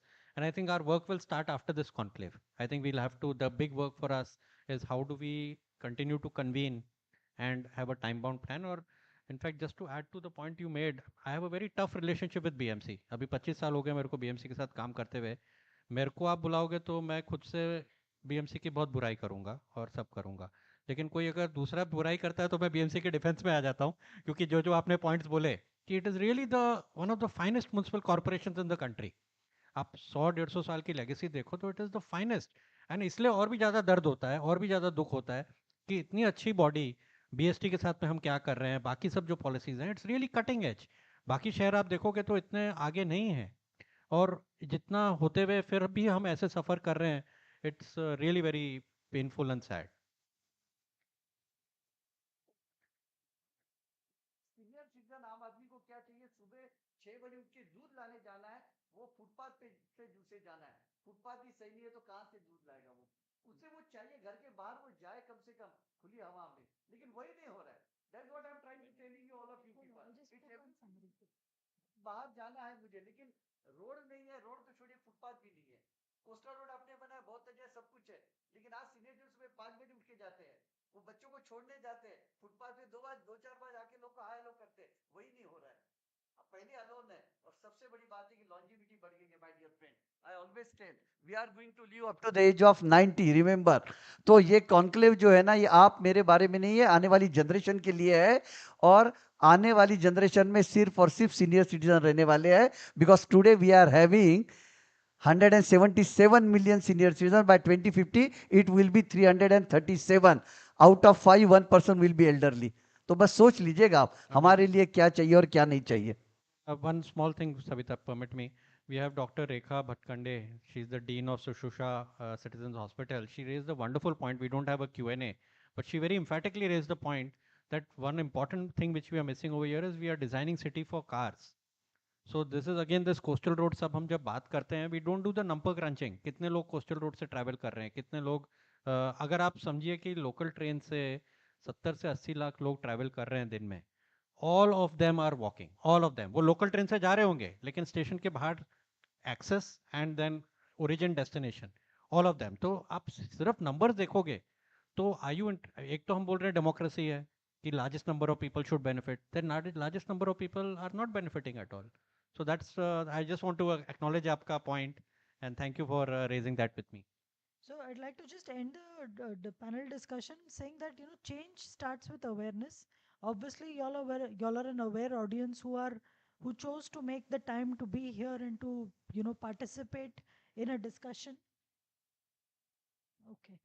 So the real thing is that we need, as citizens, we need to be demanding change, participating in it, writing to the authorities, collaborating. It could be supporting initiatives like the walking project, support with your time, maybe will contribute.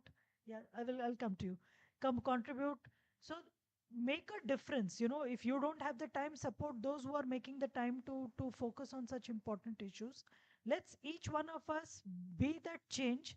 And as Prakash ji very aptly said, एक दिन में नहीं होगा, पर एक दिन हो सकता है if we all put in our efforts together.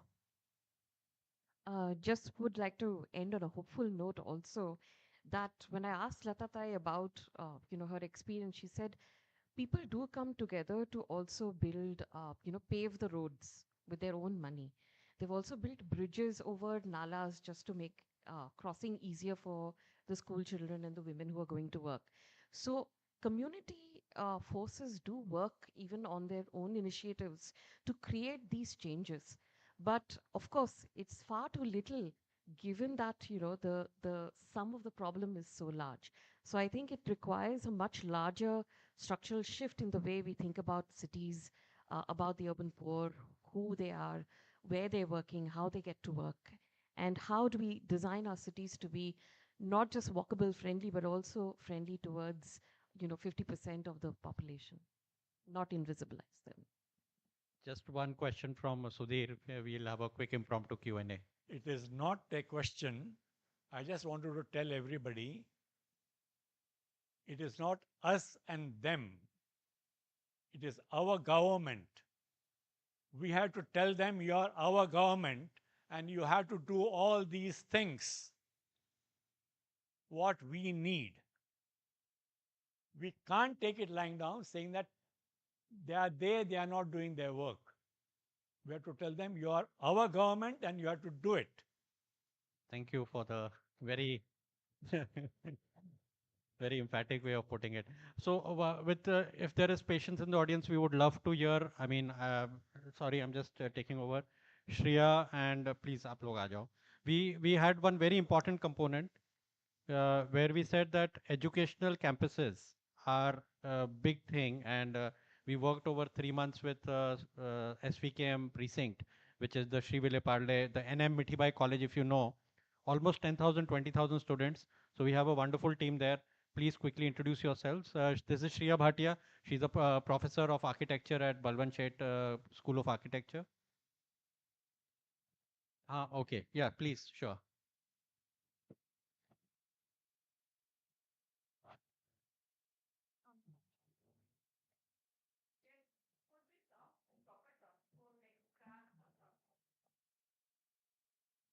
We take that as a comment. So yeah, I mean, great. There should be. Yes, yes. So see in our manifesto, if you look, we have a. In fact, please do download the copy of We Have Sufficient. We have said that there should be transport cells in every ward because Bombay is so big. All the 24 wards are almost as big as a city. So you cannot have some planner sitting at the head office or at Worli. At the ward level, you need to acutely plan the local needs. So that's absolutely. Thank you very much. नहीं आप बैठो ना हाँ Just comment I have. Yeah. Uh, in one of our cases, what happened was that we there was a problem that women were not using that part of footpath because it used to be completely dark. The footpaths were quite wide. So what we could simply do is through ward, instead of a L arm, you put a T arm. A simple thing which can be done at ward level. When there's enough illumination, women started walking. Otherwise, girls from Ruya College used to cross over on the other side because there was no light. Now, to just make smaller things like these helps a lot because in terms of women using, it suddenly becomes a safer footpath to kind of, if you have footpath, then get footpath also to be illuminated because we only think of cars and the carriageway to be illuminated. Absolutely. 3 days It back, I requires accidentally had to walk from the MSRDC office at Bandra Reclamation to Leelavati. And I would invite everybody to walk that walk at 8 o'clock. Yeah. Horrible. No, it's, MSRDC office to just Leelavati. most of it is unsafe because we don't illuminate. So Yeah. girls actually And then you have put to these cross, grills then go on the other side and then come back. or walk which on the is- carriageway. Yeah, Or walk on the carriageway. because that's the only illuminated part. So I Yeah. think some small things which have big kind of. So honestly, I mean, thankfully, the people who stuck around so long, seriously, I feel are the ones who are really engaged or invested in this issue. We really need to take this conversation after, and how do we strengthen the efforts? At Walking Project also, we've been struggling. We started in 2012, then 2017 went into dormancy because I got burnt out, frankly, Pankaj. Then somehow because Vedant joined, and please Vedant stand up for whoever is not Vedant. Aishwarya, please stand up. We might not get Vedant joined, Aishwarya joined, and we've been able to revive. Mr. Bajoria put in money, others have put in money. That's why we are able to do this Vedant function. and Aishwarya should know that we are doing this from 2000. So I think. Yeah. I think we are losers long time. So No. So I keep joking. We love to get into, we fight battles which we lose. So we are always into battles which we know we will lose, but still wo karte rehte hain. So that's a separate. Thank you very much, Shreya and everybody, Deepika and Disha. Yes. Thanks. I'll just introduce and give a context to this project. I'm a planner and I was trained to look at cities from the top. But when I became a mother, I realized the city's experience from the bottom. When you hold your child who's like a toddler, you know, 2 feet high, and experience the city at the street, right? And that's how he's understanding, or children are understanding and connecting to their community, knowing the city, knowing their community. And when once I was running errands with him, he, in the dark, dingy streets, broken streets, and he says, Mama, the government wants to kill us. And that really, really hurt me bad. And I felt that I have failed him and I have failed all the children of this city as an architect and a planner. And that's when we felt that, being in Balwant Sheth School of Architecture, where we are training architects, and faculty coming from urban design, planning, landscaping, me, along with my colleague Pratishta, we thought that we should take it up and look at the precinct of SVKM, which is Shri Vilepale Kelavani Mandal, where we have 50,000 students and 15 colleges. And we wanted to make this precinct a better place for these students.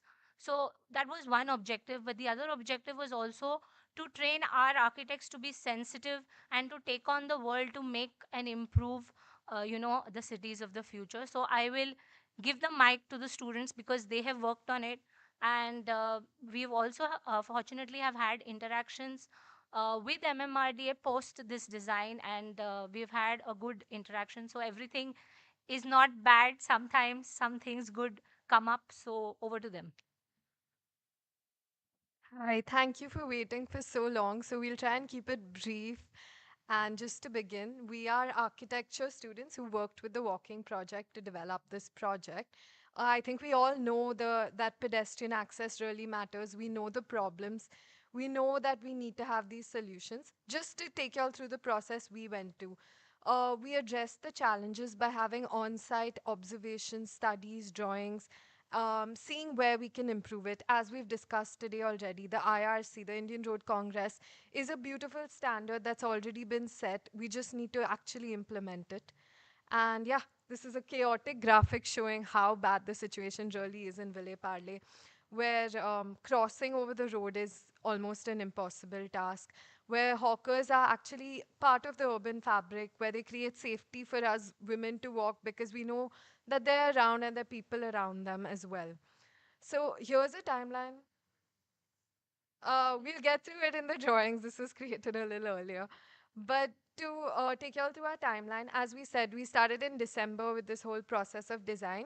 We had the SV Road walk in Jan, and in March, luckily, we had the fortune to present to SVKM and to MMRDA. So you can connect with us on Instagram if you all want to know more.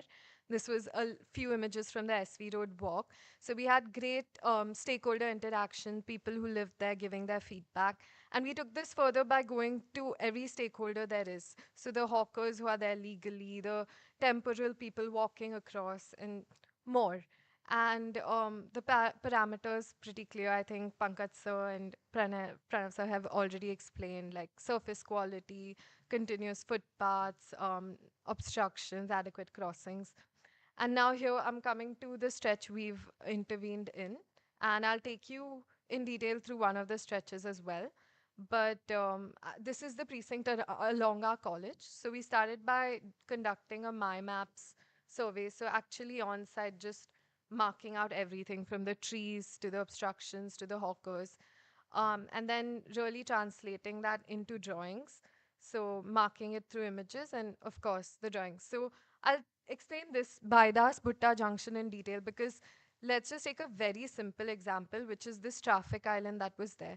It was operating perfectly normally until it got built up with railings and planters were added.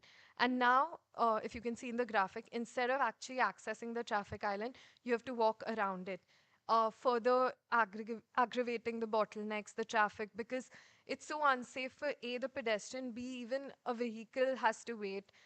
And it's just entirely a inefficient system that's there. So just simply following Indian Road Congress guidelines, we have suggested 3 solutions. Designing the traffic islands beautifully, having great disability access, so having your 2-meter ramps with a decent slope that makes it easily accessible is one option. Or so you can see this option has the ramps. Sorry, this option has the ramps. The first option is the ideal condition where you raise that entire region as a tabletop crossing. So your, let's say, a wheelchair doesn't have to go down to road level. Everything is on the footpath level, and the vehicles are the ones who have to actually come up to the tabletop level. Second is obviously the ramps. And third is having everything at grade level is also a solution. So if you have these traffic islands, they become these accessible points for a pedestrian to wait while crossing, right? So they don't need to be raised or somehow more difficult for a disabled person to access, is the ideal thing we're explaining. So this is a MMRDA drawing, which we overlaid our suggestions on. And we were very happy to receive positive feedback regarding that. And we've done this for every single stretch, just suggesting simple solutions, implementing them, and seeing whether they work or not. So this was the second stretch where ideally the issue was that the shoulder region of the road was just used for auto parking. So why not just incorporate that in the footpath and have hawking zones instead, or auto stands, or specify designated parking zones so that it doesn't become a problem on the road. And just going to our third stretch, which has the metro. Okay, so the third stretch is where the Mithibai gate and the NMMS building gate in, I mean, okay, let's get to the images first. I don't know, okay, yeah. So this is the junction we're actually talking about. Again, there's a beautification of the traffic triangle that's there. so people are not able to access it. This junction has a lot of pedestrian crossing because a lot many students access this place. I mean, as Shriya ma'am rightly mentioned, there are more than 50,000 students and 19 colleges that are running in one single building. So we have many, I mean, the footfall here is huge. Now, one surprising, I mean, it's not surprising, but this stakeholder interaction that we had, the stakeholders rated the street to be a 2-star out of 5-star street based on their walking experience. So we identified the problems here, which was pedestrian, I mean, the crowding happening at the gates, there's no proper crossing, the traffic islands being not utilized. And these are the existing sections for the same. We then proposed a few solutions. When the first one is making the I mean, in the graphics right besides, you can see that making the traffic islands accessible for both normal average human as well as the disabled. Then providing proper designated zebra crossings. When you also have wide enough for, I mean, the medians that are wide enough for crossing. We also have the metro station exits which are opening right besides the gate, and hence we've considered giving a wider footpath there. The slip lanes can have a tabletop crossing so that the average speed of the vehicles can reduce. A similar intervention is proposed for the other two gates, wherein a tabletop crossing is introduced. Now, the most important and major and controversial topic here is the hawkers, the food stalls that are there. So, we have considered moving the food stalls to the other street so that the main interactive junction that's happening doesn't, I mean, the food stalls or the act, people do not obstruct it. Again, this was a small interaction with the MMRDA that we had, and they helped us with we helped them with a little bit of changes on the junction designing. These are the graphic. I also want to acknowledge at the same time Mr. Ritesh Patil is there from MMRDA. We have, because of our time things, we couldn't accommodate you, sorry. But if you want to quickly add 2 words, you can. You want to say something by any chance? That's okay, then fine, fine. Let it be, because we are anyways really rushing. We have had to sacrifice Aishwarya's presentation also on SV Road. So yeah, if you can wind up quickly. Yeah, sure. There's this another junction that we studied, and this is an Irla Market Road. So the only one single main proposal that we had was to make this road a one-way, and rest of the things are like just the tabletop crossing, the pedestrian safety, and dividing the footpath into 3 zones. That is the 2 zones basically, the utility zone and the pedestrian walkway zone. Yeah, that's how we wind up. Yeah. Okay, thank you very much. We've had a fairly long day, but a very, very fruitful one. And there have been a lot of lovely sharing of ideas. And I hope that each one of us takes back with us the conviction and the grit to do something about our roads. So we actually had a positive discussion, and yeah. Actually, we didn't interact with him specifically, but the people who are looking at the integration of the multimodal, which was the additional basically TNC. So he can respond, but we've not had interaction with him specific.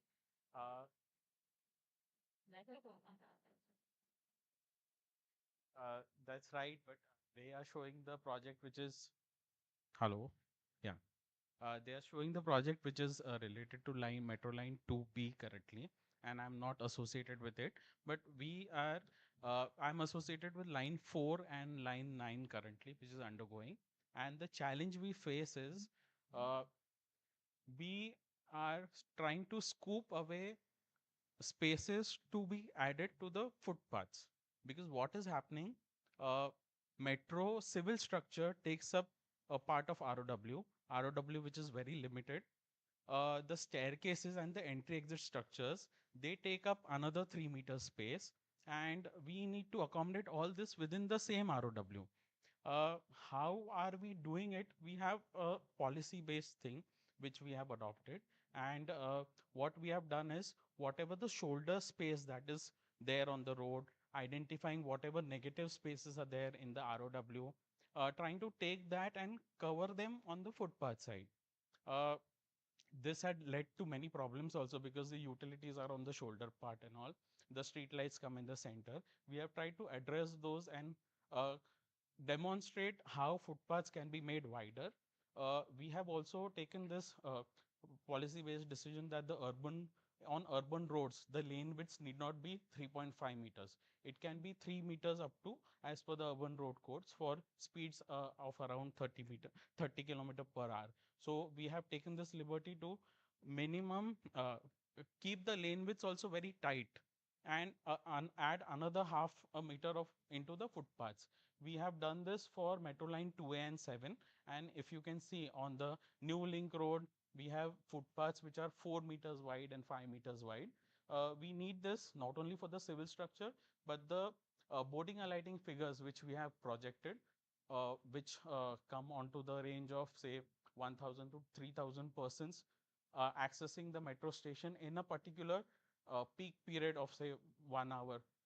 That so we have tried, and yeah.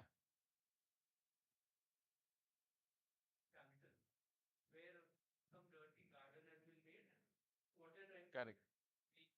Grade with a tabletop or resolving these two junctions. That is no issues because there's anyways plants with some sponsor ka board on it. So if even these two things can be implemented, whatever 50,000 people who can cross, the students who are kind of crossing and all, can easily be done. Is there a way where you can take it to the MMRDA concerned person and just show it to the person? The two traffic islands is a simple thing. We have done that. They have acknowledged that when they get to the site, we'll again go and show them. No, acknowledge means they've said that they'll give it. I don't know when you say. We have one meeting. Have they given approval ki we'll do this? Writing me. So verbal. And the other question is to you that SVKM wants to remove that vada pav wala for a long time. It's a And you removed the vada pav wala. Do you think it is right? No, Because no, no. everybody. Yeah, so in fact, the plan that we had was shifting the vada pav wala from that same junction on the perpendicular. कैसे चलेगा? वो आनंद वड़ा पाव वाला is like. But if you can show the one. Like people ask, SV NM किधर है वड़ा पाव वाले के पीछे? It's along the same stretch, just before the slip lane. Can't you accommodate एक वड़ा पाव वाला? हाँ पर आगे भी एक shift. Arey, they have a big canteen inside. Sorry.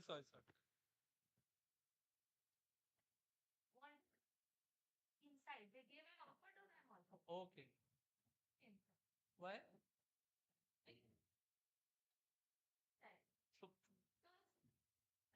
So they are Okay. We need to close. We've already crossed 7 o'clock limit. Yeah. Okay, we have to wind up, unfortunately. Thank you, everybody. Thank you for being here. I'll have Rishi to say one sentence only to say thank you. Just thank you so much for sitting till the end. We thank you very much to all of you, to our sponsors who made this possible. Sunben, Sandeep Bajoria ji, Project Mumbai was a big collaborator, and I think we can improve this format. Please do share your feedback with us about what all we can do, and definitely let's stay engaged with this. Again, thank you very much.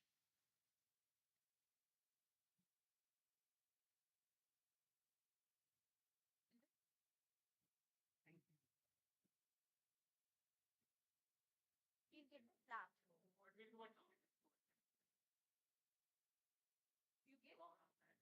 Photographer. I just click.